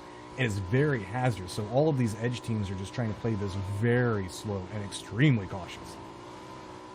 Yeah, and on top of being kind of talking about the center of the circle, oh, Luke. The mountainous area, like the hill around water treatment, is only really playable from like 2 or 3 positions. Even though it seems like it has a lot of ridges and little nooks and crannies, it kind of doesn't. So if this starts to center up more towards there, I think it's going to be a little bit of a bloodbath towards the water treatment area. But we'll see. You can see the Exodus trying to set up right now. Got to be careful. Oh, don't want your teammate. Wait, what are you doing? Relax. Wasting meds there, Taylor J. Poor Venerated. He did nothing to deserve that. All right. Well, right next to them is going to be Oath. That's going to be posted up off to the side of this. They have to be very cautious. It looks like, I believe it's Fable that's going to be in a potential point. Hold them out as well. So no big rush coming in, but a lot more teams playing around San Martin than we saw in the last game. As really everybody was giving a lot more space. Yeah, I don't know if I really like playing around San Martin in this, because I feel like it's easier to get into San Martin than it is to get out. And that's just kind of the case when it comes to cities in general. I agree. But I mean, leaving any city just feels bad once it has to happen, you know? Yeah, it's awful. And again, this circle is a little more north than it was in the last game. It very well could shift the same way it did before, but I think hedging your bets this early on San Martin isn't the greatest idea. But at the same time, with the way luckily the teams are spread out, I don't think it's going to be too much of chaos getting out. We'll just have to see if it ends up shifting towards the city or it indeed starts going a little more north. We still have a lot of dead space to be played inside of this, depending on how these circles go. And that's why we're seeing a couple of teams moving a little bit more aggressive towards center, hoping the fact that they're not going to have to rotate late. As 63 up, mentioned it a second ago, that is just dangerous. As Dytek looks over this angle back towards Elusive, takes a face full of bullets, decides to drop back down, throw some smokes, and try to get those meds back up. But this is a precarious position to be playing from this early in the game. Yep, and then I think just to my earlier point as well when it comes to San Martin is the fact that you're in luckily it does actually kind of shift towards that way. The fact that it's in a bowl, oh my goodness, Zytec. That buggy. Yeah, he was like, I just want to drive 5 feet, loses tires, takes a ton of damage, has to jump out. The helmet's messed up, vest is almost gone. Yeah, it was a very risky little 5 feet to drive. But yeah, I mean, the other issue with being in a city is the fact that you're, especially in San Martin, you're in a bowl, so you really can't see any of the other circle, right? You can't see anything else going out. So, I mean, that's the risk. I'm sorry, just kind of go Look back at the teammate support coming in back over towards Dytek. Beautiful tosses on those smoke grenades should give them a little bit of wall to work with. Hard Shifts has opted into playing towards the high ground. They want all of the information, and they want to try to make everybody else's life miserable if they do have to move. But as you mentioned, we saw just a second ago, San Martin starting to get pretty populated. It seems like the new popular place for everybody to start moving, and with good reason. There's not a lot of other good options left in the circle. Yeah, I mean, like I said, if it does shift there, I think it's easier to get in than it is get out. So a lot of the teams that were already there are going to feel comfortable. And the teams that are getting in should relatively find some space within the city. But it will start to get a little too crowded quickly here as we go into the next phase, in Phase 4, as these teams start to really vie for positioning within San Martin.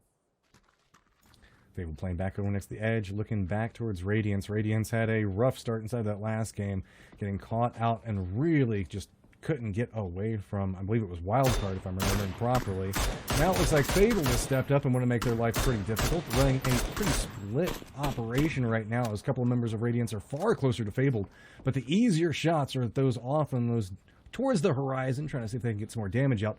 Do note the Hardshifts are on the other side of that wall, or I should say section of mountain there, but don't really have an easy path over to it, so they're not going to be able to third-party this too efficiently just quite yet.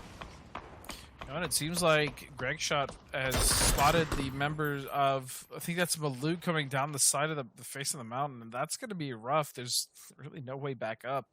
And a full team of Fable looking at him. Meanwhile, it looks like Illusion trying to hold the top of San Martin here.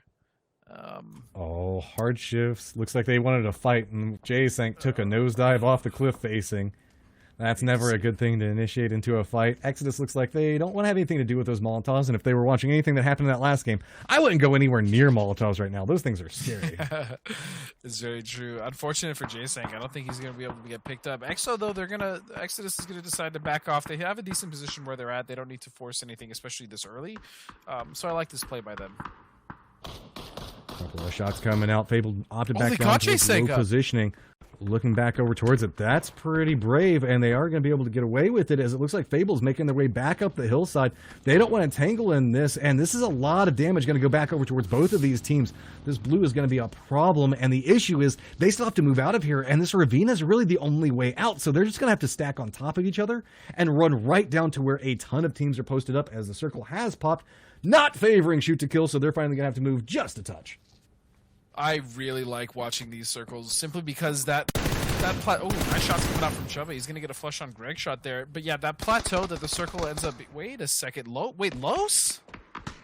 He's still there. He's wanting to do some work here. Does spot out Hella, gets him flushed out as well. Lobes is running back over on this path. How did he get there, Matt? In the middle of two separate teams there. Solo? What? Remember whenever we saw it was Fable taking shots at some of the teammates? They ran off. They left Los behind, and Los now has a bone to pick with them. So now Hardshift's slow creeping up onto this. Not a lot of good terrain pieces to play as they've got to climb the top of this hill. Fable might have a sight line back over towards him as well, but Los is just perfectly fine, making everybody's life miserable that's around him right now. Maluk takes a beautiful shot just to ruin Fable's day, and they go out in 16th place. Nutter butter, dude. That was such a clean shot from Luke. That was love to see just it. sexy. Hate to see it if you are on the receiving end. Love to see it if you're Luke. Well, it's still continuing on. Maluk just narrowly misses spotting out Los, as Los is leading the way back over towards the safe zone. Got a couple of solos just scrambling their way down this hillside, hoping that nobody's looking back over towards this angle. I think that Los might make it. He did manage to find a vehicle, and Los is just cutting out of there. Now Maluk has to run down, and we just saw shots going back after Los a second ago, so we know if Maluk sticks on this path, he could have some hardships in front of him. Yeah, that's going to be a very interesting situation for Luke to get out of. I respect it, Livid.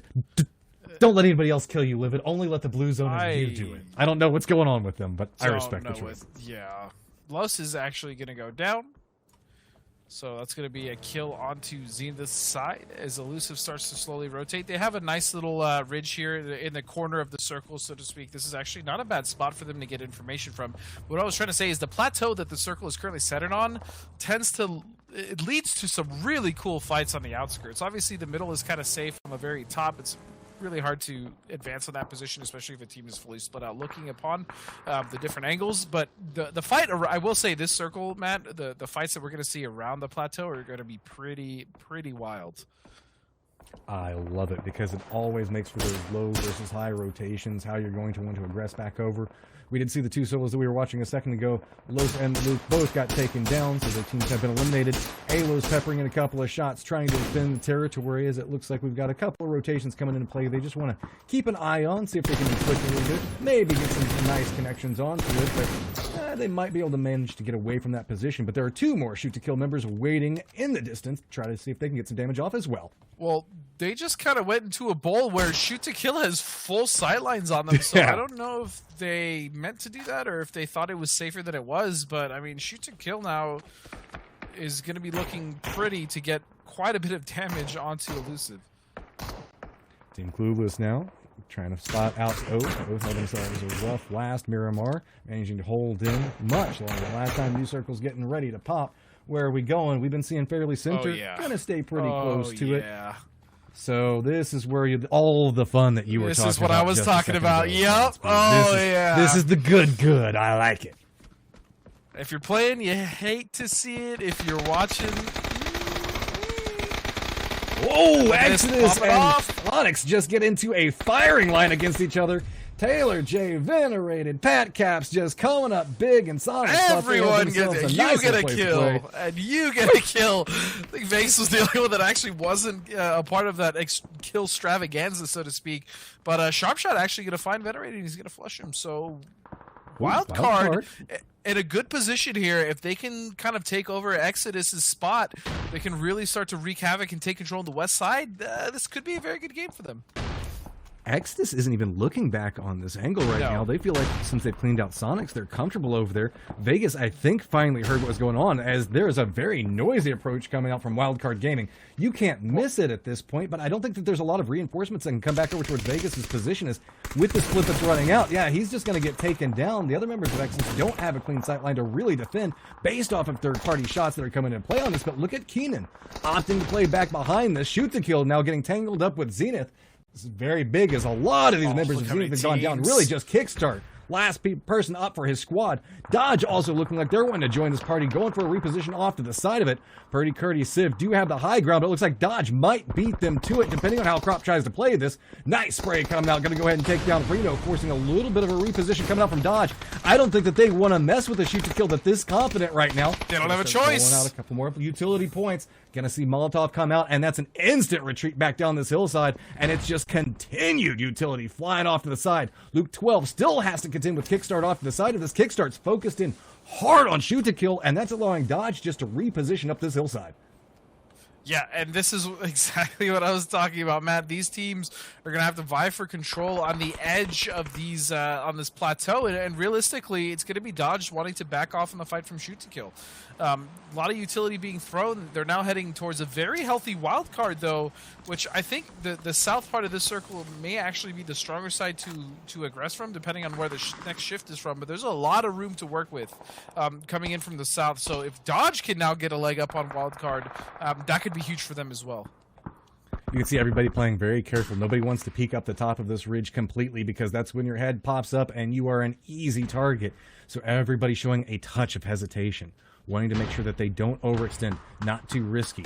Shoot to kill, still looking back over towards Dodge, but it's going to be Wildcard that does get the down on the Finna. Good toss coming out from Honey Badger, going to connect over towards its Crop, and a lot of trouble. Reno's still just trying to hold back behind this, but Wildcard slowly aggressing up. You can see playing that low position, trying to see if they can find an angle for this. And it's going to be Luke 12 now finally coming alive. Has managed to meet up with the rest of Shoot to Kill.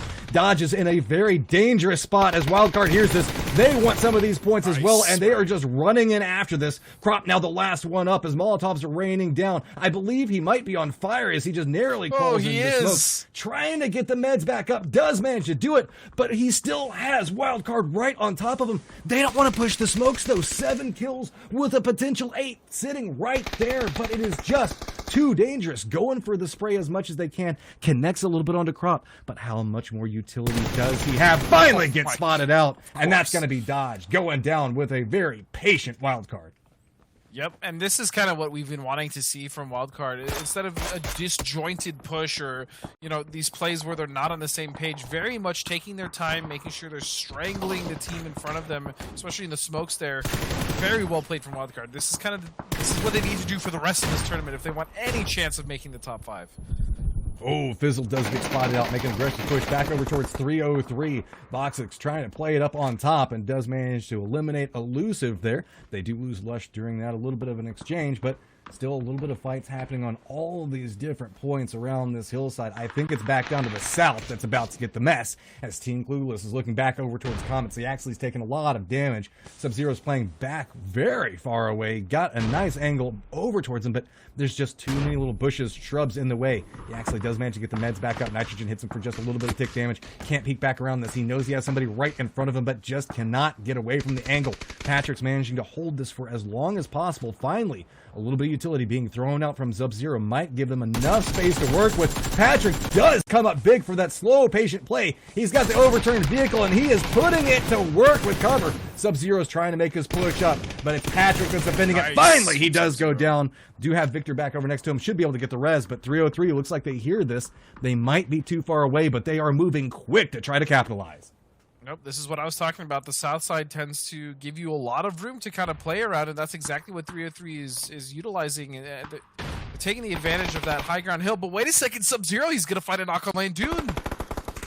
Let's go, Sub-Zero. He's standing with the line right now. He's doing a lot of work for his team. Has to drop down. Landun does go down as well. So D-Rich, Voxic starting to make their push back over. The blue coming up right up on top of them. Are D-Rich and Voxic going to choose to continue after this? I don't think that they can. It's a little bit too risky. It's too wide out in the open. And you can see Comets have themselves a nice bit of hillside that they can play. Give them that cover. I mean, you can make the Hail Mary grenade, but It's just a wing and a prayer at this point. I say this as Yaxley moves a little bit closer. He's looking for it, and the grenade goes off right in his face, and he goes, nope, I don't want anything more to do with that. Going to push back away from it.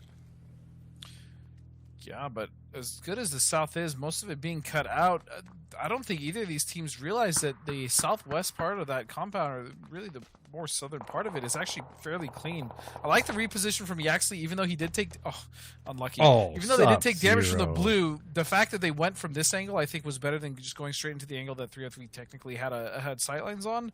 But Sub-Zero going down, maybe not enough life for not realizing it. McCoy. It's going to cost him He's a in a little bit of time. trouble. He's got some Molotovs coming after him, and it's going to be the shoot-to-kill boys that are wanting to throw the throwables inside that shack, trying to get a little bit more space. Does hit a headshot onto Alo to force him away, and Molotov's also going to buy a little bit of space. But right now, it's all about Radiance's McCoy. He's the last guy up. He's been in this shack for a long time, and shoot-to-kill looks like they're thinking about displacing him, but have to be careful. 303's reposition might put shoot-to-kill in their line of sights. Yeah, it's... Oh, the vault out is pretty good to be able to hit the shots. He does nice shots. Beautiful stuff. Purdy curds. That gives shoot-to-kill control over almost everything to the north. They got the last round with a huge amount of kills. They don't have the complex this time, but they have a lot of easy paths that they can make back over, depending on how 303 opts into playing this. Wildcard, holding across from them, also going to start their move in just a second, but Purdy Curdy looking back over here. I think he has an idea that something could be happening. He had to hear that fire fight just a moment ago, but D-Rich is waiting. Shots come back over. Good connections onto him. Spray is going to come up. That's one of the members for 303 down. Now it is just Voxic on the other side, doing a little bit of peek. And no, he says no peek on that. Runs away and wants nothing to do with what's happening over here.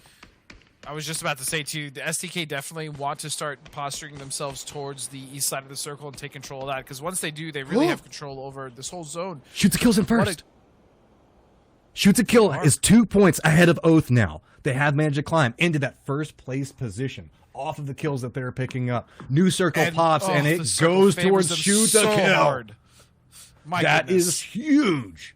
They might be able to buy another huge victory with this one. They have been fighting across that northern hillside for so long. Wildcard opts into an early reposition. Between Wildcard and Shoot to Kill, if you have to move in the circle in a second, it is going to suck. Yeah, it's not going to be great. It's really not going to be great, as these teams are... really, Shoot to Kill has such a stranglehold on the circle. I mean, there's really not a lot of room. Yeah. Dude, it's... I mean... The plane really is like the only cover, and even Shoot to Kill can take advantage of that. It's just this compound. Is the circle going to shift out? Is it going to shift away from the compound, or is it going to shift towards STK? Actually, this is the last circle, I believe.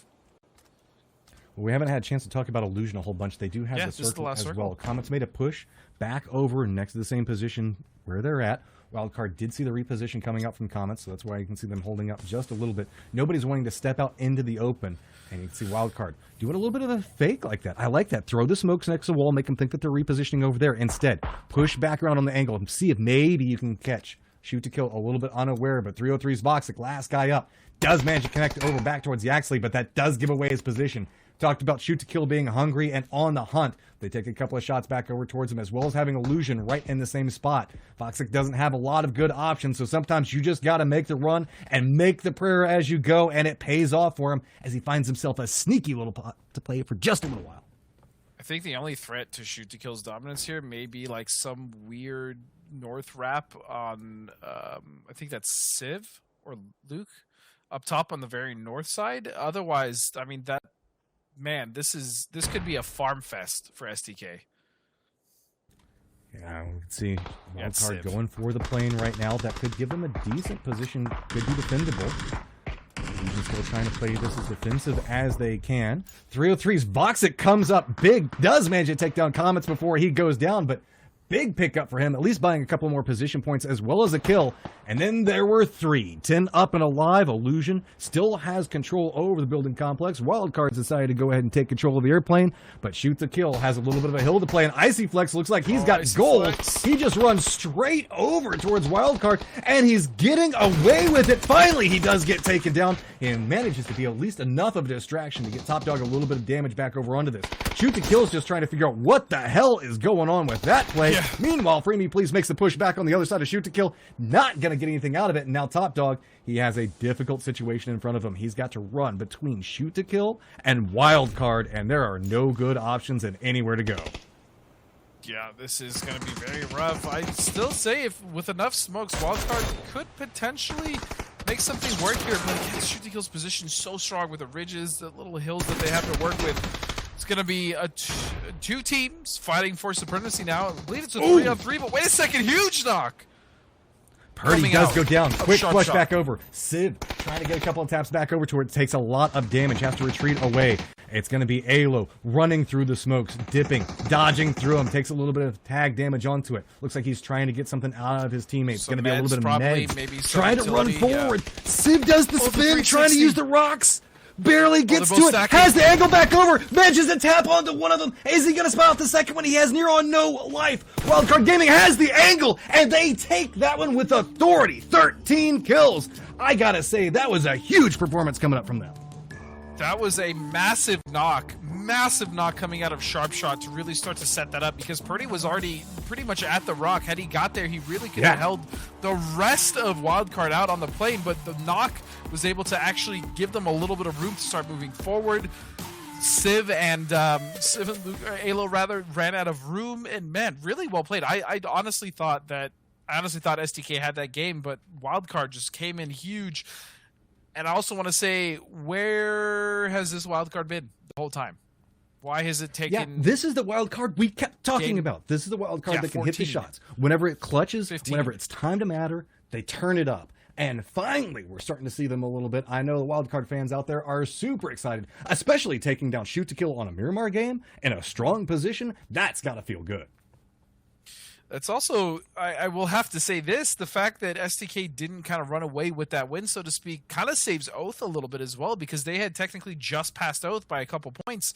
And now with Wildcard winning and kind of taking the points from the bottom of the leaderboard, that's really big for Oath to try to catch up. But in the end, it is STK that's able to pass up the Oath roster, the Oath team that we have been talking up so much over the last 2 days.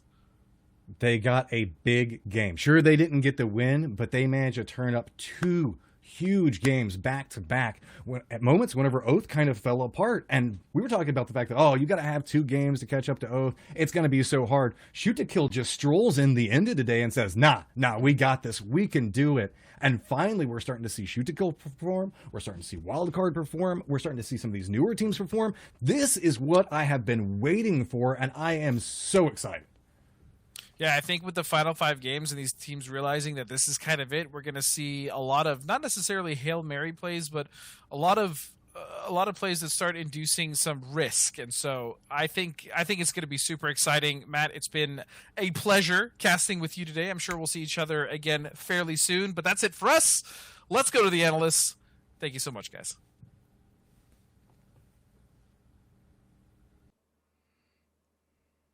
I want to say it was a pleasure for us to listen to you guys cast those last 2 games of the day. I'm excited to see what tomorrow brings. Big shout out. The last game we talked about Kickstart getting those 5 awesome kills. This time it's his old partner in crime, Sharp Shot, that put 7 down on a great victory from Wildcard. They, they've been missing Hypoc, and here they come at the end of the day with something to say. I mean, it's nice for them to show up on day 3, right? No, that's the house. But that's that end game play is that for me is where the expectation is for that wildcard roster personally, and that's how. Yeah. I don't want to say I want to see him perform every single game, but that's where the expectation is for me. Again, a couple of roster changes to account for, but again, you look at that on paper, that's an insane roster. They should be putting out numbers, but suffice to say, it's absolutely fantastic to see them get a win in that fashion on day 3. Cameron, any thoughts on the end of that game? It was just a very exciting end, and it almost looked like it could have been another SCK victory. And they just, I don't know where they are on the full leaderboards, but it would have been an even stronger position for them if they did win it, but still a good hold by Wildcard. Let's look back on how this match played out. Highlights! Yeah, they were fighting the whole time. They already have 8 kills at this point.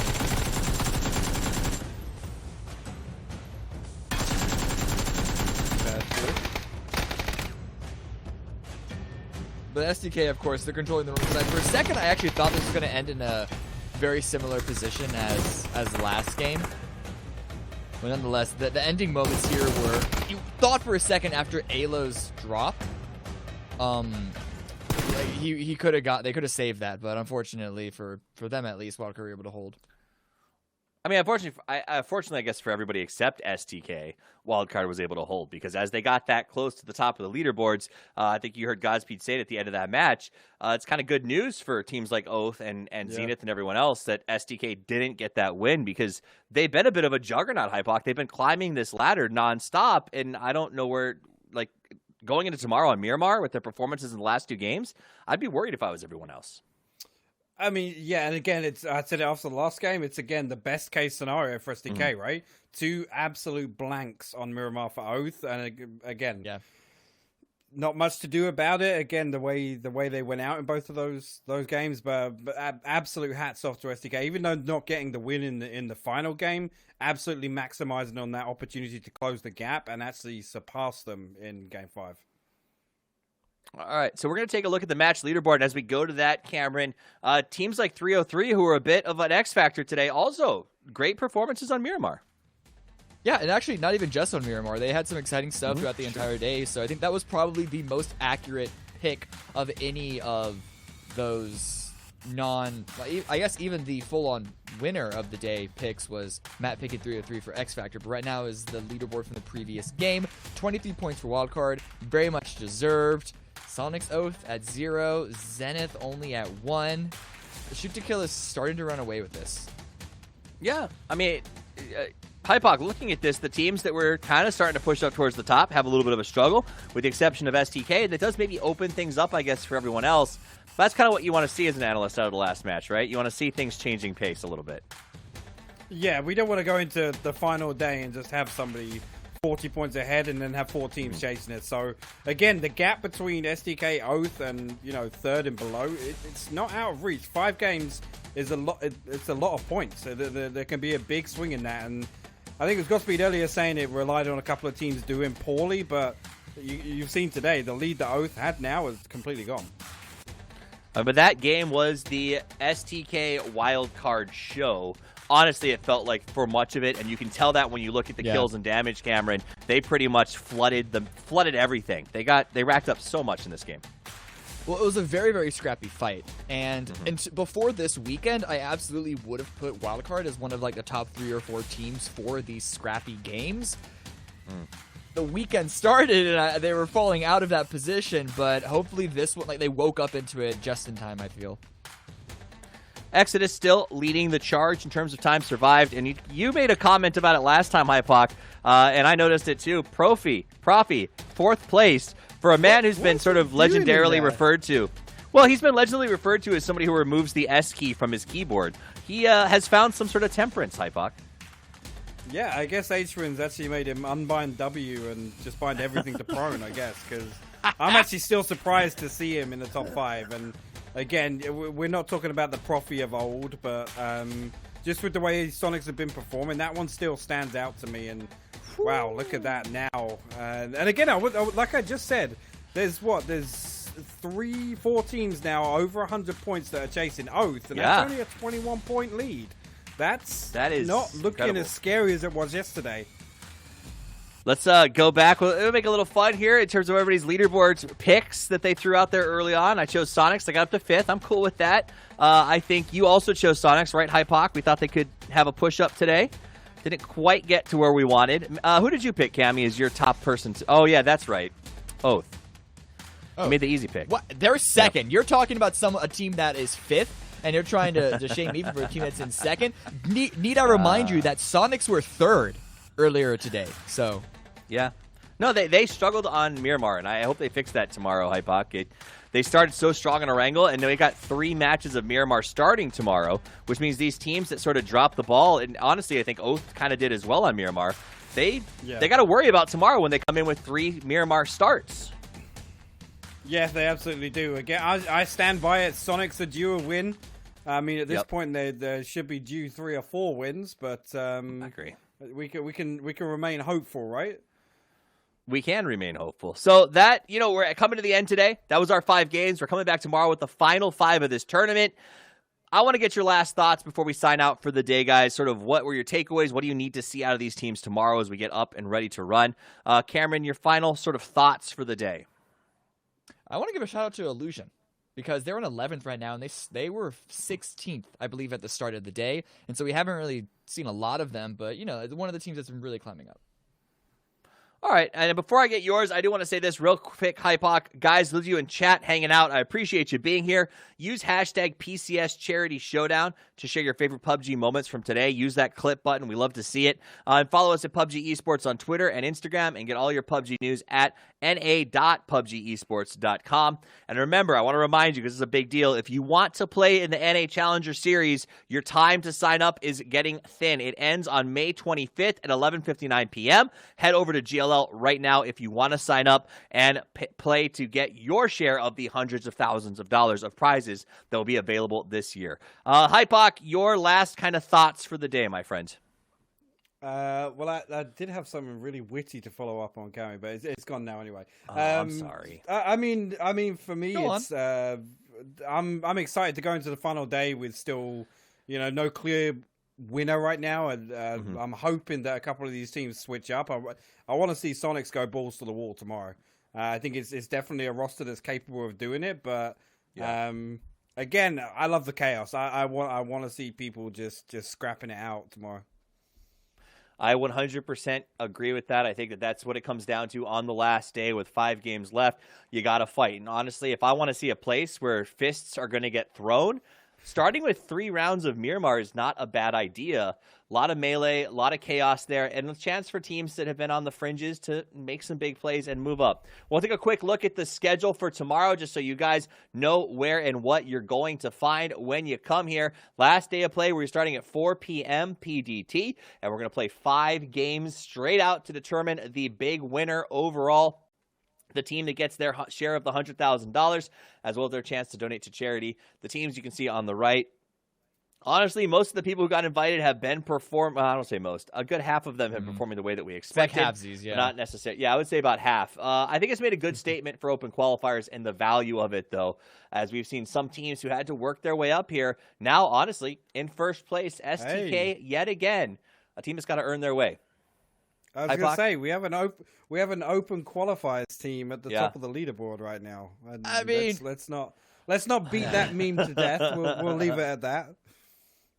I mean, they're an open qualifier team because of their failures in the past. They unfortunately, and you don't want to beat it to death, but the reality is they dropped the ball once at a very important time. And as a team, that's a monkey that will continue to haunt them until they can win something like the Charity Showdown. So I'm excited about it.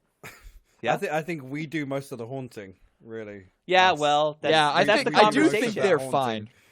Berlin was canceled. Like, they didn't actually miss out on anything. Well, yeah, that's true. They missed out on the ribbing that they would have got at Berlin had we been there to talk about them not being there. But no, that said, they're performing well. They're a great roster. I'm glad to see them doing it. Oath, these guys have really stepped up. I think that they were really underperformed at GLL, but hey, they've proved to us that they've got what it takes to go the distance. Yeah. A young team around a Wolf who is not a old player. We keep calling him the old man. He's not. He's actually very young. But I think it's that demeanor that he brings to the team of sort of adulthood or maturity that has been working. Beard. So I love the idea of imagining a team with Wolf on it that wins a championship, and it seems like we are on our way there. So guys, I don't have a whole lot more. It's been a wonderful day. I appreciate all of you who choose to spend your day with us, from myself, from Hypoc, from Cameron, from Matcham, from Godspeed, and Porosaurus and Clover coming back tomorrow. Happy birthday, Fuzzy Seal. We'll see you guys tomorrow. Until then, play more PUBG.